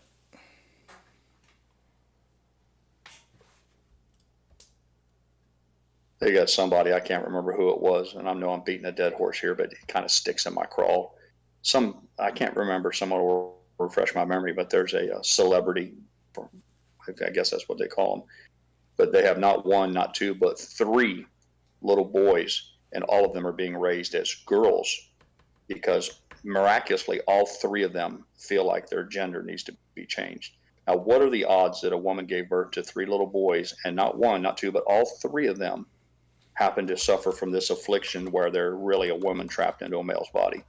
This shit it's crazy to me. And I'm thinking to myself, This is a woman who professes to love her children. I mean, you just imagine the damage that's being done.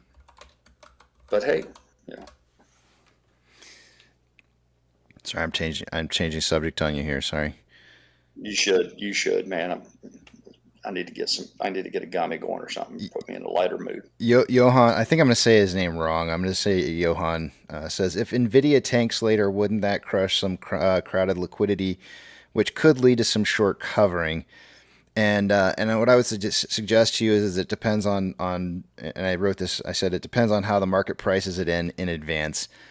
We've already seen NVIDIA taking hits as early as yesterday. So it's kind of like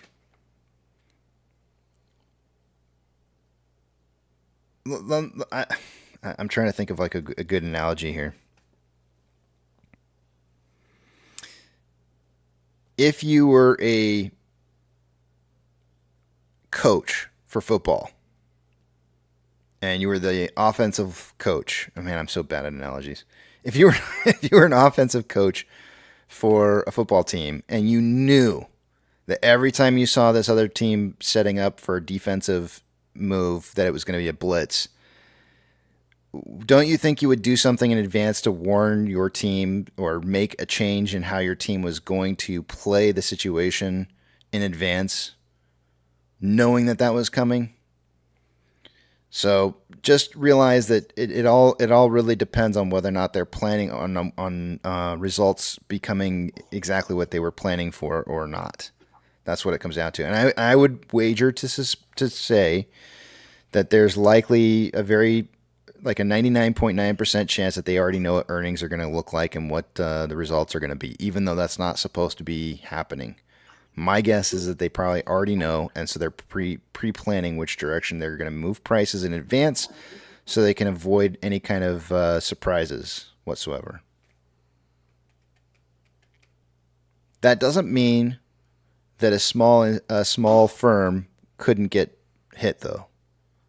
There might be somebody out there who is not planning appropriately, and you end up seeing a small firm getting taken out. But that's what we're kind of hoping for, right? Like we want to see a lot of the small fish getting fried because that tends to lead towards other failures occurring, and potentially the more fish that are dying in the barrel, the more toxic the water becomes to swim in.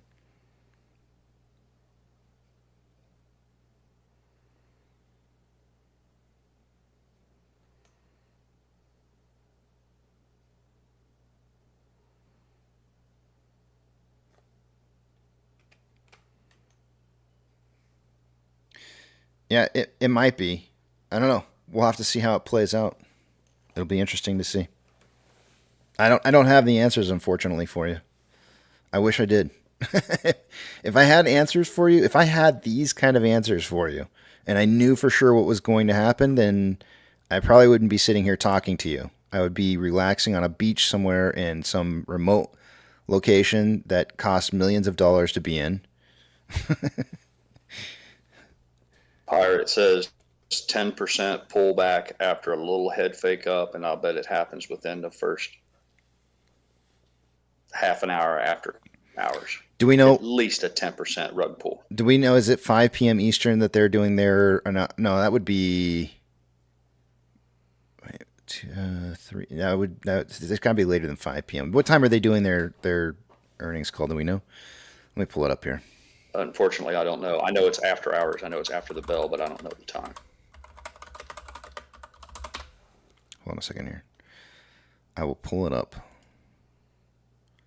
because this is the most anticipated one the entire week. I probably should have read this morning. Oh, they have recaps on this? What the heck? I didn't know they did this. Tuesday. Thanks. Specific notion. You're right. Megan Fox was the person I was talking about before. Thanks for the help on that one.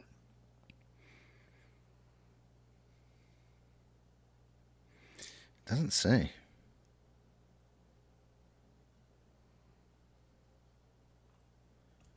I guess I should have just probably just looked this up a different way.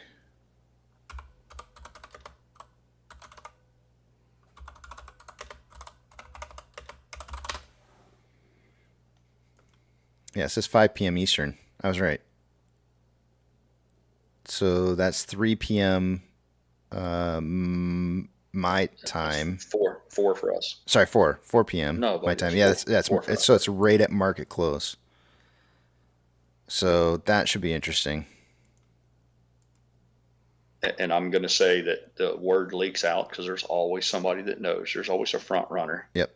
So I look for fireworks about 3:30, 3:15. It might I'm going to say between 3:15 and 3:30 we see a 10% pullback. Yeah, sort of right before the end of the day. I have the greatest respect for Dr. Zayas, but I have he's gone on record that it'll go up. So I have me somebody to spar with on this one. It'll be really interesting to see if it does like an initial push one direction and then falls the other direction. That's what I'm calling for. I'm calling for a head fake to try to suck retail in. Yep. Yeah. They're gonna. Yep. I don't know which way that would be though. I mean, I guess somebody should go look at the options and see which way they're stacked right now. Let me pull up. I am curious what Max Payne's at right now. Let me see. Hold on a second here. To be fair, I don't know what their earnings, their EPS projections are. I don't know what the street is calling for as far as their top line revenue. I don't know. I've got some numbers for you. I have no idea what they're calling for any of that. I know one thing though. I can look at their 1 year chart and I see what I see, and I see numbers. Okay, so their max pain for this week is 682.50, and right now they're sitting at 680.85. So they're actually on the bottom side of max pain. So watching it drop, like I don't know, man. I'm starting to feel like maybe it drops initially, and then has this like big return, jump back up again. That's fine. I can fight with you and Doc. No. It's not a fight. That's no problem. Oh man, you take the fun out of everything. It's not a fight. The fight. Yeah, it's not a fight. All right. No, I'll hold hands then.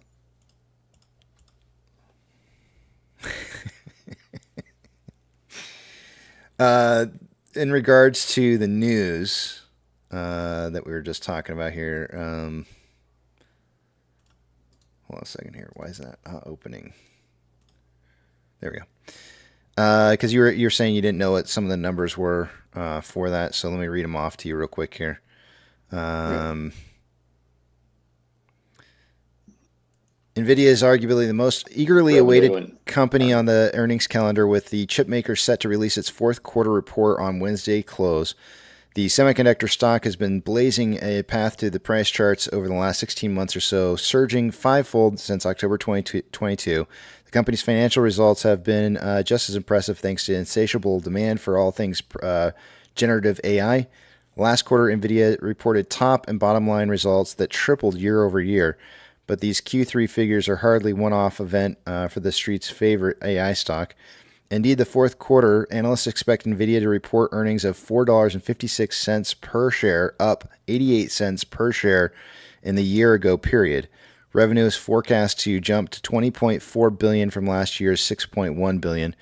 It goes without saying that NVIDIA's continued data center momentum, driven by rapid growth in AI investments, plus an easing supply tightness, remains the key driver of shares, says Wells Fargo analyst Aaron Rakers. Overnight, the equivalent of buy. The analyst sees strong upside to fourth quarter data center revenue, and for NVIDIA to provide incremental confidence in continued demand strength and supply improvement through 2024 and 2025. So that's some of the numbers, I guess. Yeah, so stock has gone up 5x in one calendar year, and Jim Cramer's telling everybody it's a buy. Okay, sure. When is it not going to be? Exactly. Derek says, Casey, did you see that Citibank is down 173% for the year? I did not. I feel like I heard it somewhere, but I didn't see it though.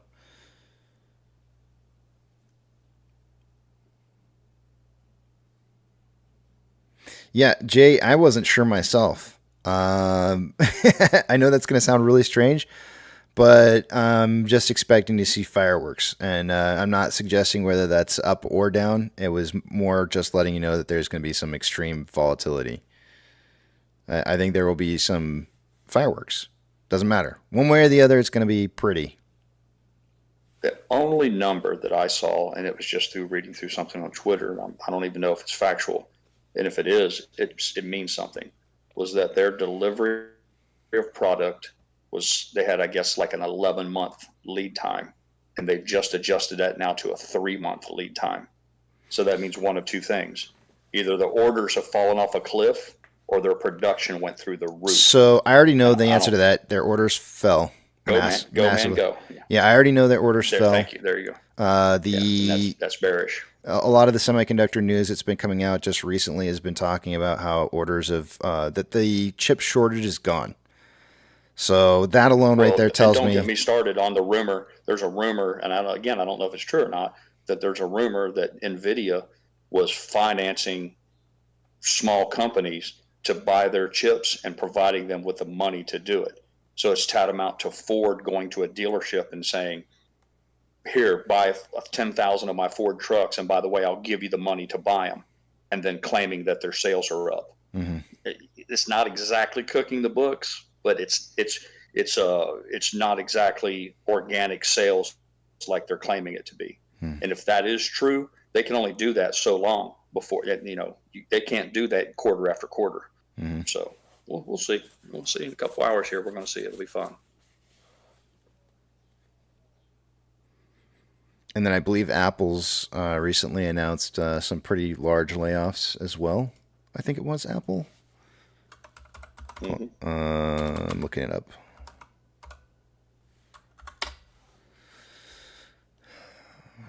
Oh, 40. Okay, so this is from thestreet.com. Of course, I'm probably going to get paywalled out of this. Apple gives employees a harsh ultimatum that puts their jobs at risk. It says here, Apple is giving a group of employees in San Diego two choices: move to Austin, Texas, or get the boot. When was this article printed? January 16th. So this is like about a little over a month old here. The tech giant is reportedly giving the 121 employees on its data operations, and that's not a large number. Where's the large number at? I heard a company was laying off like 10,000 or something like that. Who was that? I'm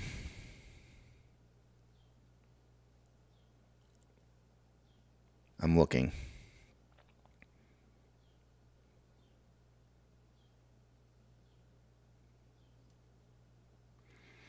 Maybe this is what I saw. So far in 2024, 48 tech companies have conducted layoffs, and 7,528 tech employees have been let go as a result in just 2.5 weeks, according to data from the layoffs.fyi. Maybe that's the number that I was seeing before.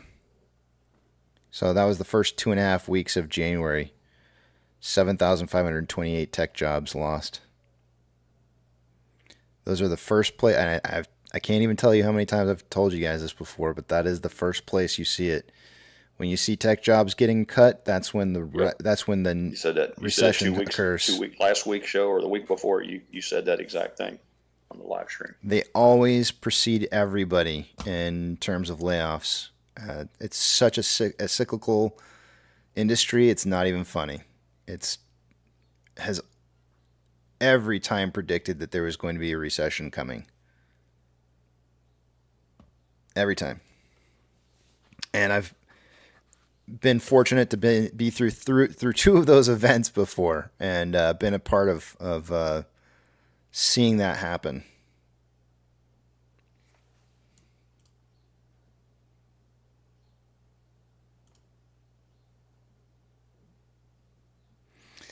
I don't think tech is getting cut out, though, because of AI.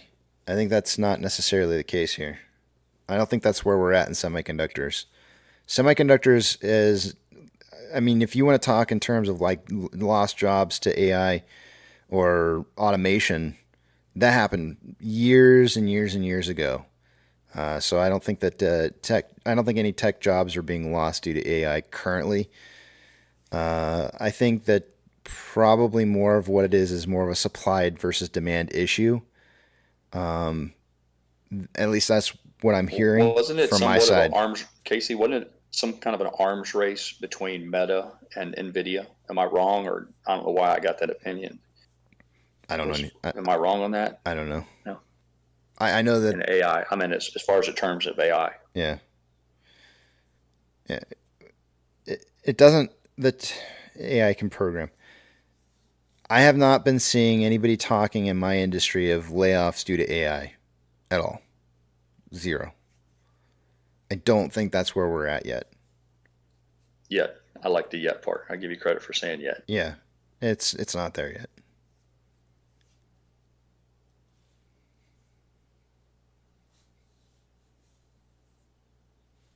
That's not where those jobs are being lost right now due to chip demand.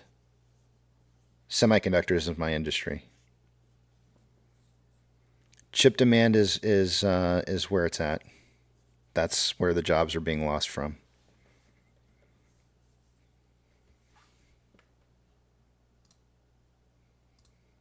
And Chinchilla Garment Wear. He has multiple businesses that provide an income for him. Don't forget to include the Chinchilla factory farm.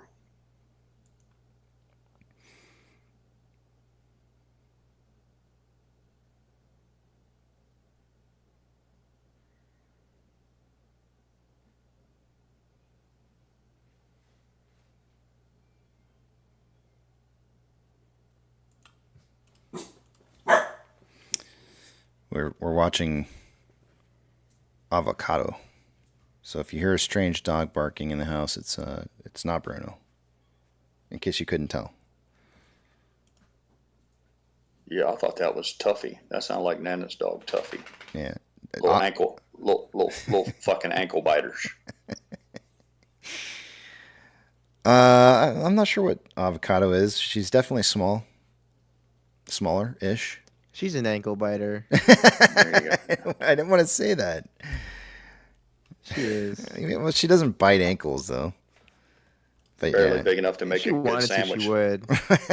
I've always said dogs. I judge dogs. Their value for me is how big of a family they'll feed. If your dog's not big enough to at least feed a family of 4 for 2 meals, your dog's not big enough. That's gross.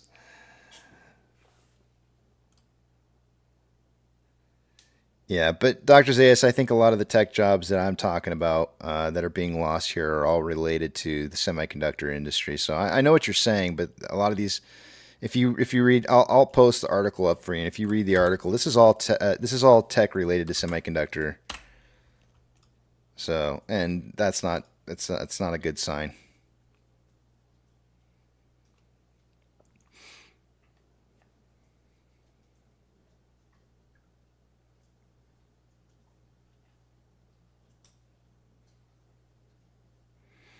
I guess we could always go to layoffs.fyi to see what that's. Actually, I've never been to that website before. Let me check it out.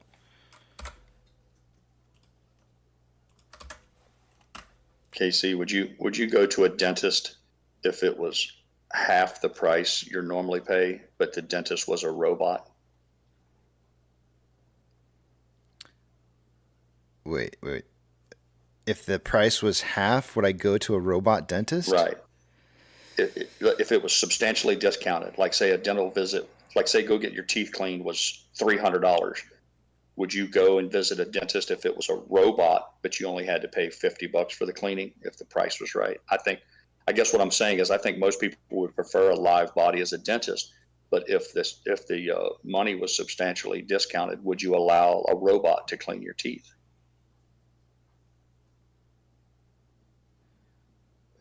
I'm thinking. Oh, okay. Mrs. Pirate said she would rather go to a robot.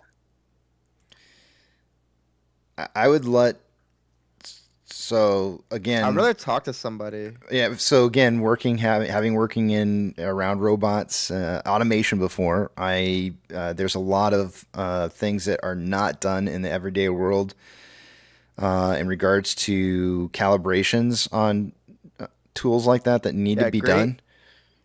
Oh, sorry. It might start out good, but I would wait a period of time to see how it's, what the long-term results are for customers. Well, I should have prefaced Patience. my scenario by saying that it was already in a custom practice. I'm not saying you'd be the alpha or the beta test or the test of concept. I'm saying if it was already a practice where a couple years have gone by. 5 years? Can we do 5 years? It's been. Yeah, like I'll give you an example. I do it if they it had used, been they happening used for to 5 do years. the eye surgery. The eye surgery thing used to be done like by hand by an optical surgeon, and now I think they use laser robots to do laser surgery, and it's become accepted. And I'm just curious as if you would prefer a real person scraping the tartar off your teeth, or if you'd be okay to open your mouth and let a robot dig around in there. After 5, but I like talking to the dentist that I go to. You don't talk with them with their hands in your mouth. Get out of here. He's probably got a hot dentist, though. He's probably got a smoking hot dentist, and that's all. No, it's a guy. Hey, we don't judge here, man. I mean, we've never don't ask, don't tell. You don't talk to them with their hands in your mouth. I mean, really. Okay, but I hate it, and I hate it. He has interesting things to say. I hate it when they do that though, because you feel like you got to say something, but then you can't, and they've got their hands in your mouth like you can say something. And you're just he does a great job. I don't like it because I don't think they're focused. I want him focused on the job. I don't want to hear about his damn romance or whatever, his car that he just bought. Focus on my tartar growth and my gingivitis. Yeah.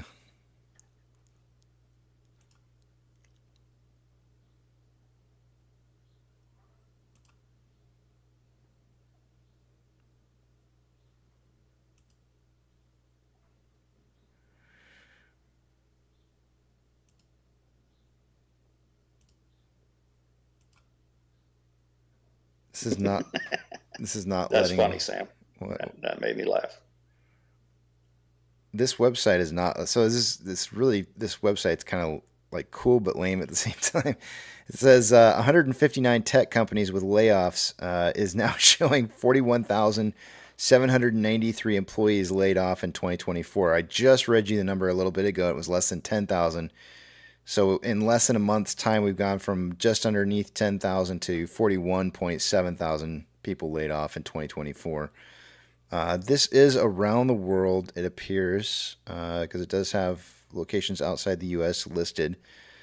But I'm trying to pull the list. It looks like you can filter it. I'm trying to see if there's a way that I can filter this down to primarily the companies that have the largest layoffs. And I'm grouped by this field. I'm having a hard time getting it to work. It's kind of an interesting website, though.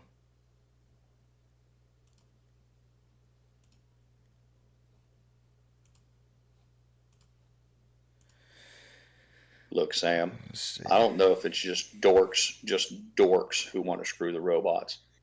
If it's commonly accepted that most men at some time or another have used a sock to pleasure themselves, if that's the bar that it's common to use a sock, an old dirty sock, then I don't think it's a stretch to say there'd be a pretty big, a total addressable market for lifelike sex dolls would have to be huge. I don't think it's going to be the outlier. But then again, I don't know. I'm happily married and I don't have to worry about such things, but.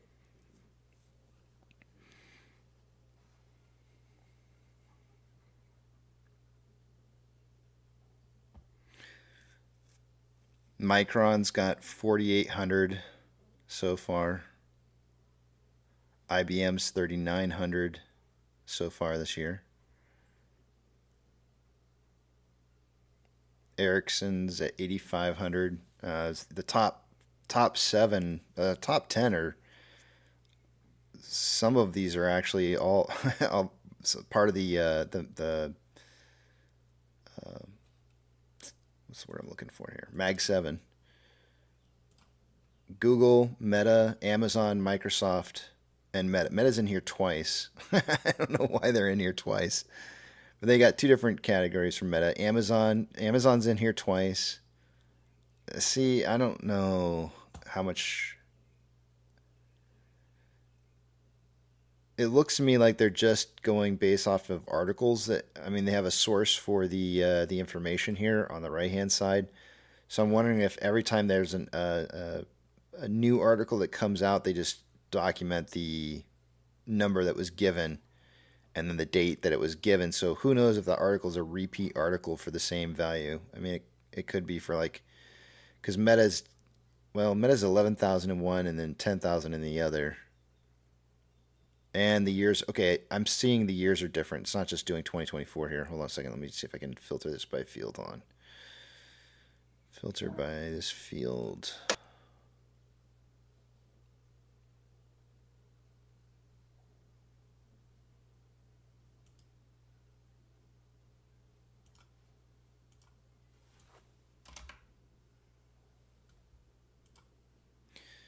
All right, so I think I've filtered it now for just anything happening in 2024.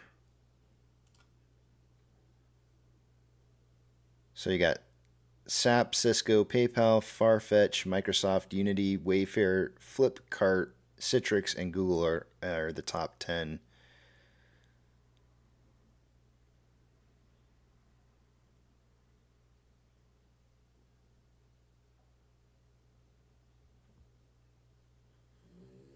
What's going on with Twitch? Why is Twitch laying off? Is Twitch hurting right now, Hunter? Is it what the stocks are down for Twitch or what? No. They're laying off people. Oh, it's probably just because they're downscaling a little bit.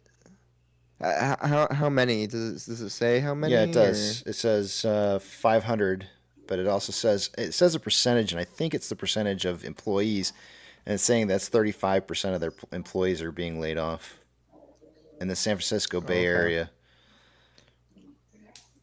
I think it's just a big thing right now. I know I've heard a bit about the whole tech, what you guys are talking about right now, but I just don't know enough about it to intelligently talk about it. From what I've heard loosely, I know there's a big underlying reason for it. And Cisco and SAP are two of the largest ones, and those are more software, and that would probably be more AI potentially related than any of the others that I see here. Is it possible, KC, that during the COVID era they overhired, and not by just a little bit, or has that already been? Is that already baked into the cake? I mean, I think that they went on this big hiring sprees when we went into the lockdown. I think they kind of had to do that because of especially for Twitch, the amount of people watching, the amount of attention just on Twitch in general, because of people having nothing else to do and just wanting to have something to enjoy. They probably did have to hire a lot of people, and then now the demand is a little less there. Right. And so they can sort of downscale and sort of focus on the other things that instead of wasting their money on just having a bunch of people for hire. I just wasn't sure if they walked all that back immediately after things, quote unquote, went back to normal, or if the layoffs you're seeing now are still a result of trying to correct that. I think that's just what's happening right now is okay, COVID is actually done now.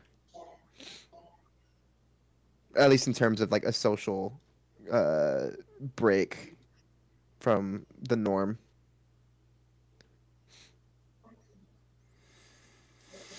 I would have to say I agree with Dr. Zayas on this. A lot of this does seem potentially AI related. Not all of it, but most of it does seem like it could potentially be AI related. Like SAP and Cisco, I would agree with that possibly. Maybe PayPal. I'm not sure what VMware is, but I would assume that's some kind of probably software programming similar to maybe like Cisco because they're both infrastructure and in the San Francisco Bay Area as well. One of the ones that jumped out to me a little bit was Qualcomm.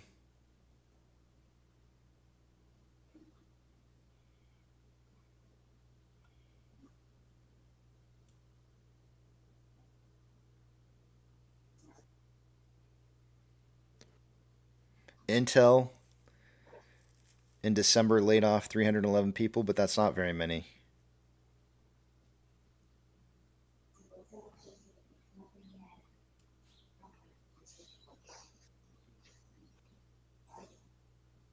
Yeah. Anyways, interesting website.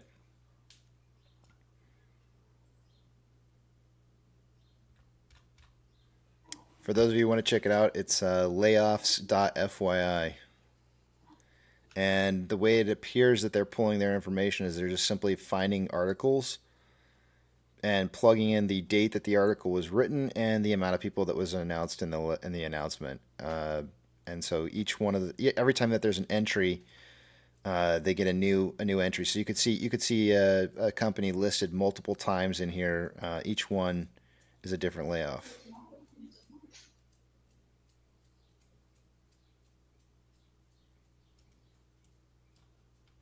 So I sorted it by highest quantity of employees laid off, and then filtered by date. And I did just do 2024, and then I took it back to October of this last year.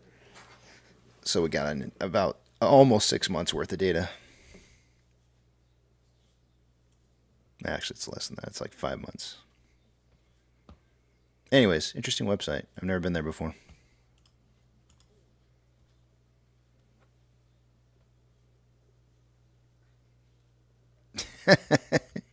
Dr. Saya says they're probably getting sick of woke mobs walking in the executive offices demanding woke shit. Maybe.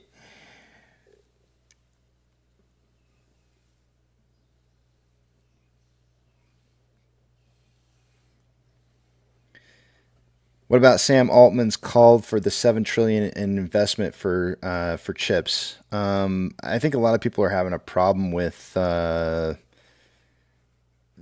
assumptions that were being made behind that call for an order. Let me check it out here. I don't remember exactly what it was that I read about it.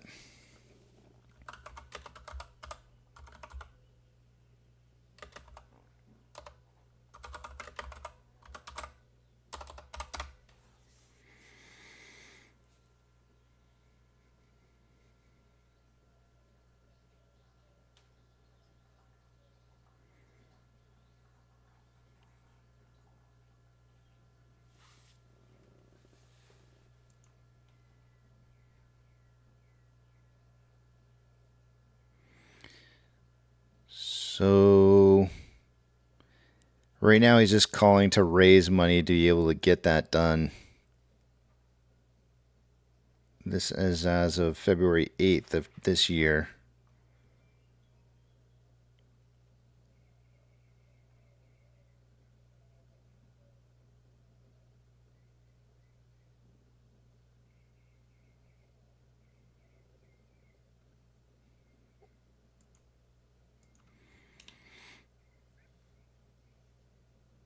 I don't want to go into too much because I don't know how much I can say, but I do know that some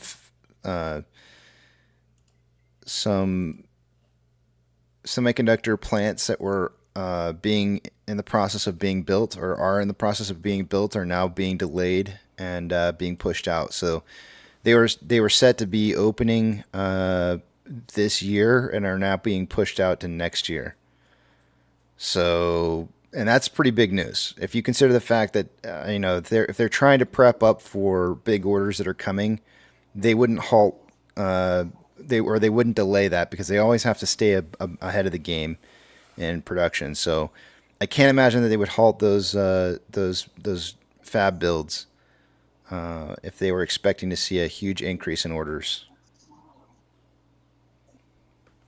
Unless it's politically motivated, like their funding's not available, or if the money that's being allocated is coming out of some sort of big bill going through Congress. That might explain some of the delays in some fashion. It used to be, when I first got in this industry, that a brand new fab would take a year to get certified and actually have validated product that could come out of the fab. It was like a 1 year lag time behind opening the plant and getting good product off the line.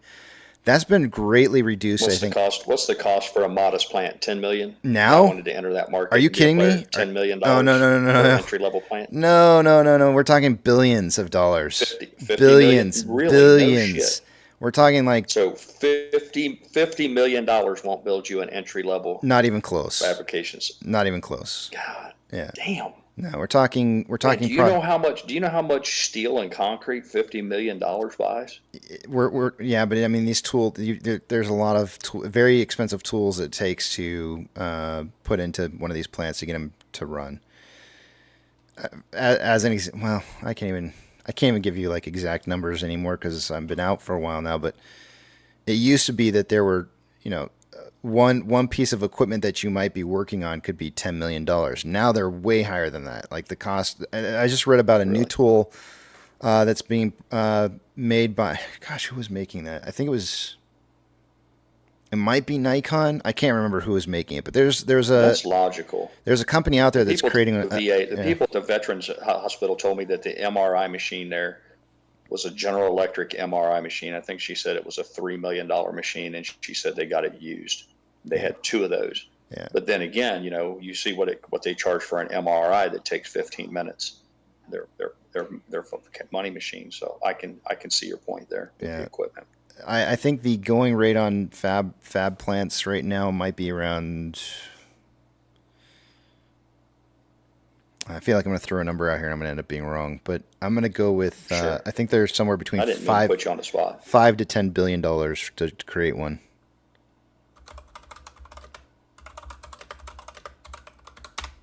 I'm looking it up now. Looks like just to have some Chinese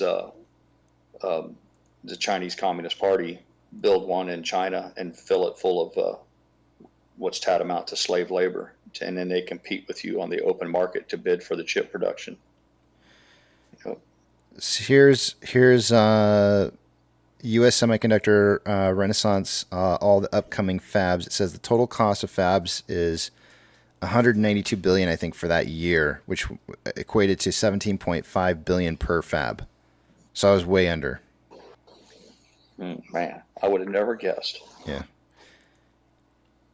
I thought I wanted to say 10 billion, but I thought I might have been a little high, but apparently I'm under. Well, I had a friend of mine who worked in the he was in charge of contracting to hire people to work in construction of pharmaceutical production facilities. And it was breathtaking, some of the numbers that he shared with me. So I guess it makes sense because the production of pharmaceuticals, whether it's something as simple as acetaminophen or aspirin, is just astronomical as compared to, I guess, building a facility that makes light bulbs. So these are some of the current builds, I think, that are going on right now in the U.S., I believe. So we got Global Foundries, Intel, Samsung, TSMC, and Texas Instruments. Texas Instruments got a bunch of question marks in here. TI looks like they're building a $30 billion fab. If that's really the case, that's insane. Here is the Samsung sites, and it looks like I don't know what this $192 billion one is. That's I'm sure that's not a single site. That's got to be like an entire. It's got to be like an upgrade. This says Fab 8 upgrade on Global Foundry. I would imagine this is probably an upgrade of like an entire number of phases in fab. Yeah, there's 11 fabs. So they're building. Samsung's got 11 different fabs that they're looking to build for $192 billion. So, but the current fab that I think, the current fab that maybe is being built here, Taylor, Texas. This is the one right here. The one that's being built by me $17 billion fab. It was supposed to be done by the second quarter of 2024. They're now pushing it out to 2025. And they don't do that. Like, they never, ever, I've never heard of a fab being delayed before. It is massive money out of their pockets for them That's to interesting. not finish. That's interesting in and of itself. They actually pride themselves in like getting these things completed in the least amount of time as possible, because it's literally time is money. There's a logic to that because the cost of materials change and it swings wildly. Yes. And you can end up with cost overruns. You can end up with contracts that people give you a bid, but that bid's only good for a specific period of time. So it's logical that makes sense. Yeah. Yeah, this is. I learned something today. I never realized that it was that kind of money to. I don't know, it's just crazy. It makes.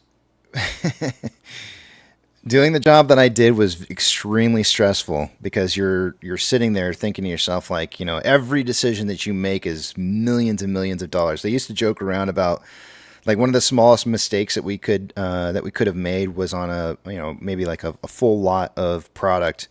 And if we were to make a mistake on that product, they used to joke around, and I say joke around, but it doesn't. Goes in the dumpster. Yeah, if it goes in the dumpster, they were saying that was like 12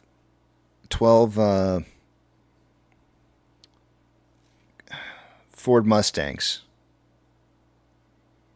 Nice. Right? So, like, if you make a mistake, you just basically destroyed 12 Ford Mustangs. And it was like this, you know, there's this thing that people were talking. And it was like, and they were talking about, like, the fully decked out ones that weren't, like, it wasn't like the bottom end of the rung, like, Ford Mustang. It was like, you know, the, I don't know, 30 grand or something Mustang, 40 grand. I don't know how much they are. With modern manufacturing, though, that's the equivalent of, like, 15 minutes of production on the Ford's line. And I can only imagine that those chips are so profitable.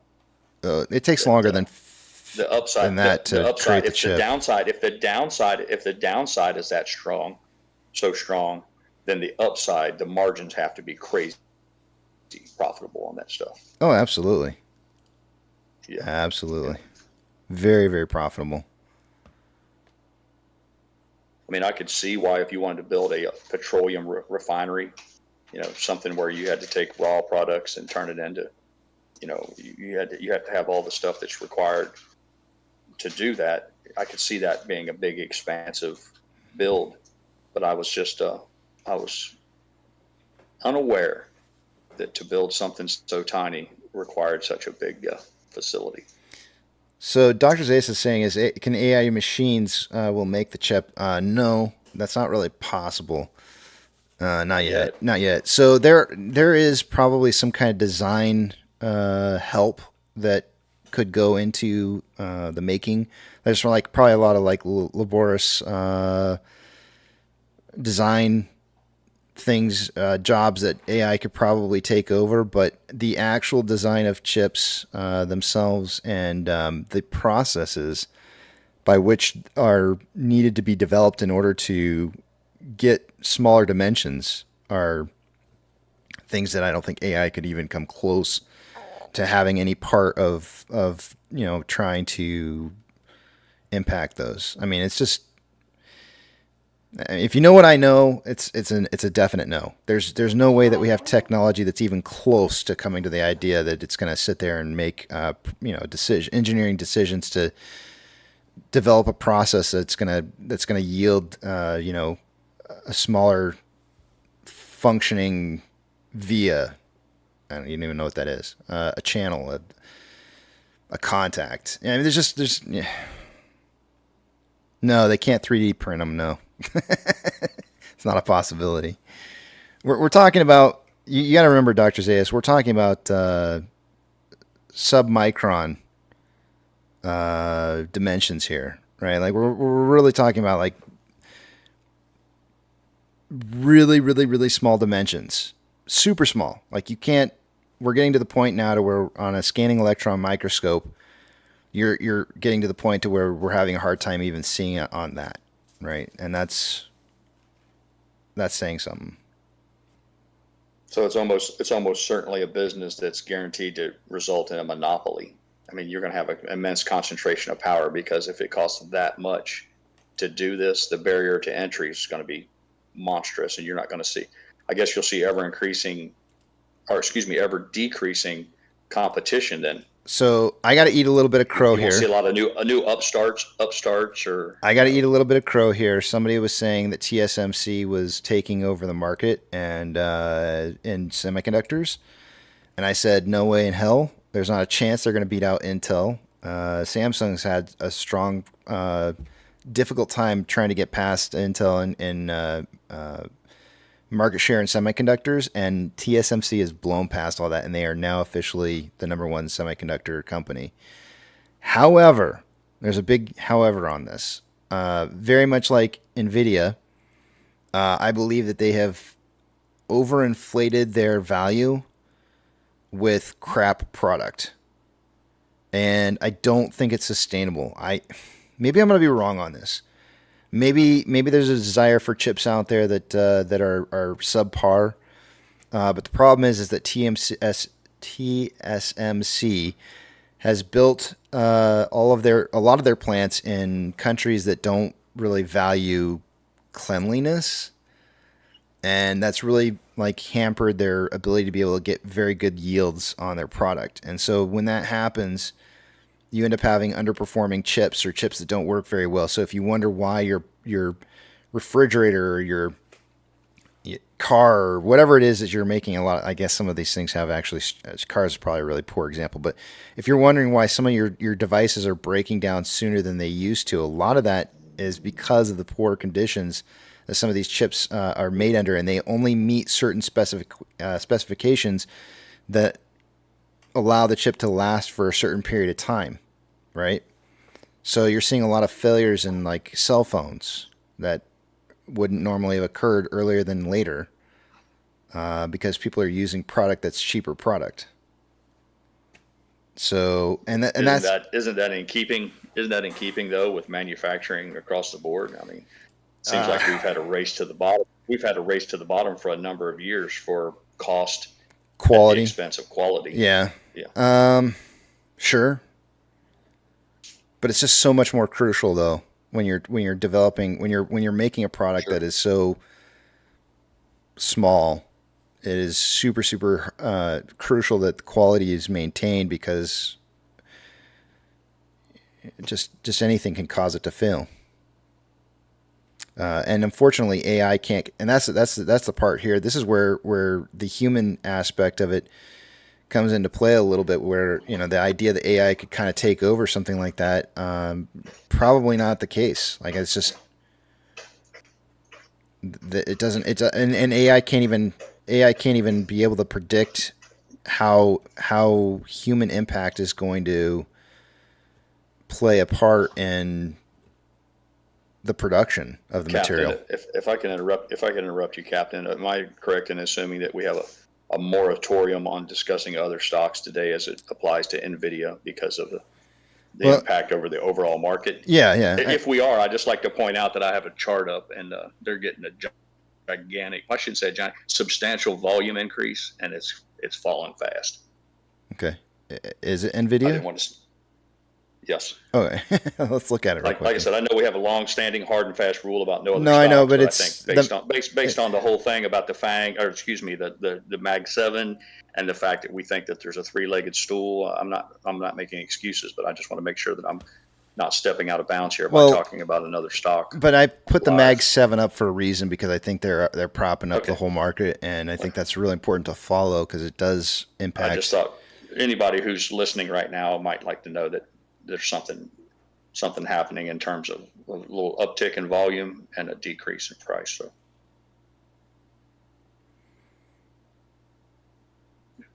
we're trying to make good conversation and not run afoul of any rules here.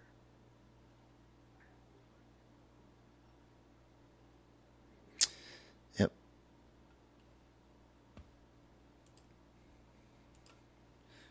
The head fake starts. The head pumping. All right. Well, we'll see. Let's see. Interesting. I apologize for interrupting you. I didn't know if it was something that was going to develop real quickly, and I mean, we'll see it in live time. We'll see if it's the head fake to the bottom, and and catches a lot of people. I think the most interesting thing about this is that they're doing this during the market open hours. Think of all the people who are creating that's what I was gonna say. positions. It's still a little early. Still a little early, I guess. Think about my prediction. All the different, retail investors, maybe even institutional investors who are making positions on this now, and when the market closes, they can't change those. They're stuck. Yeah, it'd be interesting to see how many people think it's going to go up, how many people think it's going to go down, and how much will remain unchanged. I would argue that something dramatic is going to happen. I've made my little bullshit prediction clear, but I don't think it's going to just trade sideways. I think we're going to see something. Like I said, fireworks. We'll see something. I don't know which way it's going to be, but I do think we're going to see something. All right, I'm going to take you guys over the other page here. I am kind of getting a little hungry, his stomach, and Bruno's nudging me like he's got to go outside. So let me pull up the numbers real quick here so I can let Avocado and Bruno out here because I think they got to go. Bruno heard his name several times. Now he's like, okay, I heard you say it. Now I'm coming over here to bug you some more. All right, let me move some pages around real quick. Let's see what we got going on here. Starting with off exchange. By this time of the day, we expect to see about, what time is it? 62% going through off exchange and EDGX combined. As it stands right now, we have approximately 53.98% going through off exchange, and EDGX is at 6.59. The combined total in that 60.57%, or about 1.43% less than what I would expect it to be by this time of the day. CHX volume is 839 shares, nothing unusually large going on there. GME CHX volume for the day is 100 shares, nothing unusual there. Borrow fee, according to IBKR, is at 1.02, so that has dropped a little bit further, and there has been shares returned of about 100,000 shares. In total for the day, IBKR is reporting about 300,000 shares in borrowed shares. According to Ortex is saying about 76,000 shares have been borrowed so far. It's a little bit up from where it was an hour ago, but not really enough to... Actually, it did. It bumped up the estimated short share interest of the free float 0.01 to 12.19. Cost per hour mins at 1.02, average is 1.89, and max is at 2.72. Shares on loan for the day-to-day is at 32.36 million shares. That is approximately 340,000 shares less on loan today than it was yesterday, and Ortex is estimating about 131,000 shares of that was in closed short interest. Taking a look at options, highest amount of call volume as of an hour ago for AMC was at an it was at a $5 strike with 8.8 thousand contracts in call volume. It is now currently sitting at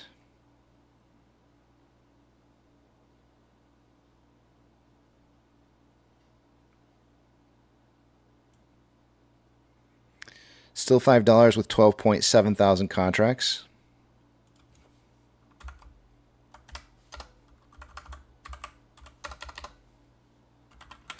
Highest amount of put volume coming in at a $4 strike. An hour ago, there was 3.1 thousand contracts. That has not changed. Still the same value.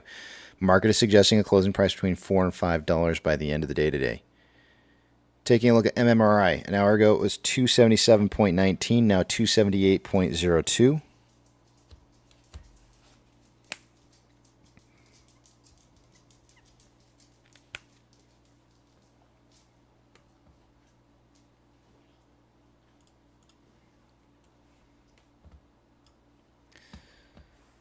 The Mag 7, 4 out of the 7 are in the red, 3 are green.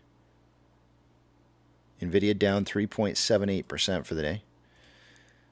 Large financial institutions moving more than 2.5% are going to get a shout out. Coinbase is down 5.25%. FRC is down 14.29%. Silvergate down 7.5%. NYCB down 3.09%. HSBC, which had an earnings report today, is down 8.42%. And that is it. Gold is down 0.04 and trending down. Silver is down 0.79, trending down. Ethereum Classic is down 4.22, and I'm going to say heading down. It's trending down. The US dollar is down 0.01 and trending down.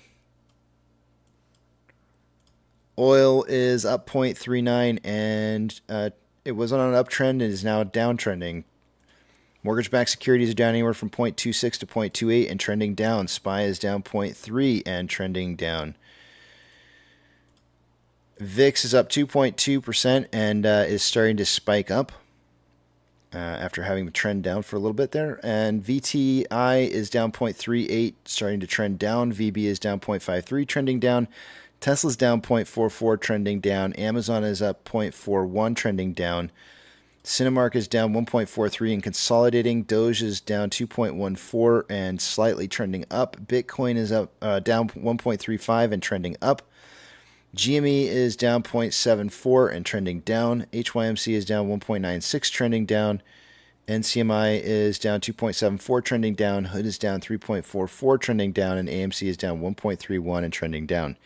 Inflow versus outflow for the day-to-day, there's approximately $1.5 million more inflow than outflow, 4.72 million shares traded so far for the day-to-day. And so now we're starting to see just a tiny bit more volume than what we saw maybe in the last hour, but still pretty low volume. After 171 minutes worth of trading, we are on pace for about 10.76 million shares traded by the end of the day today, and it's a pretty low pace underneath what I was suggesting I thought we might see. I am of the opinion that we will see some late market volume today, whether that's volume that causes price to move upwards or downwards, I can't really say, but I do think there will be some late market volume. I think this number is a little bit low here compared to what pre-market was signaling for. I did suggest somewhere between a 5 and 25 million shares trade a day with a narrowing of that range somewhere between 12 and 15 million. So we're obviously underneath that number. On a 4-hour chart, we have currently more selling pressure than more buying pressure than selling pressure with an RSI of 46.02, which is slightly below average. On a 1-hour chart, more selling pressure than buying pressure with an RSI of 40.74, which is below average. On a 30-minute interval, more a divergence in the vortex indicator currently occurring with more selling pressure than buying pressure and an RSI at 41.61, which is below average. On a 5-minute interval, more selling pressure than buying pressure with an RSI of 37.22, which is below average. And with that, we did get that break a little bit earlier than what I had drawn up on the screen here. And it was to the bottom side, even though everything else was indicating for a drive up. It did move to the bottom side on AMC. What time did that start at? Right around 11:32. Let me just look at something real quick here.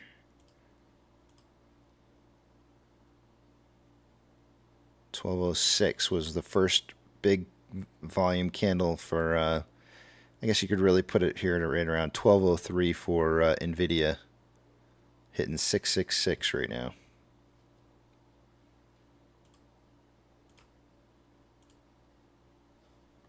Speak of the devil. Yeah, we need spooky music, man. We need like devil music for that on the soundboard.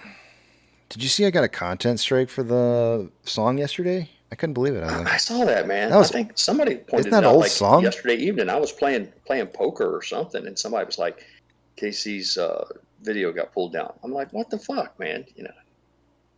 That's crazy. I don't know, buddy. I don't know. I wanted you to play that Robin Williams clip so bad about the liquidity with the banks because I just thought it was amazingly funny, but I don't want to be the result of having yet another video pulled down. Dr. Zayas, you can't 3D print a computer chip. I mean, you could maybe 3D print the packaging for the outside portion of it, maybe, but the idea that the 3D printers lack the ability to do something so small. Yeah, you can't. Well, not only do they lack the ability to be able to create something that small, but they also lack the ability to be able to.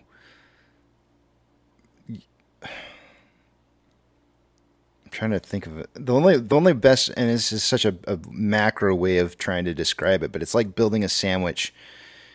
Only the sandwich has like holes that go through it that when you go to put your mayo and mustard into it, it seeps down into the hole, so it's all the way through the entire substrate of the sandwich, and so you get like a a nice. That sounds like you could get bites full of mustard, but it's the only way I can really kind of picture like saying it. And so a lot of the times, I would suggest to you, Dr. Zayas, is don't read it. Just because you read something doesn't mean it's actually true. A lot of these companies are claiming that they're using AI so that they can kind of be on the cusp of the edge and making claims that they're doing things that they're not actually doing. You are not printing 3D microcomputer chips. It's not happening. It's just there's no way to do that. I always thought, KC, that when I would fantasize about it, that someone would make the leap where they would quit making them out of silicon and all the other materials, and that it would become biological, because biology is there's it's much smaller. You look at things on a cellular level and atoms and all that, and you'd think that instead of trying to use man-made products to create something so small, that they might find a way to use naturally occurring organisms to create them. Have you ever seen micro machines? Like, I'm not talking about the little tiny cars that we used to play with as kids. I was amazed by it. Yeah. My friend always said making something big is easy. Yeah. Making something tiny is the challenge. So they actually have down that rabbit hole a few times. They really have small micro machines that they've made, and some people have theorized that there's a possibility in the future that those micro machines will actually start to build atomic level transistors, and which is unheard of. Yeah, that could be cool. That could be crazy cool. Yeah, that's really probably the cusp of the future.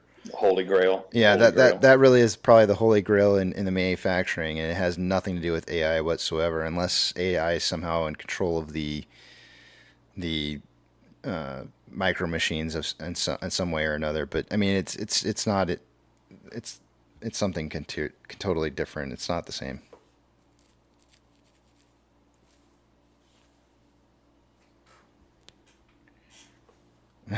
The other Jay Brown says, substrate sandwich.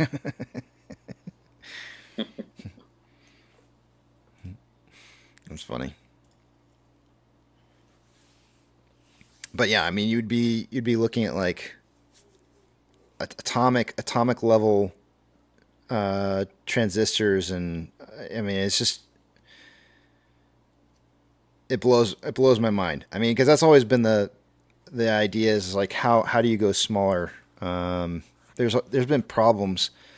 Have you ever heard? I'm trying to remember what it's called. Why do you need to go smaller though?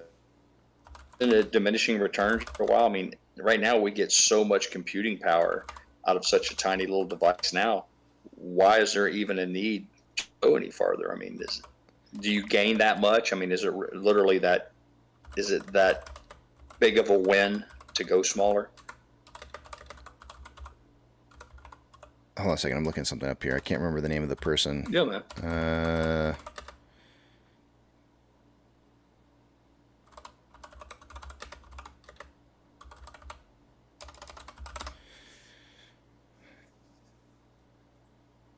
Oh, it is Moore's Law. I almost said Moore's Law, and I was like, no. You know what I always do? This is like You were afraid to be wrong.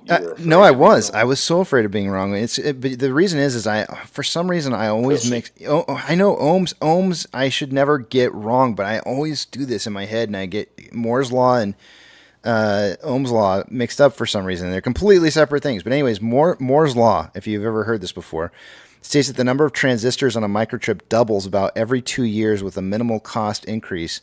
In 1965, Gordon E. Moore, the co-founder of Intel, made an observation that eventually became known as Moore's Law. For the most part, my understanding is to this day it is still being upheld. I'm not sure if it's been broken or not. We may be really close. But it's gotten to a couple different times in history where we've gotten to the point to where nobody felt that was Moore's Law was going to be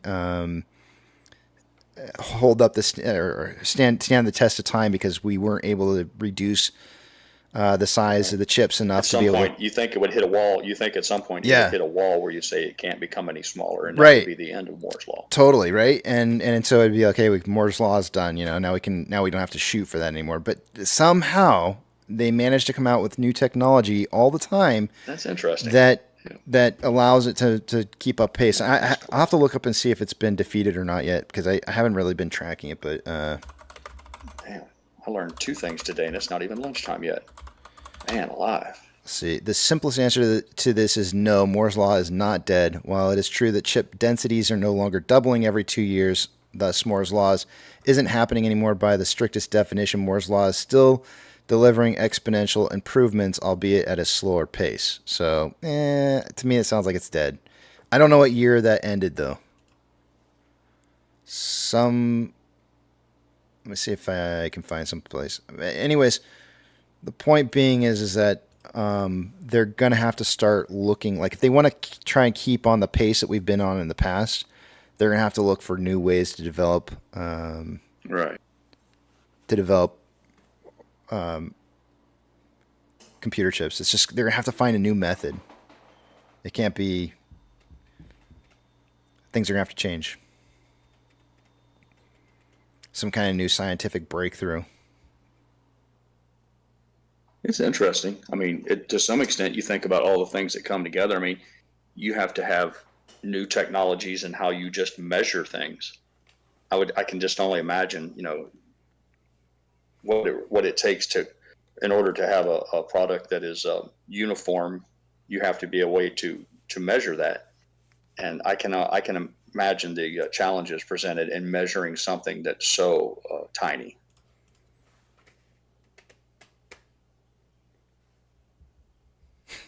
Yucca Frida said I know. Moore's law. I know, and he's putting it in micro penis, and yeah, he's on a roll today.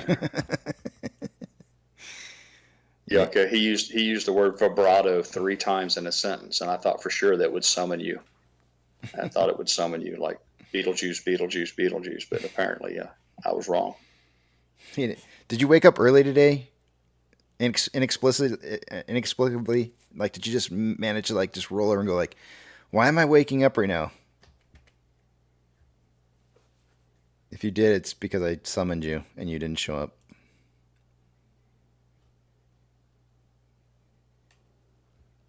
I'm starting to wonder if Hunter fell asleep on the Discord. He said yes. No, I'm still here. Are you really? Wow, you're hanging in today. Are you off tomorrow or tonight?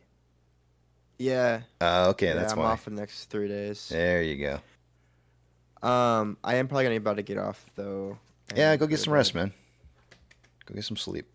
Y'all have a good day of trading and all the such. Yep. Holding. When you wake up, enjoy a fiery red market. If there's one left to be seen, we'll see. We shall see. Enjoy. Will do. Bye-bye. See ya. Yucca says he woke up 3 hours ago. 3 hours ago. Well, he's already an hour late, so it's probably only about an hour earlier than normal.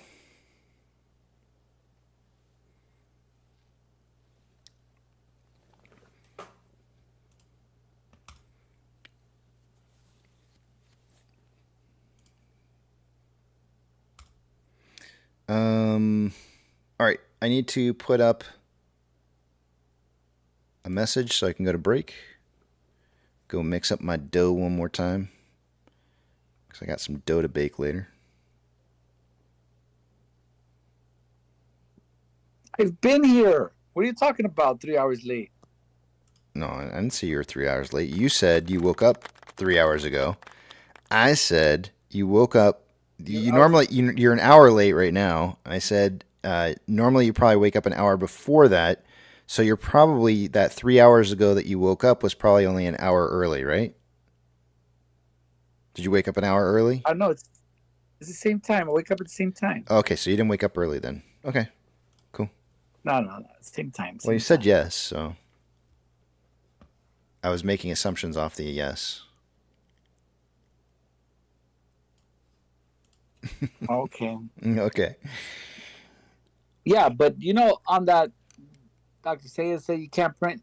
You say you can't print. Yes, you can. You can print 3D printed microchips, but it doesn't mean they'll be functional.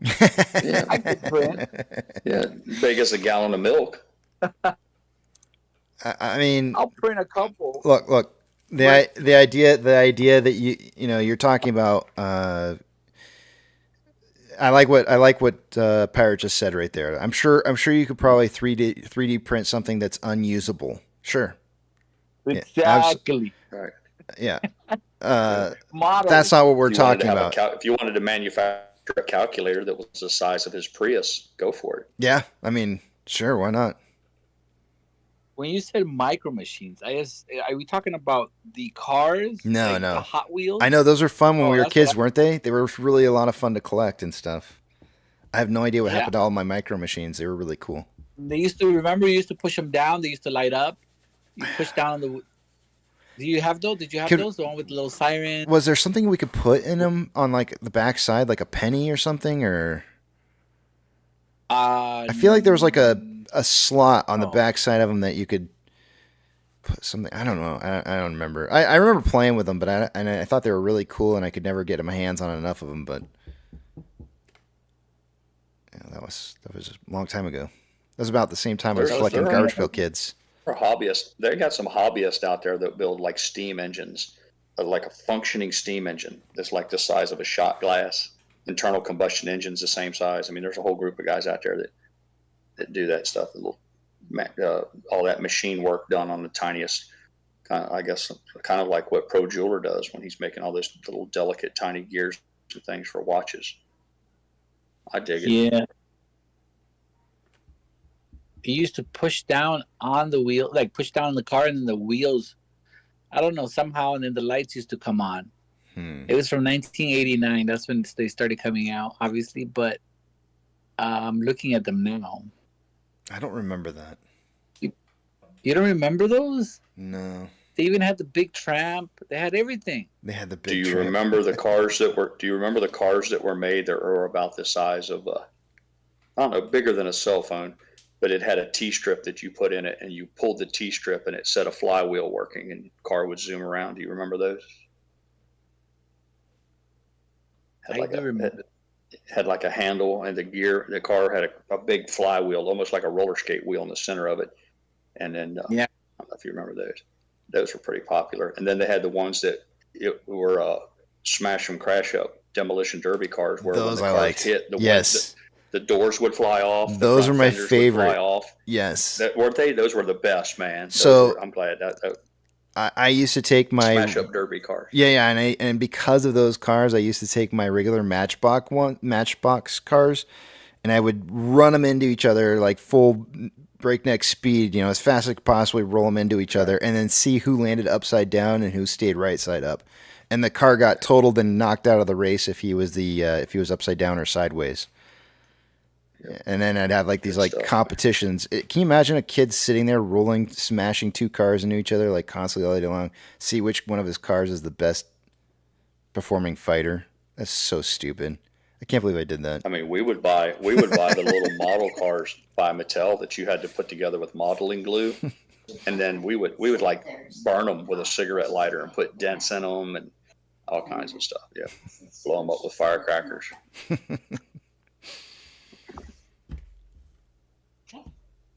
Rally Vermont and MCON both came in going, what's going on with AMC? I told fireworks, man. Fireworks in the marketplace today.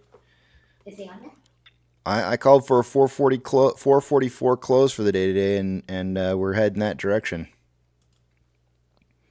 We'll see if we end up hitting it or not.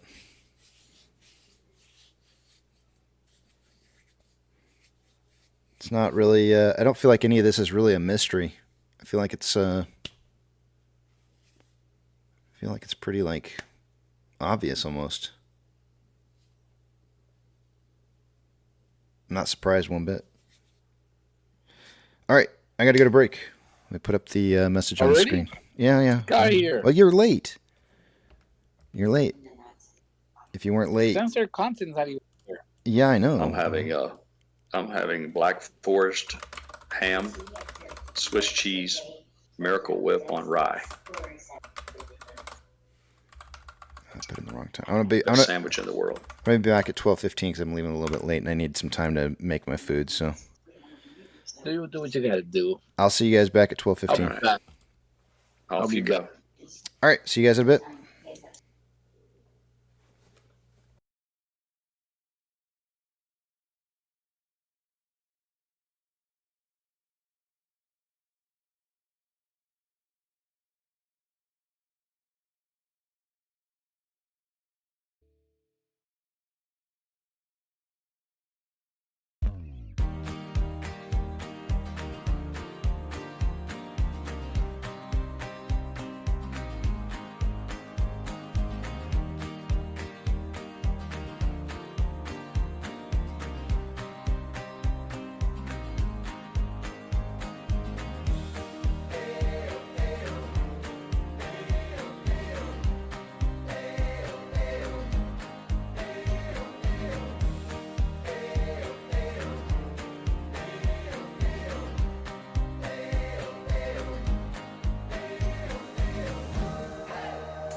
Hey there, this is Josh from AK. I hope you're enjoying my music and it's helping to inspire your content. To get all of my tracks and more amazing music on Upbeat, click to upgrade to Premium now.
Hey Pluto here.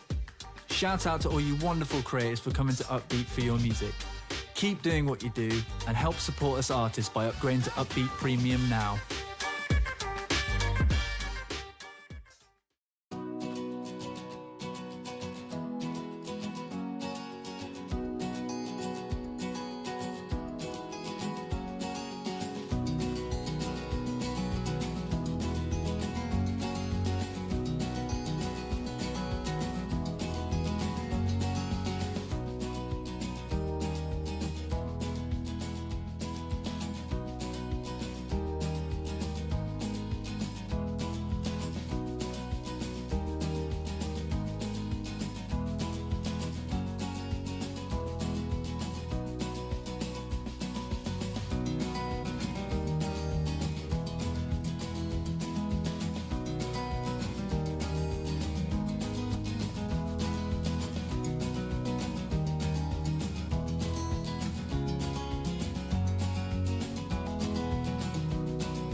just stop the music right there. And I've walked myself into the back of the big tramp here.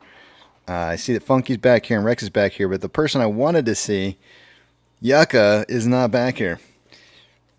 I sent Yucca. I know. I wanted to share with Yucca. Pirate's here. He might appreciate this a little bit. You know the Island Boys? I'm ahead of you, man. Once I seen it before you did. Did you see it? Moment of redemption.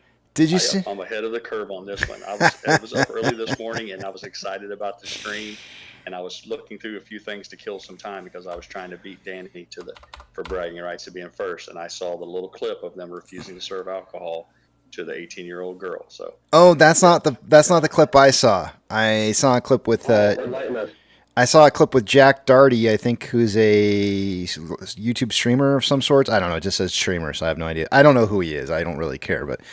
And by the way, I don't incite violence. I'm just saying that there's those guys. I don't know. I'm not going to come off anyway looking good in this. Jack Doherty hauled off and punched one of the Island Boys in the face, knocked him. Oh, now see, that's knocked him. For, Knocked him out. Seemed like because the bouncer that was there standing there was like stuffing him into the car as it happened. I was going like, that's man, that's tantamount to punching a girl, man. It's like evening Christmas, yeah. You're a real tough guy. Oh, you're so tough. You knocked out one of the little Island Boys. Why do I feel elated by this? Why is it that I'm this is not how I should feel. I shouldn't feel good about seeing somebody. In a different direction, because I saw a clip of him where they were having a house party and there was some young girl on there trying to get a drink or something, and he showed her the door because she was trying to get liquored up underage. And I thought, well, man, maybe these guys aren't as bad as they're made out to be. You know? I don't know. I mean, I'm not saying they were going to be nominated for sainthood or canonized by the Catholic Church to be saints, but I thought, well, maybe they're not all that bad. But yeah, man, sometimes I feel like you just gotta smack the dumbass out of somebody. yeah. This is being pretty happy about it since you're not an Island Boy. This is my red moment from that '70s show. Dumbass. yeah. I mean, maybe give them the pimp hand or something.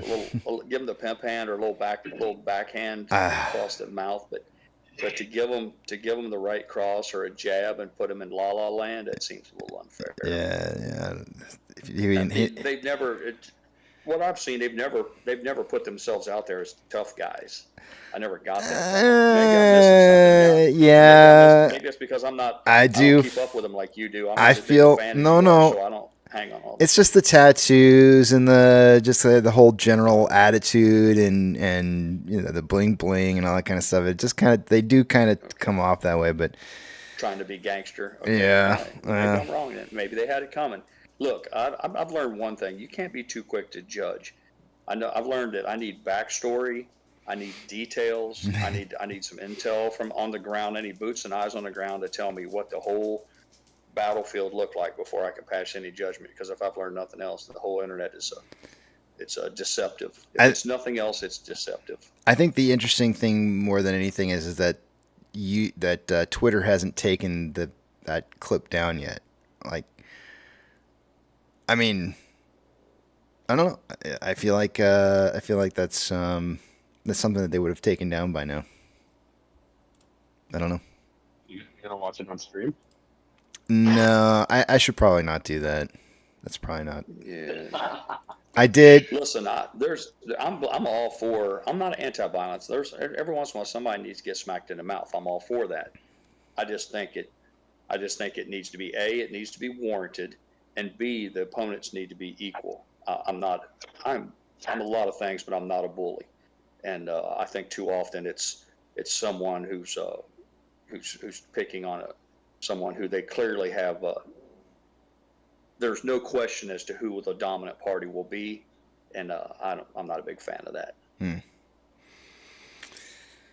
All right, numbers.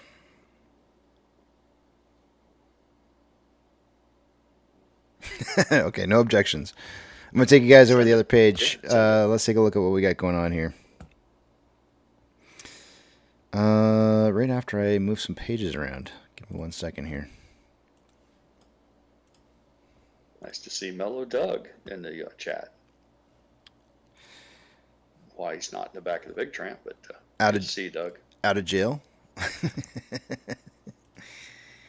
On work release. He's out on work release. He's on work release. Halfway house. Yeah.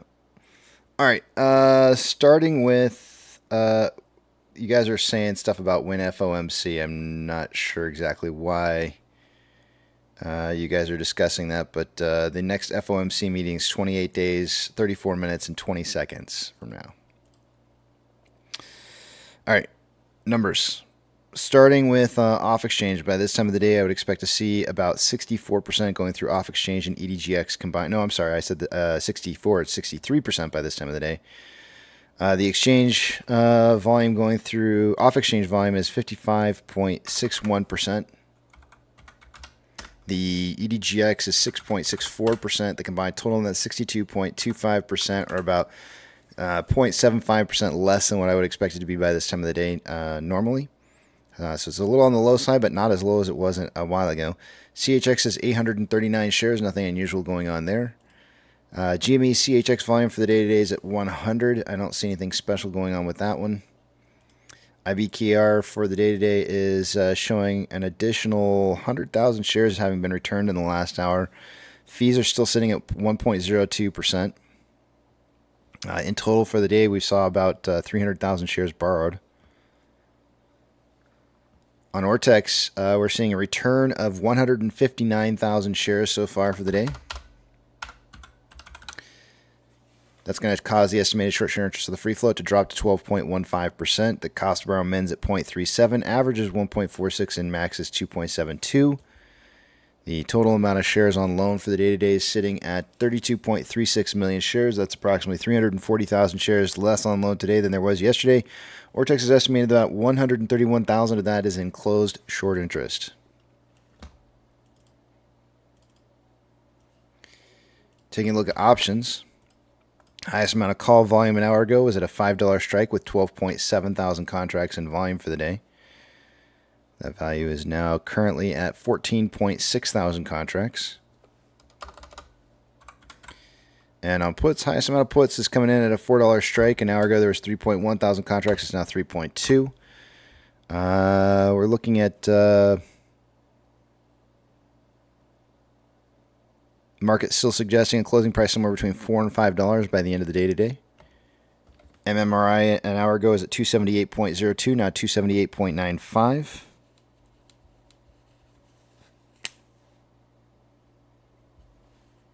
Spread between the 2-year and 10-year yields as of an hour ago is at 4.649, and for the 2-year, 10-year yield is 4.315. The spread is 0.334. An hour ago it was 0.341. So it's dropped a little bit there.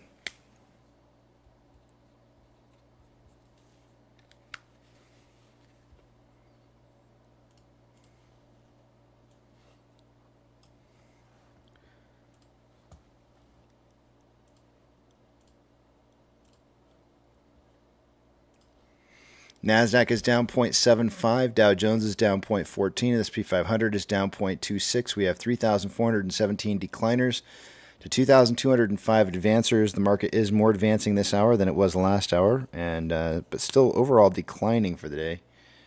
Not ever moving down into the area of hot lava fire, look out below kind of situation, but definitely in a decline. 5 out of the 7 of the Mag 7 are in the red. One of those being on the borderline. Financial institutions plus or minus 2.5% or greater will get a shout out here. Coinbase is down 5.41%. FRC is down 7.14%. Silver 8 down 7.5%. NYCB is down 3.2%. HSBC is down 8.13%. And those are the biggest of the movers. Gold is currently down 0.03, but starting to trend up after a downtrend. Silver is down 0.77 and trending down. Ethereum Classic is down 5.76, trending down. US dollar is up 0.02. It does seem to be making a little bit of a reversal from the downtrend that it was in earlier into an uptrend. Oil is up 0.97 and looks like it's trying to break into an uptrend after having been trending down. Mortgage-backed securities are down anywhere from 0.34 to 0.36 and trending down. And the SPY is down 0.28 and on a slight uptrend currently after a downtrend. VIX is up 2.53, and I'd say for right now it's kind of sort of trending upwards. Yeah, definitely trending upwards right now. VTI is down 0.36, trending up. VB is down 0.5 and consolidating. Tesla is down 0.41, consolidating. Amazon is up 0.51 and slightly trending up. Cinemark is down 1.46 and consolidating. Doge is down 3.24 and trending down. Bitcoin is down 2.11, trending down. GME is down 0.37 and starting to trend up. HYMC is down 3.32 and consolidating after a downtrend. NCMI is down 2.98 and trending down. Hood is down 3.97 and trending down. And AMC is down 1.5 and starting to trend up after a trend down. Inflow versus outflow for the day today, there's approximately $1.7 million more inflow than outflow. 5.43 million shares traded so far for the day today. After 241 minutes worth of trading, we're on a pace for about 8.78 million shares traded by the end of the day today. That is a very low volume pace, and it's actually beating yesterday's paces when we traded 9.2 million shares. I suggested somewhere between 5 and 25 million. We're inside that range, and I tried to narrow it down a little bit and suggested somewhere between 12 and 15 million shares without some massive quantity of volume between now and the end of the day today. There's no chance that that's going to happen at all. On a 4-hour time interval, there's currently more selling pressure than buying pressure with an RSI of 44.53, which is below average. On a 1-hour time interval, more buying pressure than selling pressure with an RSI of 38.78, which is slightly below. No, that's below average. Excuse me. On a 30-minute interval, more buying pressure than selling pressure with an RSI of 38.63, which is below average. And on a 5-minute interval, more selling pressure than buying pressure with an RSI of 41.1, which is below average. And let me check something out here real quick, because I know what's coming. Hold on a second here. Okay, just want to make sure I got that right. All right, cool. And with that, I yield the rest of my time to the back of the big tramp.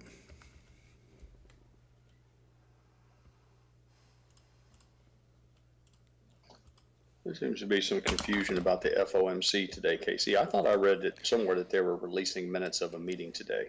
I don't know that they're necessarily doing a press conference, but are they releasing documents today?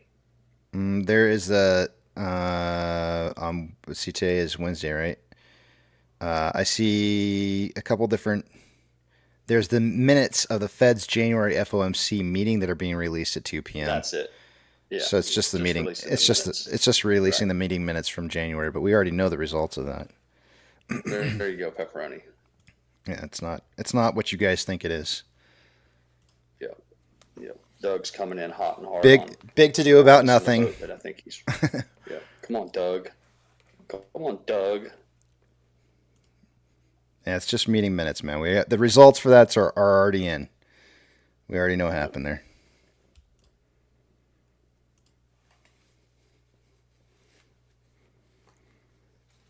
Let's see here. That's so a month ago news. When did we have the January FOMC meeting at? This was like a month ago. It's like really old news.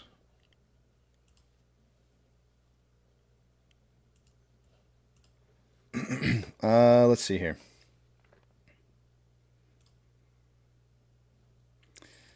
I mean, there's a couple different, besides those Fed meeting minutes from January, Fed Governor Michelle Bowman is speaking today at 1 o'clock p.m. which means it's already happening. Richmond Fed President Tom Barkin has a radio interview today. Atlanta Fed President Raphael Bostic delivers welcoming remarks. Sounds like they've got some kind of federal meeting going on several. There must be some kind of meeting going on someplace that's causing all these individuals to show up at one spot and talk. And it looks like it continues on to tomorrow, where there's a few more that are talking as well. My guess is they're probably, maybe perhaps they're testifying. Maybe. One of those was a radio show interview, so that's probably not the case, but...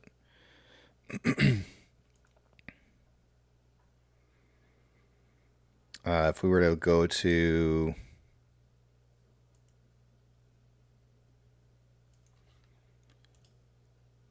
Let me check something real quick here.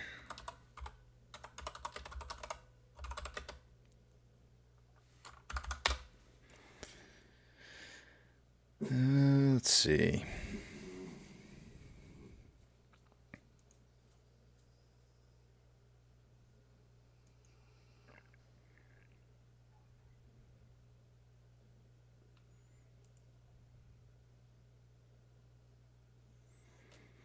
Well, I don't see anything here with any hearings specifically. That I don't see anything.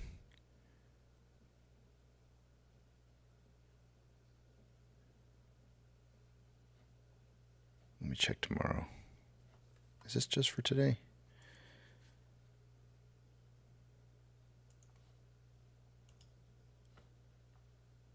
Doug, I keep a few of the mainstream media financial networks up on screens on mute, and I haven't seen a single thing on any of them today. I'm quite certain if there was anything, if the chairman was going to speak, I'm quite certain it would have been a topic today. Yeah, that's old news. So,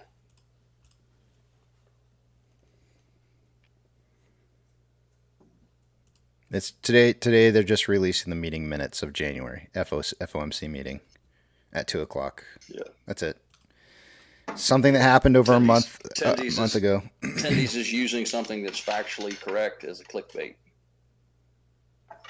Yeah.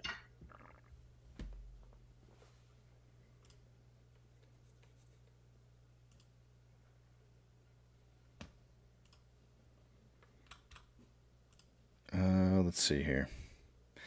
You know, if you want a good website to take a look at in regards to like finding out what's going on, there's a website right there for you. That's the one that I use whenever I'm talking to you guys about the information, and you can see it very clearly states on that website right there what's happening today. And it literally says minutes of Fed's January FOMC meeting. So it tells you exactly what's going on and when it's being released at. And then it tells you all the different economic reports that are coming out for the whole week, right? It tells you that. And it actually, it'll give you a week. Avocado. Chill. We're okay here. This is a safe house. She's acting like it's the end of the world around here. No, Avocado, no. No. This is a safe house. We don't bark at everything. It's okay. We're safe here. No. She's like, I gotta get that one last little bark out, you know? It's like, screw you. I'm talking one more time. Right. You're not the boss of me. Oh, there goes the truck. I can hear the truck leaving now. Feed her a snack. That's actually called positive reinforcement, which means that you're rewarding her for doing what it is that you don't want her to do. That's the worst thing. Yeah, negative behavior. Yeah, you don't want to do that. That's a bad idea. That's what you don't want to do. It's not a good idea. Yeah. Otherwise, I get more of that, and I want more. So yeah, do that with Scarlet Rose, Doug, with your daughter. When she screams and hollers, give her anything she wants. If she screams at the top of her lungs, immediately just capitulate whatever it is, candy, chewing gum, Yeah. immediately give it to her. Yeah, you do not. Yeah. Let us know how that works out for you. Come back when she's 16. We'll see how things are going for you. Right. Yeah. Yeah. Give us a debrief on how successful that worked. Yeah. Hello, Casey. How are you? Good. How you doing? I'm good. Just went to the gym, driving home. I have a question. Who's Avocado? It's my sister-in-law's dog, and they went down to they left out of town, so we said we would dog sit. So. Oh, okay, I thought you had a new dog. That's why it was like. Yeah, no, that conversation is still being had. I'm a one dog kind of person. Yeah, two for now, but it's temporary. Oh, you want another dog? No, my wife and the rest of my family do. But I know what's going to end up happening is the puppy. Once the puppy phase is gone, nobody wants to care for the dog anymore. Just like they don't care for Bruno. Fact. And absolutely. And so what ends up happening is you end up having two underappreciated animals instead of one, and I don't think that's necessarily the way to go about doing things. So, I've told the kids on many occasions. I said, like, hey, don't leave Bruno. A couple things. All I ask is don't let Bruno outside and just leave him outside, especially when it's like cold or hot, which happens all the time. And the other thing I said is don't make sure you feed and water the dog, and maybe give him a bath every once in a while or something. Like let him know that you love him, that you care for him. And they're 0 for 3, right? Like none of those get done. And so I'm like, oh, all right, that's fine. You don't want a new dog, obviously, because if you did, you would show me how much you care for the one you have. Sounds like you guys need an intervention. No, it's not the case. I think that this is kind of one of those things where it's like I put down my foot and say, like, look, it's not going to happen. If you want change, you have to change. To get change, you got to have change. I advocate for having a space in between pets. If you lose one pet, or if that particular part of your life comes to a close, I think you need to have a rest area in between where you have no responsibilities for pets, so that you can enjoy that lifestyle for a little while, so that you can have that to contrast when it comes down to choosing to have another one. You can say, well, just remember now, it's pretty nice right now. Nobody has to clean up dog shit in the yard. Nobody has to go get dog food in there. Nobody has to do all these things. Yeah. So are you sure you want to give up this relative peaceful existence we have? Give them a choice. Well, so what do you do when you travel? When I travel? Yeah, you take Bruno with you? That's what I'm saying, right? Like, it's so much harder to take 2 dogs, let alone just one. We usually take Bruno with us when we travel to, like, go to the beach or something like that. We'll take him with us. But if we're leaving out of town, like on a flight where we can't really take him very easily, he stays behind. And trying to get somebody to house sit 2 dogs is way harder than it is to house sit 1 dog. Lot of logistical challenges. Mm-hmm. People talk about retiring. I have a friend who, as soon as he retired, immediately they're going to travel. They're going to travel by car and take all this, no interstates, take the back roads. They had it all planned out. His wife went out and got a dog immediately and refuses to leave the house because it creates a lot of logistical challenges. And she blackmailed him. That's how it's called. No. Thank you. If I had to choose, like, I would want to have a shark, like, because that's not going to require anybody special to help you watch it while you're gone. a big shark. I can just see that you're telling him, like, okay, on this day I feed him this half of a rack of lamb, and make sure you don't fall in the water. Really, really important. It depends. Well, I can tell you, Stock Whiz, there's something pretty impressive about a nice saltwater tank. I'm not talking about a little goldfish bowl now. I mean, I have to agree with you there. There's something elegant about a big, massive, well-stocked fish tank. But then, if I want a shark, I would need a pretty big one. I don't even know if. Who are you getting rid of? Who are you getting rid of? That's all I want to know. Piranhas. Piranhas are smaller, man. It's not about the shark. It has to be a specified shark. I want a great white shark. Aren't those? I thought there was only dangerous like, kind. wasn't there only like one in captivity ever or something like that, and it didn't even go over very well. Yeah, I was going to go with 0. I don't think they've ever had one in captivity. No, there was one. I'm pretty sure there was one. Hold on a second. I'm going to look it up. Either that or a bull shark. Yeah, but they are dangerous. Pretty convenient when uninvited guests come over. You just. All right, here we go. You have a problem.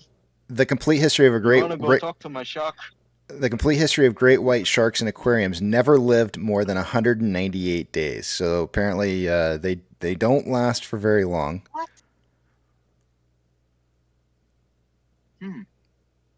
Interesting. Mm-hmm. And why is that? Even though the average lifespan of a shark is 40 to 70 years old, they don't last in captivity for much longer than that. I think it's because they have such a wide range of swimming, and they can't. Yeah, they travel a lot. Yeah, and they can't probably get the exercise that they need, so they probably just die. Damn. Yep. So I would have to buy a piece of beach. You need a lagoon. You need to buy a lagoon somewhere. Yeah. Okay. I don't know. It's something about sharks that I find interesting. Interesting species. If you ever get a chance to go down Australia. south in Florida, go to Moats Aquarium, and they have an extensive shark tracking system of great whites, and they just patrol the entire East Coast. Where's that? The Moats Aquarium, I think it's MOTES, and they specialize in sharks. It's incredible. I had a 215-gallon saltwater aquarium. They're a bit of work to get them to do a good reef one. Like probably what pirates think is those incredible reef ones with all the nice hard corals. But sharks, they roam. You can pick a shark and say where it's been for the last month, and you're just amazed at the path that they've gone on. But yeah, they track them with they implement the tracker, right? Yeah, but you can see like 100 different sharks that they've hit the fin with, and it's just amazing. They've got some shark displays, and I don't agree with it because you just can't have a shark. They grow too fast. Like people that have what do you call it? The Japanese fish, the real pretty ones. They're just a carp, but they're bred koi. Oh. You buy a koi fish when it's 4 inches long, and in a year, that damn thing's 2 feet long. You can't even. They have to be in ponds, and they outgrow the ponds. But the Moats Aquarium does a lot of stuff. They did a lot of stuff for the Navy on for survival gear. If you're in a shark environment, they've had some input there. But yeah, the Moats Aquarium is incredible. So, according to this website that I'm looking at right here, it's stating that the Okinawa Charumi Aquarium in Japan was the last one to hold a great white on January 5th through the 8th of 2016. The aquarium obtained a great white shark that they retrieved from a fisherman. The shark died after only 3 days. It was part of an exhibit about dangerous sharks, but it wouldn't eat. Its health declined rapidly, and the aquarium canceled its great white shark program. That was the last. Apparently, that's according to this website. That was the last one. Hell, the Atlantic Aquarium has that largest window where you can see those the whale sharks. There's 2 of them. Mm-hmm. Hell, those guys have an unlimited budget for that aquarium. They've got a 3 million gallon tank, and they still killed 2 of them. Wow. That's crazy. What did you say? Come again? I don't know why it affects me so much, but it's it's so wrong to have certain things. You know, I feel the same way. I feel like there's some animals you just don't put into captivity. I can't go to SeaWorld after watching that blackfish. I can't go, and I'll never go to another SeaWorld. Blackfish, about those killer whales. Yeah. What went on with those killer whales? It's so sad. Yeah, dude. It's just You know- propaganda for money, you know. And growing up, though, I was such a huge fan of SeaWorld, too. Oh, same. Marine World in the Bay Area. Yeah. But I can't go anymore. But- Whether it's a dolphin or a killer whale, I can't do it. Yeah. It's not really, there's no life there for them, honestly. No. Yeah. Just go to Canada. I do want to say this though, in regards to educating, and I'm not trying to justify the ends or by the means, but the amount of education that SeaWorld is responsible for both the general public and then also and what it is that they do for the sea life community is actually really something to be proud of. And I know that just because you have to, capture a couple killer whales and some dolphins and some other sea life in order to be able to teach people and get that money to be able to do those kind of things doesn't necessarily sound like a great trade-off, but they did do a lot of good things too. And I know nobody really talks about that stuff, unfortunately. And my brother and my sister-in-law both worked at SeaWorld in the training department over there. And they can actually tell you a lot of the really, I can't do it because I never worked there, but they can actually tell you a lot of the really amazing positive stories and the sea life work that they did to, the good things that they did do. So I don't know if you know this or not. They're actually responsible for a lot of the saving of animal life that would have been endangered otherwise. Like they were growing sharks. They were breeding sharks and then releasing them out of captivity into the wildlife because there were certain breeds that were having problems and issues, and so they were rehabilitating, so to speak, the species. Instead of leaving them torturously living in captivity, why don't they rotate them out and have a buffet where people with I don't think it's that easy. Money could bid. You could bid on them, and then at the end you could cook them up and have a big fish fry, and then the money goes towards conservation. I don't know. I don't know about that, but there. I mean, so there's two sides of the coin. There's the side of the terribleness of the captivity of the animals, but then there's also the other positive side to that too, is of what they were able to accomplish in helping educate people, and that's a big thing. A lot of people saw the Jaws movie and just thought sharks were just evil, and they would killing sharks left and right because they're man eaters.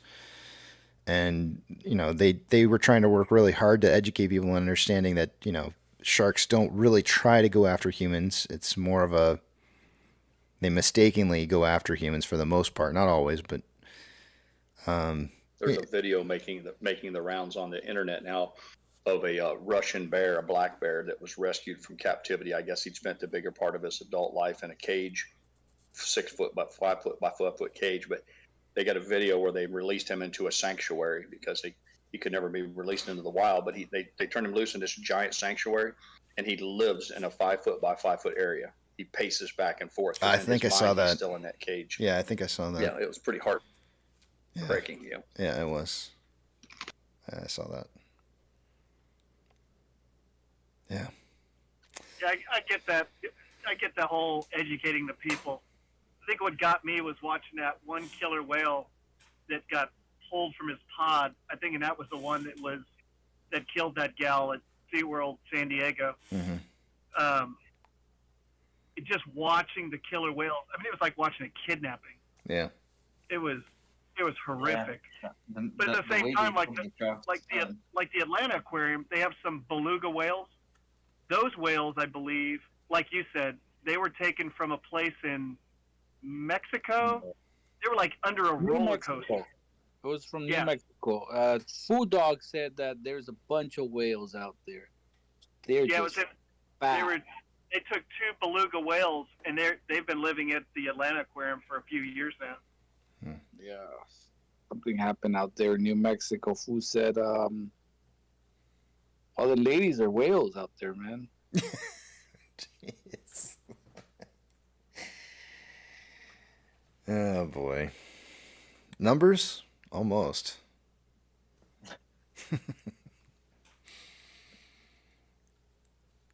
Is that what we're talking about? I just jumped in. No. Z-Wade says there is something to be said for zoo and aquariums and such. It, quote, if people see them, they can care about them, end quote. Others may not care without the opportunity to appreciate them.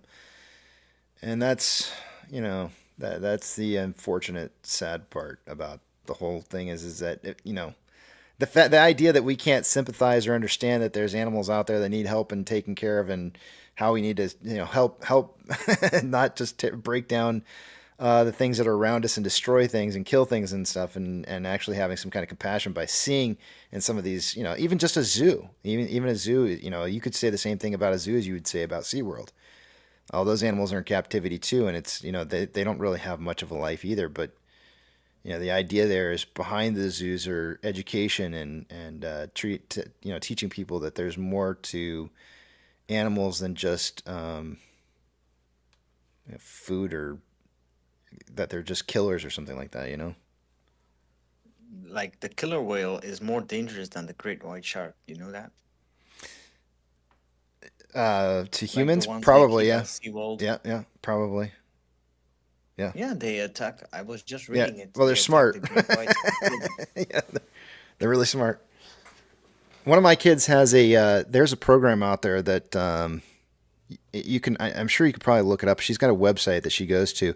One of her friends bought her they tagged a shark somewhere for research purposes, and she's got a direct link now to the shark, and she can track the shark wherever it is, and it's got her tag is specific to her. It's almost like she's got her name on a shark somewhere out there. Some people might see that as inhumane, but the research that goes behind the tagging of the shark helps for research, and then she just gets to be able to follow the shark around on the website. So there's some cool stuff like that. I don't know if you guys, It's crazy the distance they can swim. They do. Yeah. They swim from, let's say, from Africa to the other side of the world. And I want to say those whale sharks down in Cancun, they have actually a season where that's where people go down there to scuba dive and see the whale sharks, and they travel the world. Those whale sharks. Mm-hmm. Yeah. They're amazing. Yeah, very. And the way the killer whales, the orcas. Oh yeah. The way they hunt is crazy. I saw that what was that last week? There was the animal. The animal, the family. They hunt in family. If they wanna hunt for a sea line, is it called? Yeah, sea line. Mm-hmm. They just come in groups, and it's on those big parts of ice, and they just break it. And the way they hunt for great whites, they just jump on the shark, and they break the bones of the shark. Well, I've been seeing with the sharks now that there's certain killer whales, they're just going for the livers. They're literally hitting the side, just grabbing the livers and saying, I'm good. Yeah, it's like they cause a big, I'm saying, accident, like a crash. They crash them, with 2 or 3, really bam. They hit them hard and they're done. What would you guys guess is the single deadliest animal on the planet in terms of killing human beings? I think there's a big list of them, right? And one of them is close in the list is also the one in Florida, the alligator. Yeah, I tell you, everybody says rattlesnakes and sharks, what have you. But the simple fact of the matter is, it's the mosquito. Mosquitoes have killed more human beings than any other animal. You said, okay, wait. So Or what mosquito? You said animal. That's an insect. So I wanted to catch you on that. An So animal, first, insects. yeah. Here So comes the lawyers. Here come the lawyers. Here come the lawyers.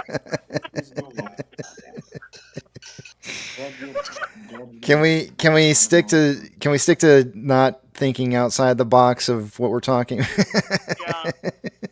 You just googled it. I thought the concept. No, I didn't Google that. I just happened to know that I traveled a lot as some of the other military guys have, and malaria is a big thing. But I just thought the topic of conversation was human beings dying at the hands of an animal, and I thought I was going to impress everybody.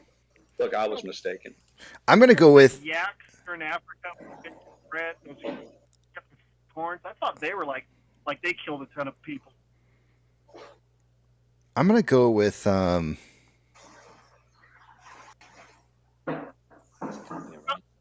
hippos.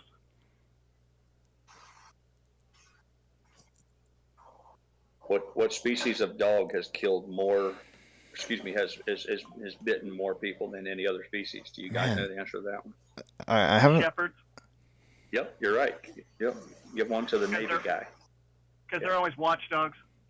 Yeah, and I think it might have something to do with the numbers. It might be a numbers thing at play. A lot of people want to think it's a pit bull, but it's not. It's a German Shepherd. Yeah, in fact, my shepherd actually protected my wife from a pit one day. I'm going to go with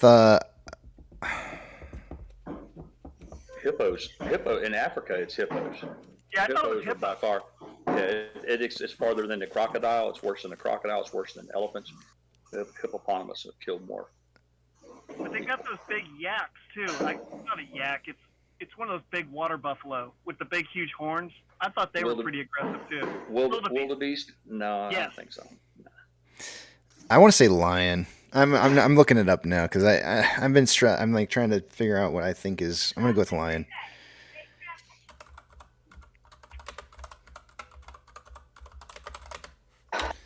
Final answer, hippo. Let's see here. The most brutal animal is the saltwater crocodile. Yeah, they do some damage. And I remember that St. Augustine alligator farm. They had one that was 19 feet 6 inches. Hippopotamus. That thing's probably even bigger now. You know, I was wondering about elephants. Hippopotamus is number one. Number two is elephants. They're really hippo's number one. Yeah. Hippos. Yeah. Oh wait! No! I take that back. The list, the number goes up higher the further down I scroll here. So hold on, let me get to the end of the list here. Hold on, let me keep scrolling. Everyone thinks those hippos are from some cartoon, and they go to get close to them. The hippo's like, right. Okay. No. The mosquito was number one. Number two was humans. Number three is freshwater snails cause 200,000 deaths per year. Okay. I don't know how that works out exactly. But anyways, moving on. Saw-scaled viper. The assassin. Sea snakes on there? The assassin bugs. Hold on, I'm reading the top 10. The next one is scorpions. Really, I wouldn't have known that. 2,600 deaths per year on scorpions. Bad, dude. Ascaris. I stopped at a McDonald's pirate. They don't sell saltless fries. Ascaris roundworms.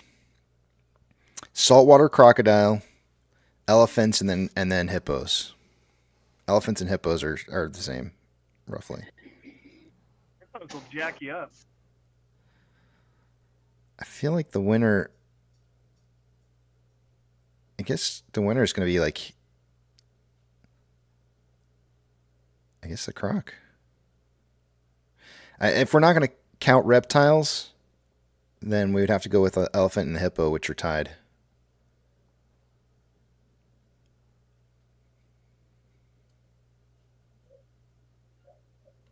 Interesting.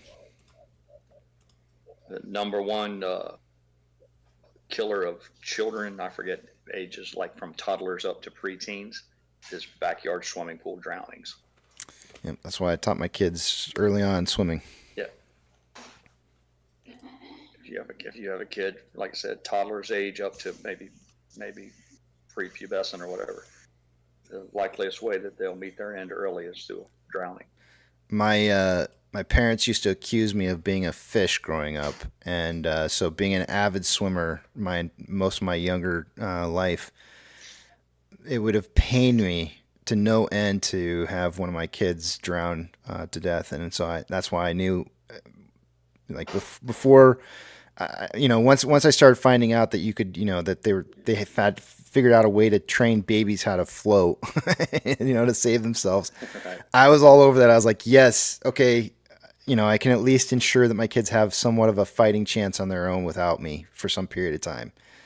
So I was very adamant about making sure that that was going to be one of the least possible ways that they could be harmed without me being around.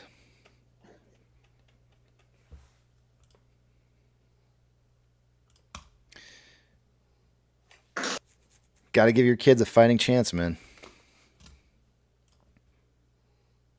All right, numbers it is. Apex is like, how about them numbers? Yeah, Z-Wade's, he's not real happy with the current topics either. And it's understandable. All right. Not much fun talking about death and dying.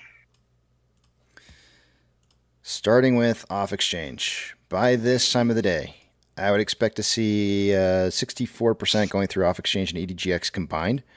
We got about 54.89% going through off exchange, and EDGX is sitting at about 6.9. The combined total on that 61.979%, or about 2.21% less than I would expect it to be by this time of the day. CHX volume is 839 shares. GME CHX volume for the day today is sitting at 100 shares. Nothing unusually large on either of those two. IBKR is suggesting that there's been about no change in the last hour of shares having been borrowed or returned. Fees are now down to 0.86% from 1.02. Ortex is suggesting that about 140,000 shares have been borrowed or returned for the day today. That's down from 159,000 an hour ago. That's not really going to change the estimated short share interest of the free float at all, which is sitting at 12.16%. The cost per hour ends at 0.37. Average 1.46, max 2.72.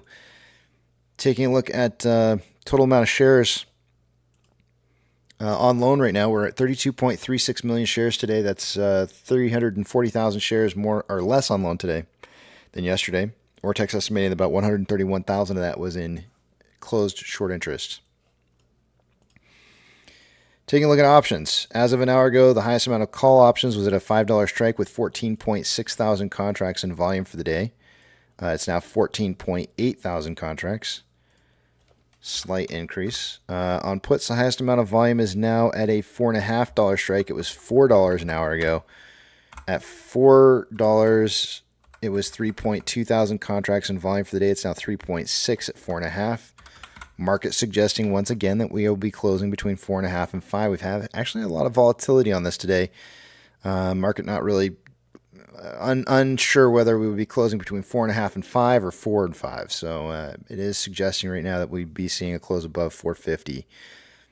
So we'll see how that pans out here. MMRI was 278.95 an hour ago. It's now 279.02. Very slight change upwards.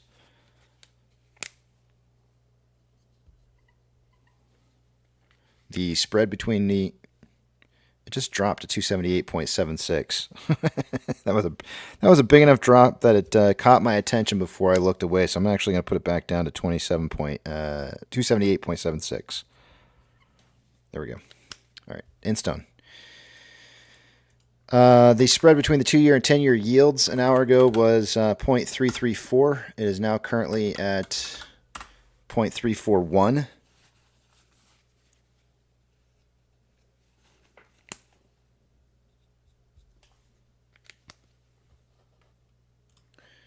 Let's see here.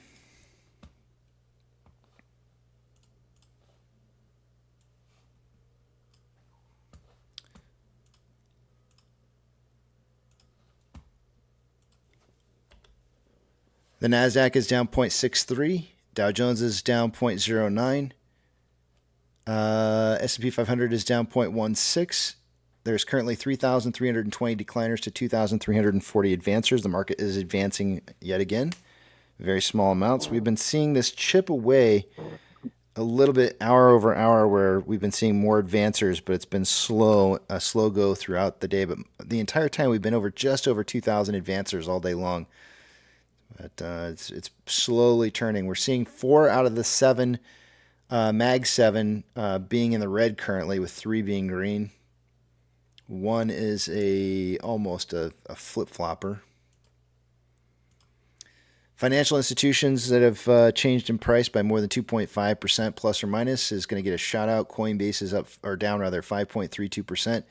FRC is down 7.14. Silvergate down 7.5. NYCB is down 3.09. And HSBC is down 8.41. Those were the biggest movers for most of the day, all day today.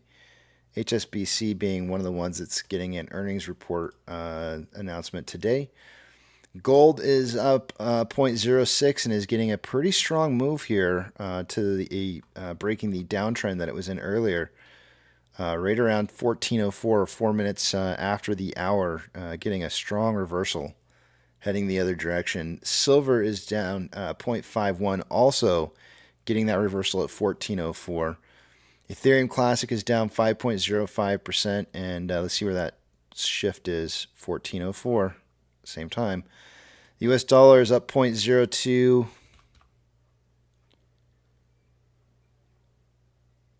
It is lagging. Why is it lagging like this? It looks like it's still kind of consolidating with maybe a slight trend upwards on the US dollar. Oil is up 0.16 and consolidating. Mortgage-backed securities are down anywhere from 0.31 to 0.35 and are trending slightly up. And you can see 1404, 1403 on the mortgage-backed securities, a minute sooner on those, seeing volatility occurring. So go ahead and make a mental note. Mortgage-backed securities might have been the first place we started seeing some activity. SPY is down 0.23 and started getting the activity at 1401. There's one of the first indicators right there now. We changed that from mortgage-backed securities to the SPY, getting some strong volume movement at 1401. 2 o'clock. VIX is currently up 3.31, trending up. VTI is down 0.28. 1402 got some strong movement at 1401, 1402 on VIX, or VTI rather. VB is down 0.47 and is trending up. Also getting some of that move at 1404. Tesla is up 0.22, 1404, moving up. Amazon is up 0.89, 1404, moving up. Cinemark is down 1.16 and kind of trending up a little bit here. Some of the volatility happening at 1401 on Cinemark. You can see it in the volume. Not in price, though. Doge is down 2.51 and starting to break the downtrend into an uptrend. Bitcoin is down 2.06. Looks like they started seeing at 1404 change a little bit here as well, but still overall trending down. GME is down 0.59, getting a little bit of volume at 1404, but it is currently, I'm going to call it consolidating. HYMC is down 1.99 and slowly trending upwards here since it hit a bottom at 1.97 earlier this morning. Not really a whole lot of trading going on here. Seems, yeah, I was just going to say the average 3-month volume is 162,000 shares. And here we are in the last third of the day, and they only have 51,000 shares having been traded so far, which is a third of the total average 3-month volume. It's pretty low volume here. NCMI is down 2.03, getting a little bit of a change here at 1409. Actually, the big volume stick here was at 1408 and starting to trend up. Hood is down 4.79 at 1403. No, big volume candle at 1401, trending down. AMC down 2.66. We didn't really get anything in here. Nothing that stands out to me as being unusual. And we are trending down.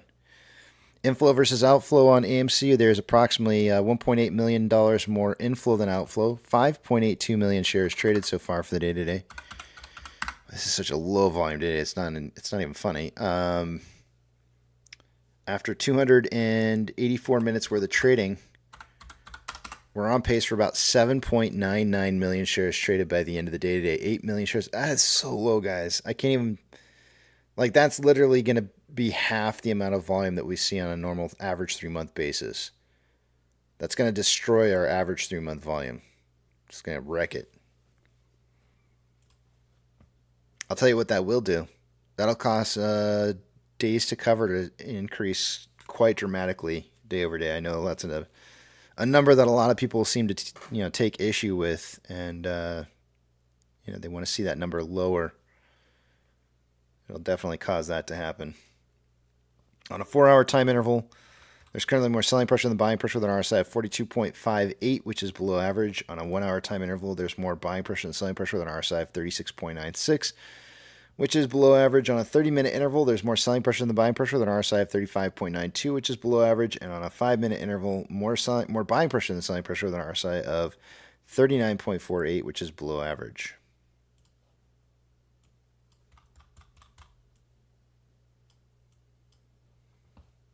And with that, I yield my time to the back of the big tramp.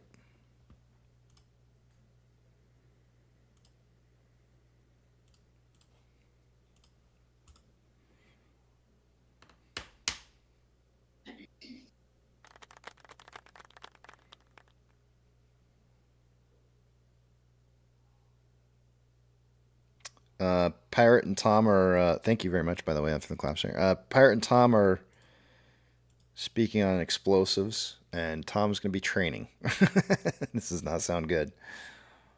Yeah, I, after typing all that and chuckling, I thought to myself, we probably just made it onto some sort of a terrorist watch list or something or other. Yeah, whatever, fuck them. Yeah. Pepperoni. They want to come watch me. They better be prepared to be disgusted and offended. They're letting them into the South, man. You're good. They're going to see your streaked underwear. There's a guy. Exactly. Yeah. You probably saw this already. There's a guy that's walking around in like Walmart's or something like that, and he's got what looks like very funny. Yeah, he's got like a chocolate bar like smeared onto the back of his pants, and he bends over like like next to somebody to pick something off of a bottom of a shelf, and then he just farts like this like juicy fart, and they turn around and they look at his pants and they see it, and they just. Some of the reactions on some of the people recoil with disgust. They recoil. Little fart machines. Like audible I'm not audible, but like visual, like almost jumping out of their skin. Yeah, it's funny. Yeah, I love it. Great stuff, man. Yeah. I could spend hours watching it.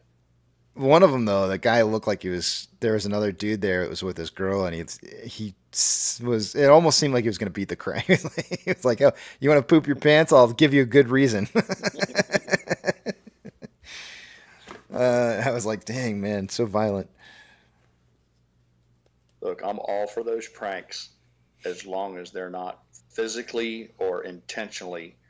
I don't like the ones where they touch people, put their hands on people, anything. If you want to do something like the guy that jogs through Central Park in New York and he's got the fart machine and films a reaction, I think those are incredibly funny.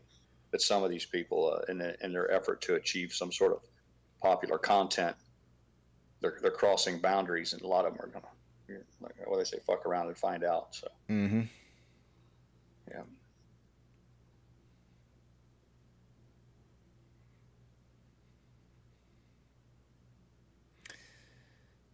Let's see here.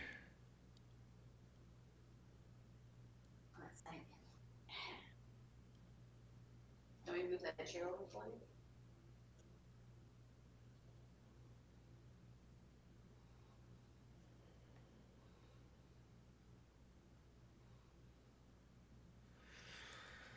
I'm going through here looking to see if there's any news.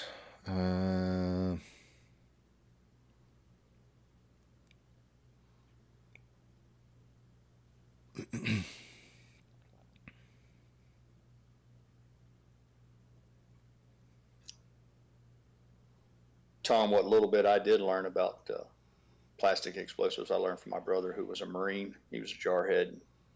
he was well trained in such things, and he didn't share a whole lot of it with me because I didn't have an interest in it. But he did tell me that I was interesting that you could burn it. You could pinch off a piece of it and set it on fire and heat food up over top of plastic explosives. That it's not explosive in a way that a black powder or propellants would be. But he said you don't want to put an electrical charge to it. It's a whole different animal at that point. And that's about the limit of what I learned.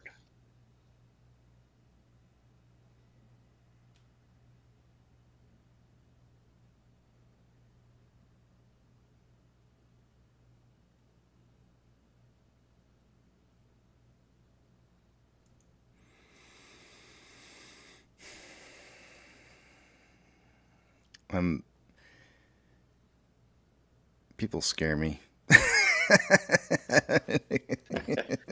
And they should. Sorry. That's probably wise. I'm that's very wise of you. I'm doing scrolling here, and people scare me.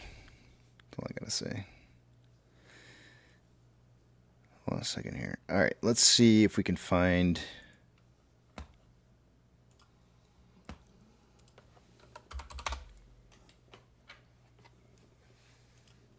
Is Yucca back here?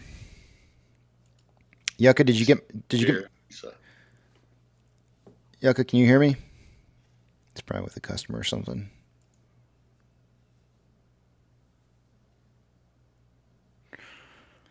There's the street has an article. I can hear you. Okay, cool. Hey, did you get that link that I sent you in DMs? I did not. Oh, I haven't gone there. I think you'll enjoy that. Is I think you'll enjoy that one. What is? Yeah. Okay. Yeah, and then when you watched it, come back and let me know what you think. Okay, let me go right now. Tell me how it makes you feel. The street says here, AMC stock, should you buy before CEO Adam Aron's earnings call? Looks like they want to let you know whether or not the consensus is expecting AMC to report a loss of 62 cents per share in the fourth quarter.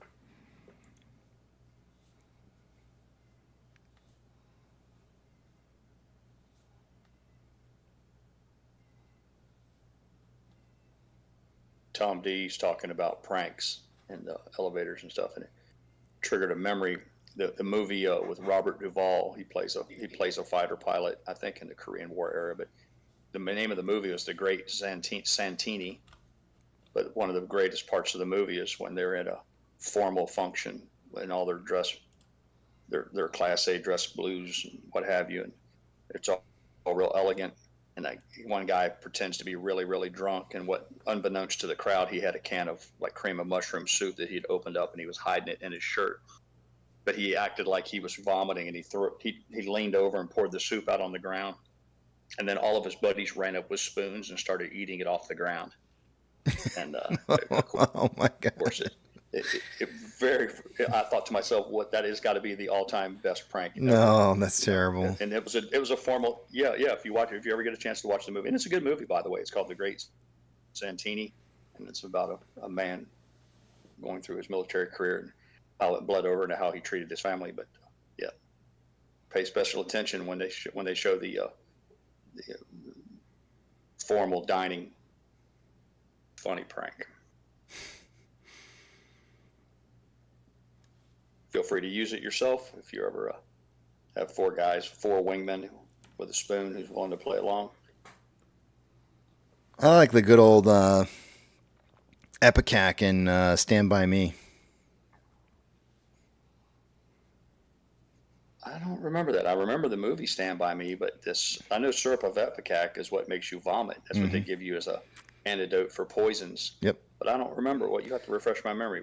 It's the blueberry pie eating contest, and it. Oh yeah. Yeah, it was a story he was telling. Right? Yeah. It made me like. I remember watching that in the movie, and I was like, I'm gonna hurl. That was fun. Yeah. It was funny, but it also made me like want to hurl. Example of how young little boys can tell stories. Yeah. That's the kind of prank that's a good prank. It's not going overboard too far at all. It's perfect, just the right amount of.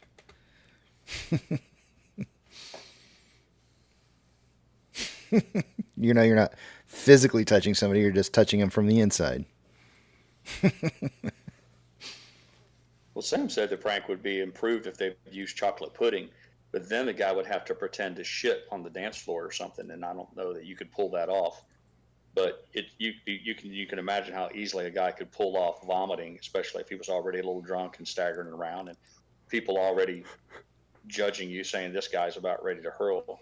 And you could see how easily you could just you could bend over and hide it and surreptitiously dump out a can of soup on the ground. And then you could also see how the soup would look like vomit. So, but yeah, by all means, if you can substitute chocolate pudding, get it on tape and let us all watch and have a laugh as well.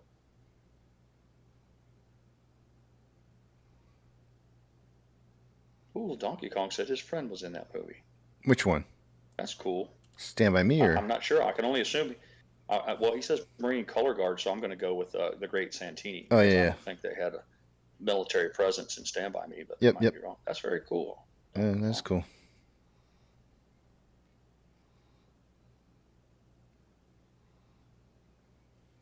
Diarrhea prank in elevator. All right, I'll have to check it out. Duly noted, Tom. Duly noted.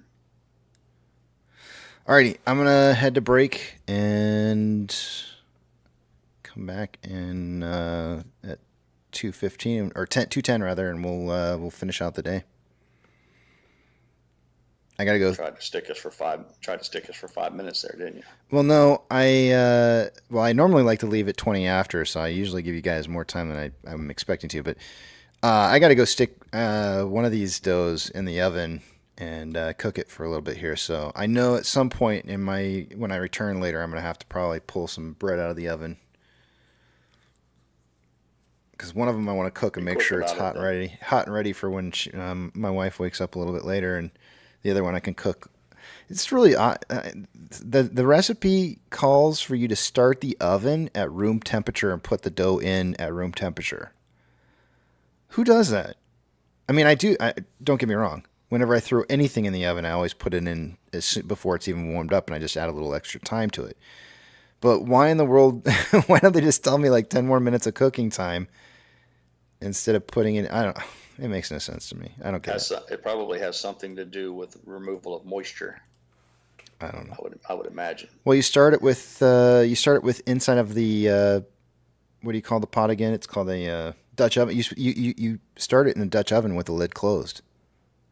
So that doesn't really help remove moisture. I don't think it does. I should trap moisture inside. I don't know. It's probably a slow heat thing. Whatever. Anyways, I will see you guys back here at 2:10. Off you go. Let me put the message up on the screen. It's so funny for me. Whenever I'm leaving the back of the Big Tramp and I say, "All right, well, I'll see you guys at 2:10," and then I just sit there and I don't do anything. I'm always like, I'm waiting for somebody to say something. I'm never sure if anybody's going to say anything or not. So I feel like there's like this awkward pause. So it helps me. It gives me a little cue when Parrot says something like, "Oh, off you go," and that helps. We will. I'm a we now. Alrighty, see you guys in a bit.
Hey Pluto here. Shout out to all you wonderful creators for coming to Upbeat for your music. Keep doing what you do and help support us artists by upgrading to Upbeat Premium now.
Hey, this is Sencho, and this one goes out to all the hip-hop fans out there.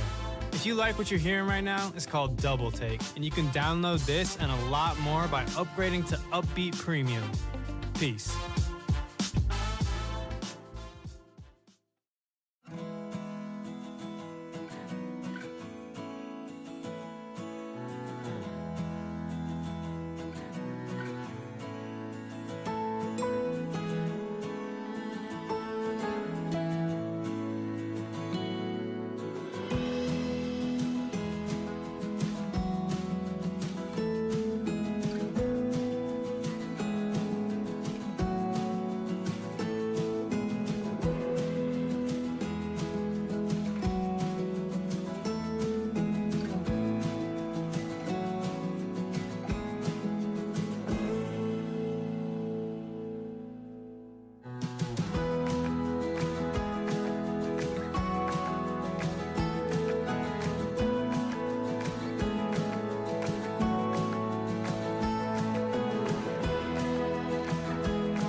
Alrighty. Just throwing this out there, and I saw Apex just put it in here, and I retweeted it. I actually saw this earlier this morning, and I forgot to mention it. Come on. That's not what I meant to do. I forgot to mention it to you guys earlier this morning, and it's not just in. Remember, see, this is posted 8 hours ago here. China bans major institutional investors from selling stocks at the open or close. I think they have a 30-minute time period before and at market open and just before market close, to where certain specific stocks are not allowed to be traded, and in regards to just those specific stocks, I believe is what I've been hearing, and plans to track is who is shorting. So we'll see what ends up happening out of that. That's kind of interesting news, I think. I don't think enough countries are probably those countries who don't allow illegal short selling. I think if they really decided to look into it, would probably. I say illegal short selling, I mean naked short selling. We'll probably find that there's things going on in their markets that they don't know about. I can only imagine. Let's see here. Let's get through the numbers real quick here, because I do have some bread that's going to be coming out of the oven. I got to pull it out here in just a minute. So let me take you guys over the other page here. I'm not going to be able to see what it is you guys are saying, so hold those personal thoughts, comments, questions, or concerns until you see the big tramp back up on the screen again. Let's see here.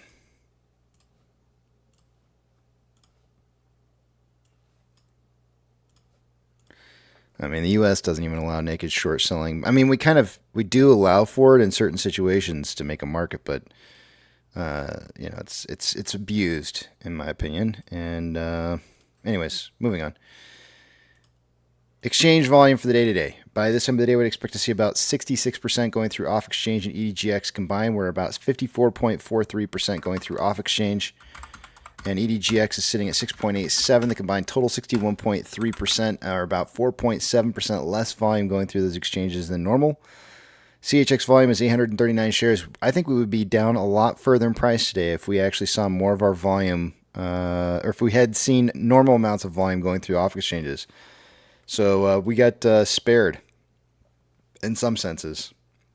CHX volume is 839 shares. GME CHX volume is 100. Nothing unusual on those. IBKR is suggesting no new shares have been borrowed in the last hour. Fees have dropped from 0.86 to 0.76. According to Ortex, an hour ago, there was approximately 140,000 shares having been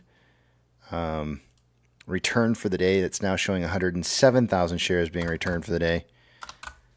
That's going to cause the estimated short share interest of the free float to rise a little to 12.16%. The cost per hour ends at 0.37, average is 1.46, and max is 2.72. Currently, there's 32.36 million shares on loan.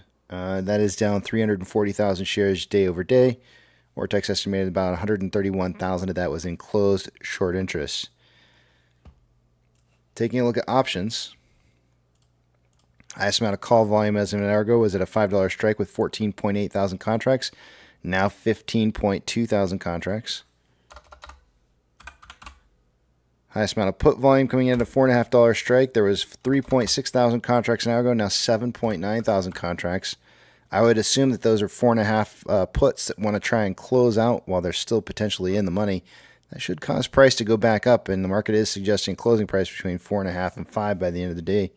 And we're seeing some larger quantities of volume at that 4.5 strike. MMRI is at 278.76. An hour ago, it's now 279.19.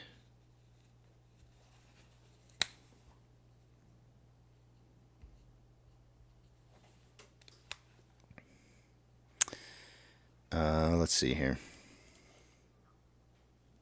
The spread between the 2-year, 10-year yield an hour ago was 0.341 and is now currently 0.332. This morning when we first measured it was at 0.325, so it's a little bit higher.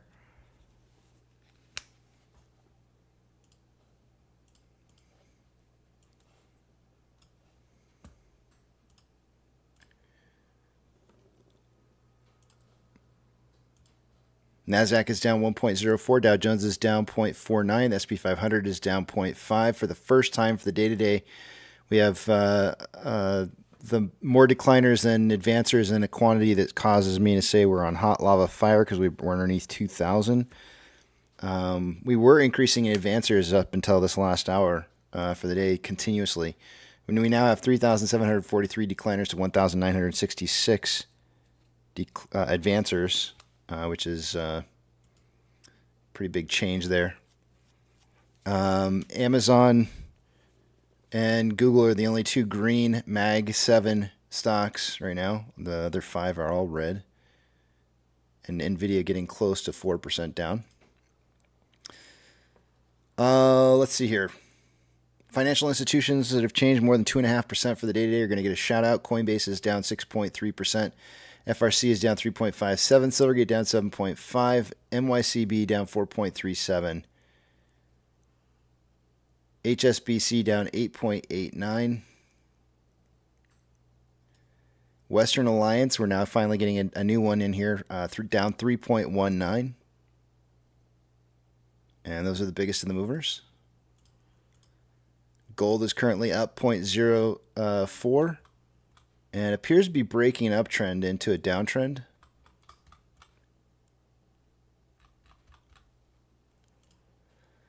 Silver is down 0.5 and is trending for the most part up. It could be breaking into a downtrend right now. It's hard to say at this point. Not enough data yet. Ethereum Classic is down 4.85% and trending up. The US dollar is down 0.07 and trending down. The oil is down 0.81 and trending down. Mortgage-backed securities are down anywhere from 0.42 to 0.46 and trending down. SPY is down 0.57, trending down. VIX is up 2.27 and trending. It's touched 16 earlier and has dropped back down to the 15.5 range and then is starting to travel back up towards 16 once again. We may get a breakthrough of 16 here. VTI is down 0.65 and trending down. VB is down 0.96, trending down. Tesla is down 0.4 and consolidating. Amazon is up 0.3 and trending down. Cinemark is down 0.85 and trending up. Doge is down 2.21, trending up. Bitcoin is down 1.66, trending up. GME is down 1.78,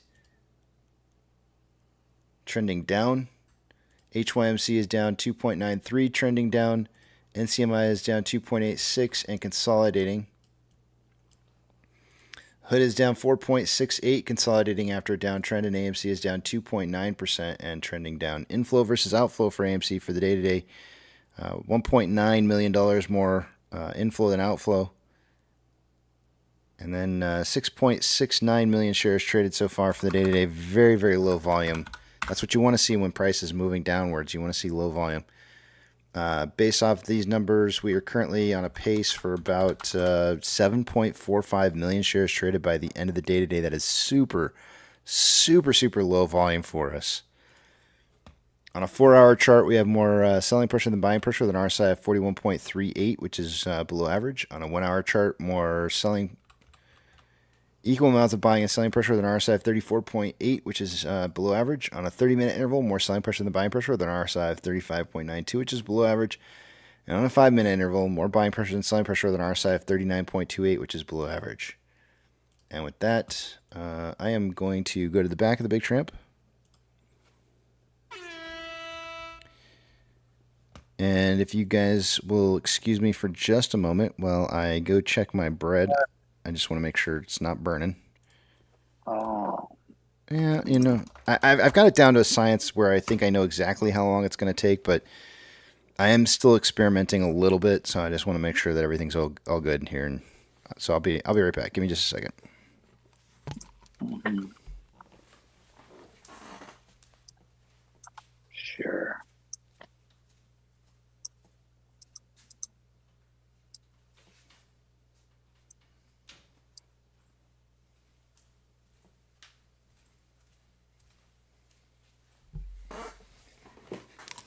Yeah, it's got 5 minutes left on the timer, and the bread looks absolutely perfect. I think it'll come out just right, perfectly if I just leave that in there. You're gonna be a baker then. And a candlestick maker. Yep. Oh, we need a butcher now. Yep. I don't do any of that. I'm not a big butcher. I'm not a fan of. I don't like even carving turkeys. I can cover the butchering, man. That's good. I got the butcher covered. Everybody asked me to do put some blood. I can put blood on the floor. I don't mind the blood part of it. That's not the problem. It's just the cutting of the skin, I guess. I don't know. I really don't know what it is. Blood doesn't bother me. Maybe it's the. It doesn't bother you. Maybe I want to say it's it could be the smell, but it's not that because I know I don't have any problem. Turkey smells perfect. Yeah. Yeah, there's nothing wrong with a turkey. Maybe it's when it's cooked. Well, no, because it's cooked and I don't like cooking. I don't like cutting it. So it doesn't bother you, huh? It does bother me. I don't know. It does. What about a kick? How about a kick to the face? Would that bother you? Yeah, that would bother me. Jeff says, "Are you still doing movie trivia?" I kind of I was going to start back up on it again, but it was just so much work for me to get done on my breaks, and it was taking away from any kind of break time. So, kind of stopped it for a little bit. I may move back to it, Jeff. You never know. Yeah, I wonder if the Island Boy. Oh, you saw it. Kick to the face. If that would bother. You saw that. Oh, okay, you like that? That was pretty cool, right? No, I don't like it. That was not nice. That's not. Come on. I went and checked it out too, man. That was not cool, man. No, it's childish. Yeah. Well, yeah. You were happy, huh? I wasn't that I was happy. It was more like satisfaction. No, it felt like I felt like it was like, yeah, he had that coming. It's like just kind of like the thing. I don't know the whole story. That's the thing. I don't even it's know. Just a little clip, there is no story there. It's just literally like him just getting his face hit, and that's about it, right? Help me out. Help me out here. Help me out here just a little bit. There's a kid that goes around. I see him going around all the time. He's got a bodyguard, and he does all kinds of fucking rude shit to people. Yes. And this bodyguard intervenes. Right. How does he rank? Is this kid? Like, I could see him getting punched in the face. I mean, I could give him one. I'd give him a good shot. Right? Yeah. Kisser. Are the Island Boys worse transgressors than him as far as the shit they pull? Or? No, I don't know. I don't know anything about them. I just know that they just bother me for no reason whatsoever. And yeah, I don't know. They just bother me. I don't know what it is. I literally don't know what it is. Maybe it's jealousy. I don't know. Nah, it's not jealousy. That's possible. No, I could see that. I mean, I'm not really, but I'm not jealous though. I mean, I can understand that. I could see myself being jealous of them, like somehow or another they've achieved some sort of a financial success or whatever. Off of acting like a dumbass. Just exactly for nothing at all. And I hate that I'm going to catch hell for this, but it's like the Kardashians.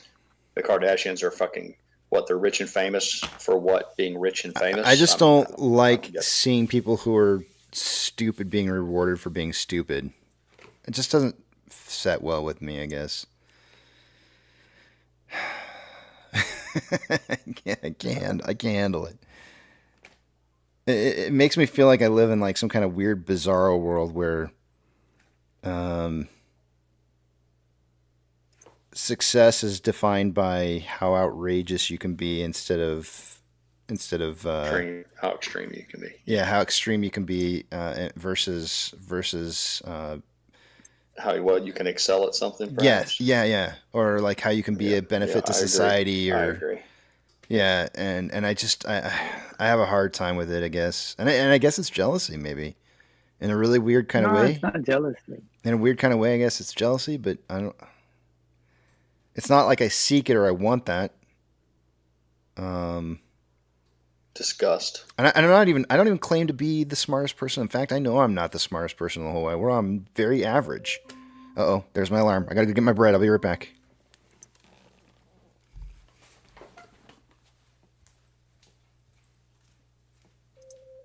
I don't know, yucca. I was raised. My father had to instill upon us a strict code And when it came to fisticuffs or physical violence, there were very clear rules, you know, not the least of which was you never put your hands on another person, but nobody's allowed to put their hands on you.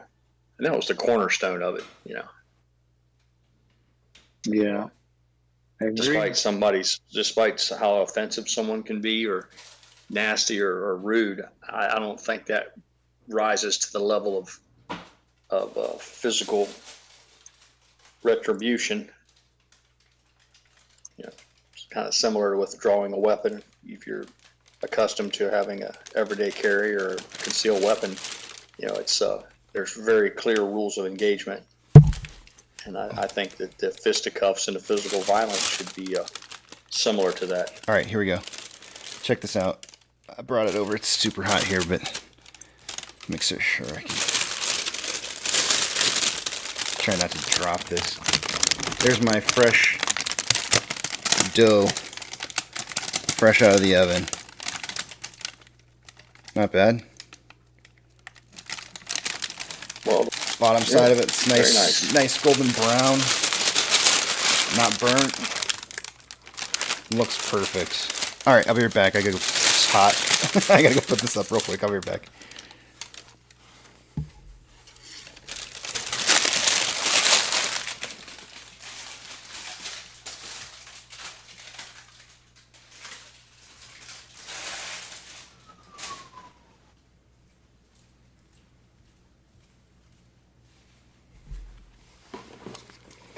Kind of has a sweet smell to it today.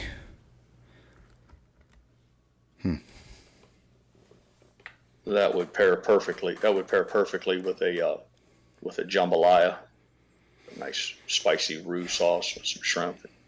Yeah, Unfortunately, sausage in there. I have dip that. You can run that through that. Yeah. Half my household doesn't eat that stuff, so it's not gonna happen. No jambalaya. Yeah. No jambalaya. Yep. Pro Driller said the pursuit of stupidity should not be profitable. Somebody said something about jackass, you know, and I actually got up and walked away to go get the bread out of the oven as I was thinking about that. I was like, no, there's a difference. I don't know why. I have no idea why. Actually, maybe there really isn't a difference. I feel like there's a difference there, but I'm not sure what it is. I think the difference is they're doing it to their friends versus unsuspecting strangers. I would agree. Yeah. If you turn in a group of, if you socialize with guys like that, it's to be expected. You know, it's you give as good as you take, and it's you kind of agree to some degree, you agree to certain behaviors because you know that's what you're up against. Whereas with perfect strangers, you're asking them to consent to something that they might not necessarily find agreeable. Yeah. It feels different. I guess I understand what you guys are saying. I'm not sure if I fully get it. I understand it, but I don't get it.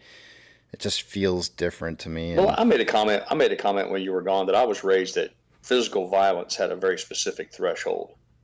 And the cornerstone of it was you never put your hands on anyone else. Oh no, but I'm talking about the Island Boys. I'm not talking about put their hands on you. Yeah, no, I'm not talking about that guy. I'm talking about the Island Boys. If the Island Boys didn't put their hands on anyone, they didn't. Then not that I'm aware of. See, I would say that it failed. It failed to meet the first litmus test for the use of violence. You know? Yeah. And of course, there's exceptions to every rule, but as a general rule, you know, you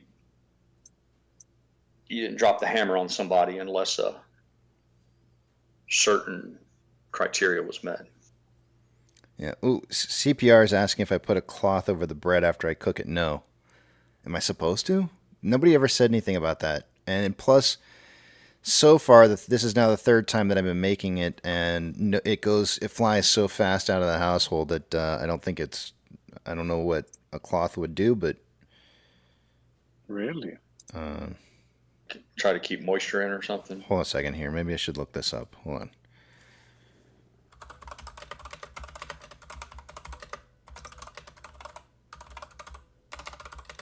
I know they used to use cheesecloth and other things, but that was to keep flies away. So, you know, back when they would set things in the window to cool down, or you had a pie safe, that was all in an effort to keep, you know, the blowflies off of it. Oh, this says here, it depends on whether you want the crust to stay crispy or not. It says we like whoever the hell we is. We like a crisp crust, so the bread is only covered after completely cooling down.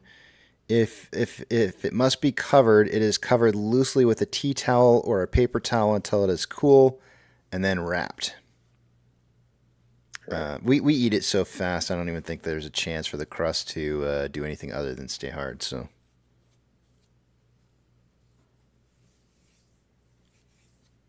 That's a good one, though. Good tip there. Thank you for that.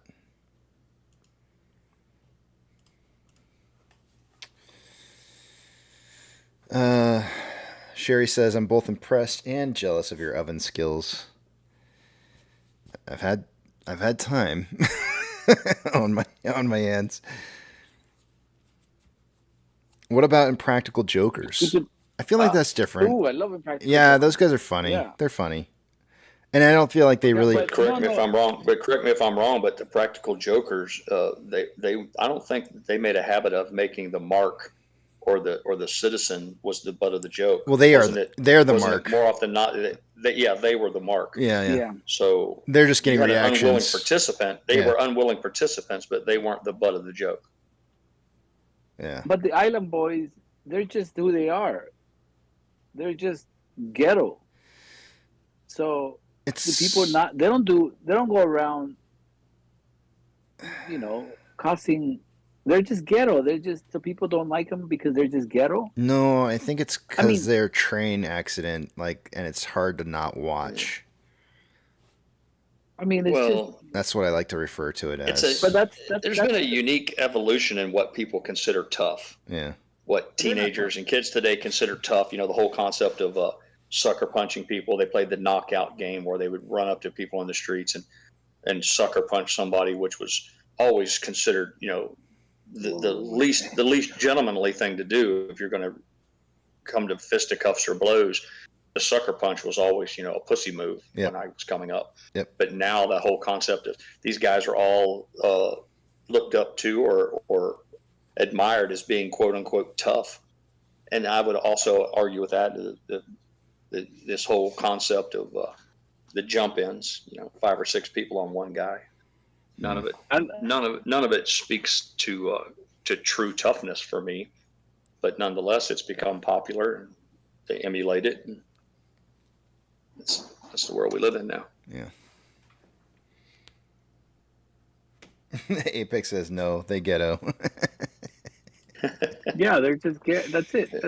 It's just that different. It's a different lifestyle. So that's all. All right, but is it a different lifestyle or is it an actual like? I feel like it's like a made up lifestyle that only those two guys are living. It's posers. Well, yeah, that's what it is. That's what it is. It's a poser lifestyle. That's what it is. That's what bothers me. Yep. It's like I know they're not. No, I know they're not cool. Like they just reek of uncoolness. And it's like tough. A tough guy. I used to tell people. I said, you know what tough is? Tough is a guy that gets out of bed at an alarm every morning at 6 o'clock in the morning and puts on boots and goes to work.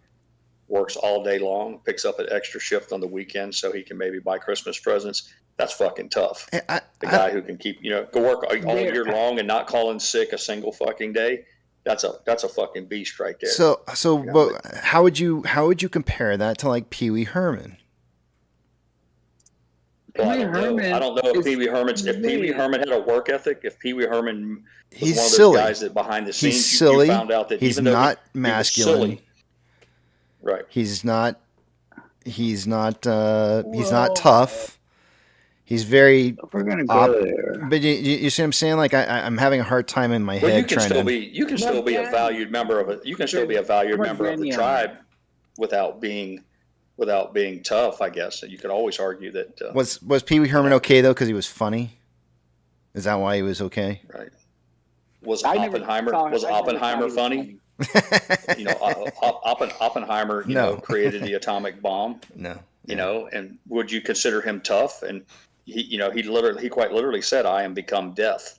Well, how much tougher can you be than to be the guy to can claim, "I am become death"? So I guess we're back to definitions of words again. But the Island Boys are your equivalent to your AI button, and I would consider Pee Wee Herman actually an artist. Wow. Yeah, I would like to know when Pee Wee Herman was Who said that? How That was much funky. of that was a shtick? Yeah, was that a shtick? Was that his gig? Yes. Was maybe and was I he saw like him, real rugged? No, he was not. He could have had a voice like real rugged. No. I saw him in interviews and stuff that were separate from his part where he was acting. What you saw was what you got. No, it wasn't. Pee Wee Herman was it was a shtick. It was definitely a shtick. So that's what I'm saying. Yeah. Then in that regards, he was a master performer then. Right. Because if he made people believe that that's who he really was, then he truly succeeded in his job. Yeah. By the Island Boys, that's how they are. So I guess they're just like the old saying or this. A woman, or how can I put it? A man is trapped in a woman's body, and then they are what they are. I think here's the deal.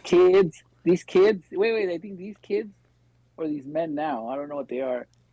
I think they grew up in that ghetto, and they wanted to be like the rappers, and they did all that, and they're living that.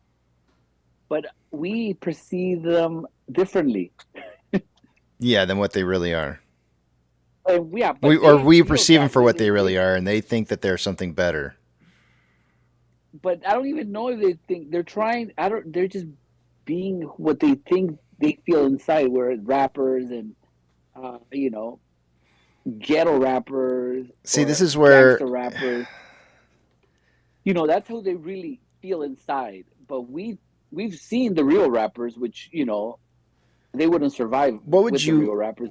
What would you think of me and if killed. I got a grill and I got a bunch of face tattoos and I started doing weird You'd be cool. Nah, man, come on. That's not you though, because it doesn't matter if it's me or not. If I just suddenly decided to be something different all of a sudden and force you to accept me for that different person, would you be able to buy into it? All this time on the island. It'd be a lot cooler if you did.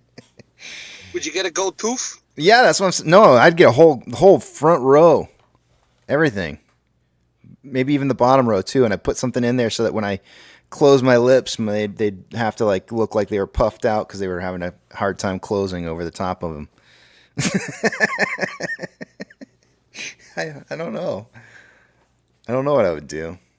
That doesn't make. I wouldn't do it. I wouldn't do that. I just wouldn't do that because it just seems so ridiculous. But you gotta give it to the Island Boys. They give you a tingly sensation when you see them or you hear them. It's not a comfortable. It's a cringe. Sensation. It's more of a cringe than it is anything else. It's like, oh, I don't know, but I want to see. But then you get to a point, you're like, okay, I'm done.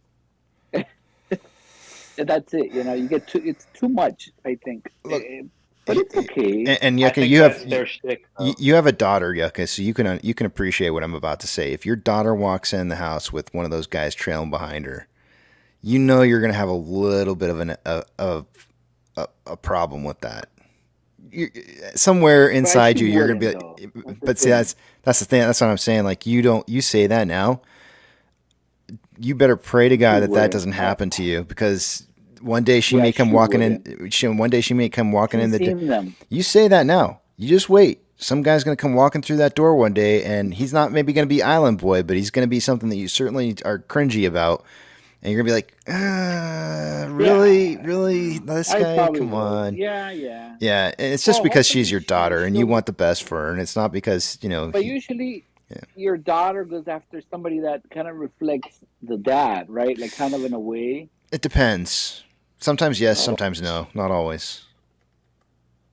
Okay, so yeah. Well, I guess I don't know. It really depends on the kid. I think. Really don't know. I really don't know. I really don't know. So that's the truth. I have to deal with it.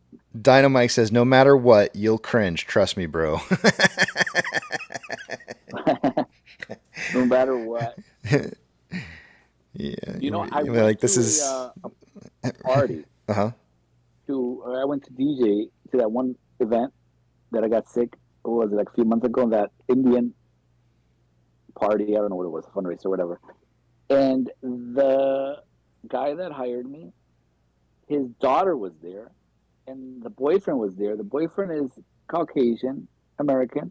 The daughter is from India. And he was just all over the daughter. Like, the boyfriend was all over the daughter, like rubbing her ass. In front of everybody? Putting his hand in front of the dad. Oh, man. Yeah. And Well, let me ask how did that go guys. down? How did that go It down? made me feel uncomfortable. Well, But I not don't for know how you, his for the dad. How was his dad handling it? Who cares how you felt? Like quiet and like The real show is the made me dad. feel What was he doing? Because we girls. were all disappointed. We were like, "Oh shit, she's got a boyfriend. Damn it."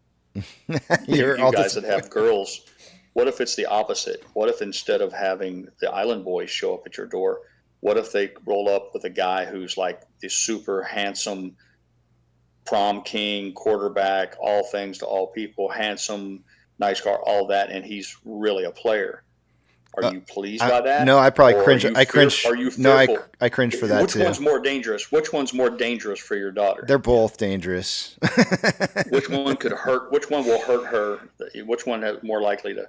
They're There both. you go. Chi-Town sees he's smelling what I'm selling, a wolf in sheep's clothing. Yeah, they're both dangerous. It's just a different. God, it gets along. Yeah. One is the kind of dangerous that. Look, two sides of a sword. Yeah. Yeah, it's a completely different level of danger. Yeah. You'd have to question his true motives. Like, if this guy here gets all the girls, and he's that popular, what is his true intentions with my daughter? Is she really the one out of all of the ones he wants? Is she the one that he wants, or is she just another brick in the wall? Do you think Taylor Swift's parents think like this about Taylor Swift? Even though she's in her 30s? No, I think they're immensely proud. I'm sure they're incredibly proud of her. If I would imagine they love her. Oh, no, no doubt, of course. But I mean, I would say, exactly. And despite all the hate and everything, you look at how people's children turn out in this world. And I would think they'd say, hey.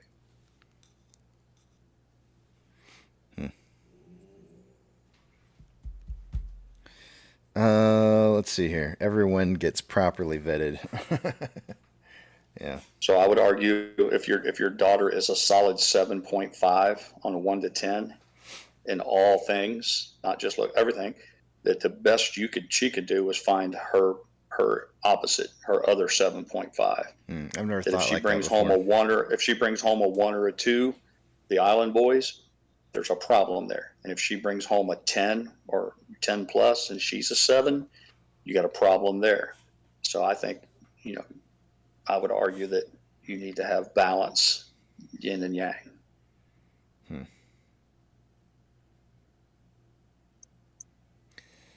Well, one of the things that I feel like I've learned in my life is that you really can't tell people how they should feel about their relationship with somebody else. True enough. Because it's kind of one of those things where when you start doing that with kids, the first thing that they hear is, that you're unaccepting, and so that just kind of drives them even more towards, I'm gonna do what I want to do, and it's my way, not your way, kind of thing. And so while you're trying to look out for them and just let them know, you're like, I just want to tell you something, and then it's like it doesn't turn into a tell you. So you just know what to look out for. It turns into more like you're telling me what to do and how to live my life, and I'm going to do it how I want to. And so then now you're in a situation where you're almost pushing them into the relationship further. And so it's like, I don't know. As a father, it's kind of one of those things where I look at it and I go like, do you just shut up and not say anything at all? I thought about this a lot last night because I stumbled across a video. Some of you may have seen it.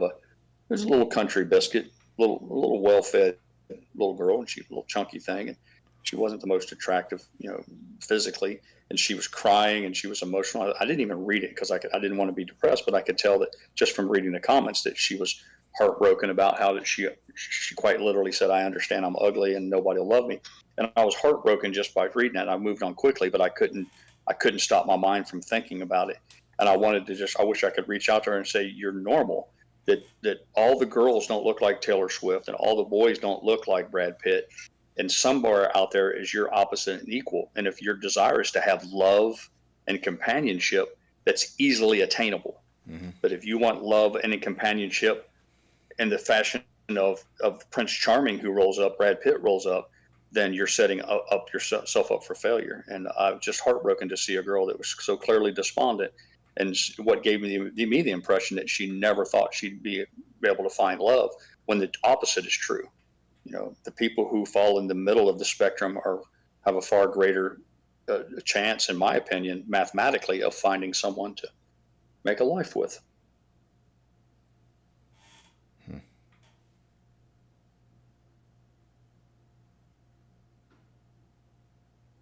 Y'all didn't know the pirate was such a romantic, did you?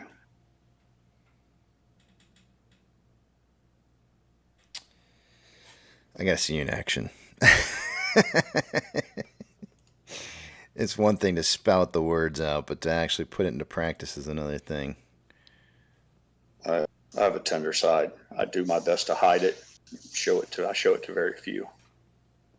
Deep down inside, I don't like to see anybody in pain or anybody suffering, especially if it's unnecessary.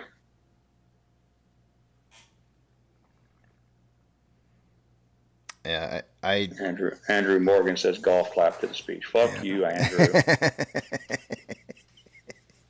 Maybe he was like, I keep a list, man. Maybe he's being serious. When we have the great Moaz meetup, we're gonna rent those big like a boxing ring and have the big sumo wrestler outfits with the oversized boxing gloves where you really can't hurt. I got a list of guys that I'm gonna challenge, and he's right on the list. He goes right under behind our little Navy boy and a few others. Hayden's major list too. Time in the ring. Yeah, I'm gonna have a go at some of these guys. I don't know what we can do. I don't know if we can do the big. Don't they have like a sumo wrestler outfit where you dress up in a big giant fat suit and you run at each other from across the ring? I think I've seen something like that. Well, I think we should just play, good old fashioned those big balls of air that they've got around you, and then you get into a ring with a bull. And last surviving. Run at each other, and see who can. Something along those lines. It's not necessarily physical, right? Yeah. Pirate, you should challenge them to a paintball duel. There you go. Now you're talking, Turtle. That'd be fun. Now you're talking. I'm gonna have two paint guns sitting on a table. So we meet at the Ramada Inn. We rent out their wedding hall or their banquet hall. Yeah. And I'll bring 200 paint guns or whatever, and you'll just draw numbers out of a hat. Odd numbers No. I got a better idea. Even numbers go to the other. No. Even numbers go to the other, and then it's just totally random. I'm gonna put two paintball guns on a table, and I'm gonna put a white glove down on there, and you can just go pick up a white glove and just go slap whoever you want with it. Oh, very elegant. Oh yeah, like the old days. Yeah, walk up and smack him across the face. Yeah, you just go smack him across the face and to a duel. Yeah, challenge to duel. Yucca can mute the music on the turntables. The master of ceremonies can say, "Excuse me," if everyone on the dance floor will step aside. The gauntlet has been laid. The gauntlet has been laid. Yeah, Hayden has just challenged Pirate to a duel on the dance floor, and everybody have to part, and we go out and step off our 10 paces and make our shots. And I'm liking it. I'm digging it, man. Who said that? Who came up with that? I think Chi-Town Turtle. Yeah. Cool points, Turtle. Yeah, we'll make that. We're going to put that on our list. This is going to be, of course, in Florida. I think you said the Ramada Inn, but we were buying that property next to Ken Griffin. This will be at that property. Yeah. Sure. Yeah. Right next to Ken Griffin's I like house. it. I like the whole concept, man.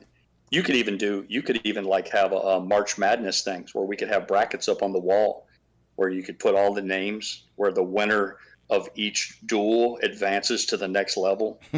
So like if Hayden takes me out, he proceeds on to the next level. And then like if Foo Dog goes up against Yucca, then the winner of those two have to meet. We could make like a March Madness bracket out of it. We could even make it bets on it. Yeah, Dino Mike beat me to the punch. We could do bets on this whole thing, like March Madness, have a big payoff and everything. Oh, I love it. Counterparty risk. He's like, I'd pay to see it. What a pussy thing to say. He don't want to be a part of it. He just wants to watch.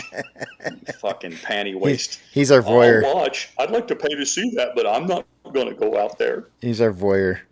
He's over there watching from the bushes.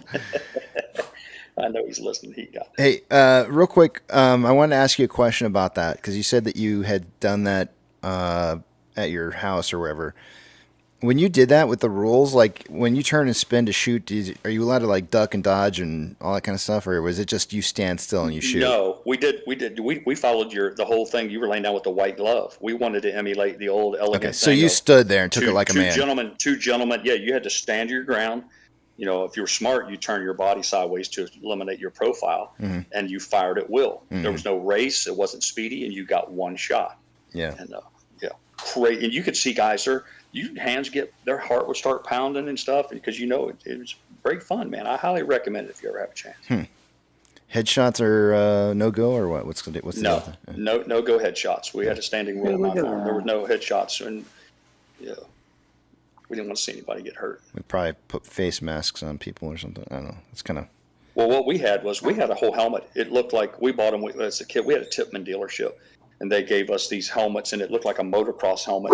It was a mask. It was like a catcher's mask or a hockey mask that covered your face with like a scuba mask. So it had great field of vision. And then it had like a hood, like a visor. But your back was exposed. So the back of your head hung out, kind of like a welding helmet type thing.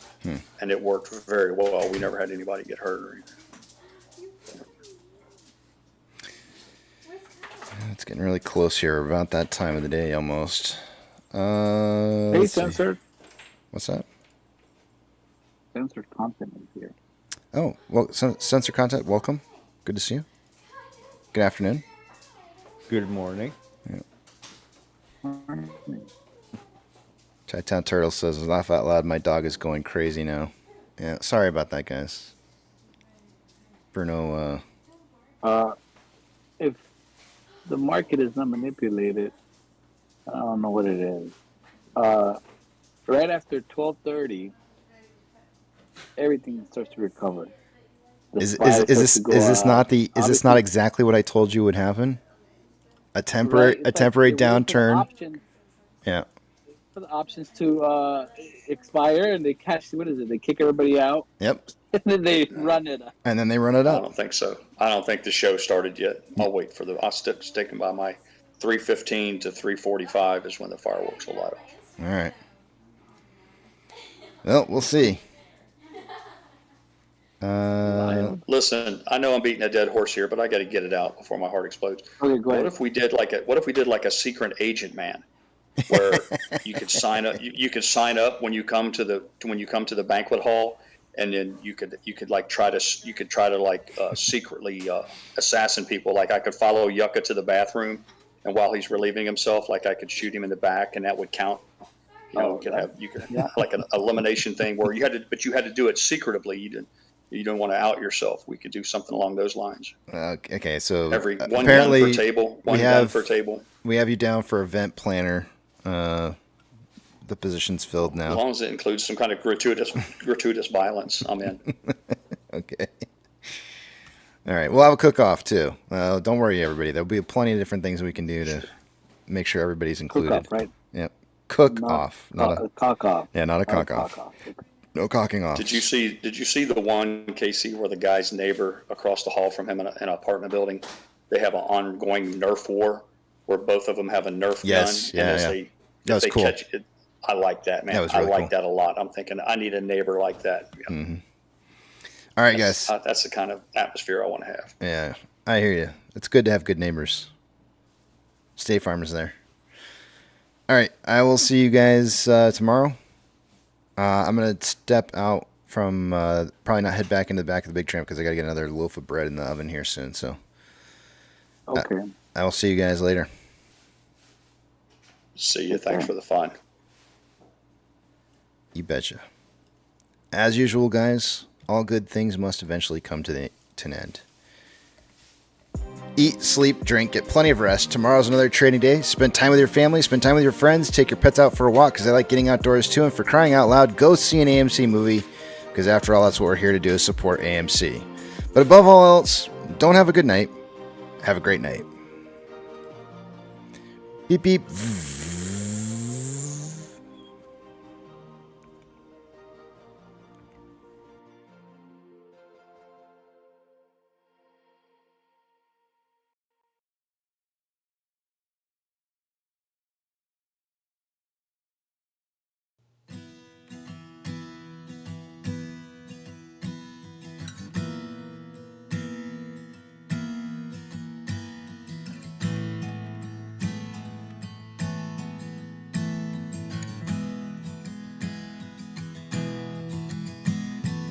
when the night's getting cold, you're needing a shoulder, puff out your chest and be a little bolder. All we do is we buy and hold. There will be shills who wanna steal your thrills. There will be friends who hold till the end. There will be doubt, fear and cloud, but it's all in your head. Those hedgies are dead. Panic and fear really are near, but it's not ours to own. We have shown that all we do is buy and hold. Oh, there will be shills who wanna steal your thrills, and there will be friends who hold till the end, and there will be doubt, fear and cloud, but it's all in your head.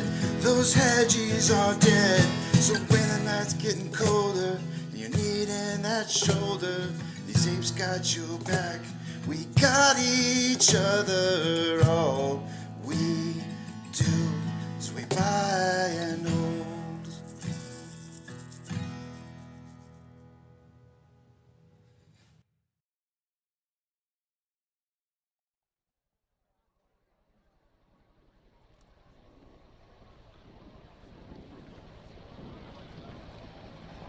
T-minus 90 seconds and counting. All systems are go. We're about 90 seconds from the launch of Space Shuttle Discovery.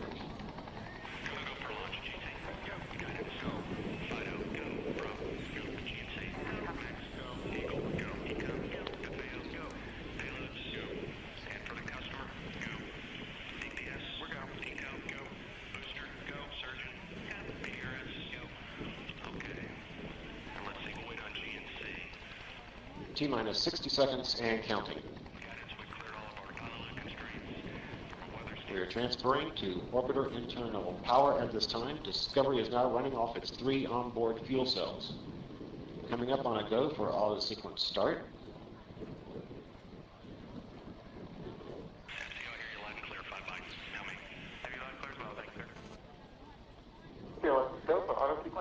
And we have a go for auto sequence start.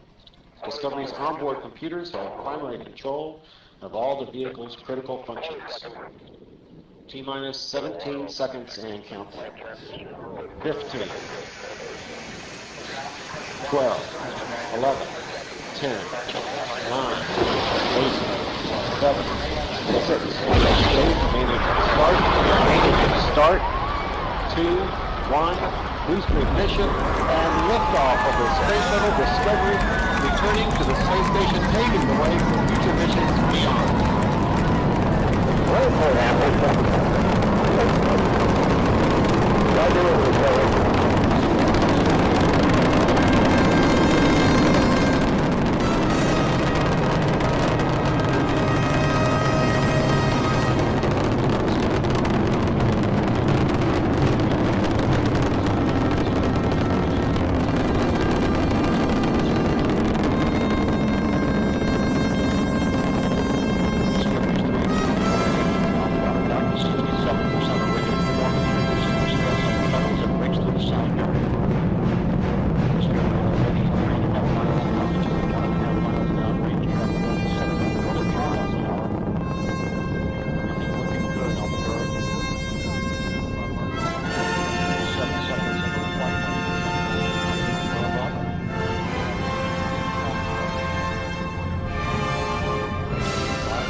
Discovery's onboard computers commanding the main engine nozzles to swivel, aiming the shuttle for its precise target in space for main engine cutoff. You sound good.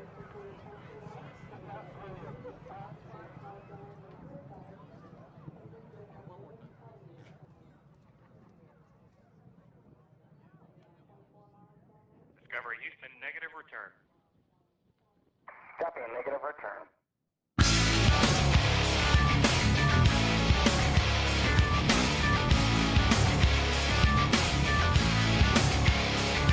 Yeah, bringing you another disturbing creation from the mind of one sick and who can't tell the difference and gets stupefied. I've been waiting my whole life for just one rock, and all I needed was just one rock. And can you say that you don't give a rock? On myself stupefied, I'm back again. All I wanted was just one rock, one tiny little innocent rock. And when I feel like I'm shot out of luck, on myself stupefied, I'm back again. Why do you like playing around with my another scope on reality? I can feel it all start slipping. I think I'm breaking down. Why do you like playing around with my never scope on reality? I can feel it all start slipping away. See, but I don't get it. Don't you think maybe we can put it on credit? Don't you think I can take it, jump on, I don't let it. I get stupid mind. It's all the same as ain't living it, but I don't get it. Don't you think maybe we can put it on credit? Don't you think you can take it, jump on, I don't let it. I get stupid mind. I get stupid mind.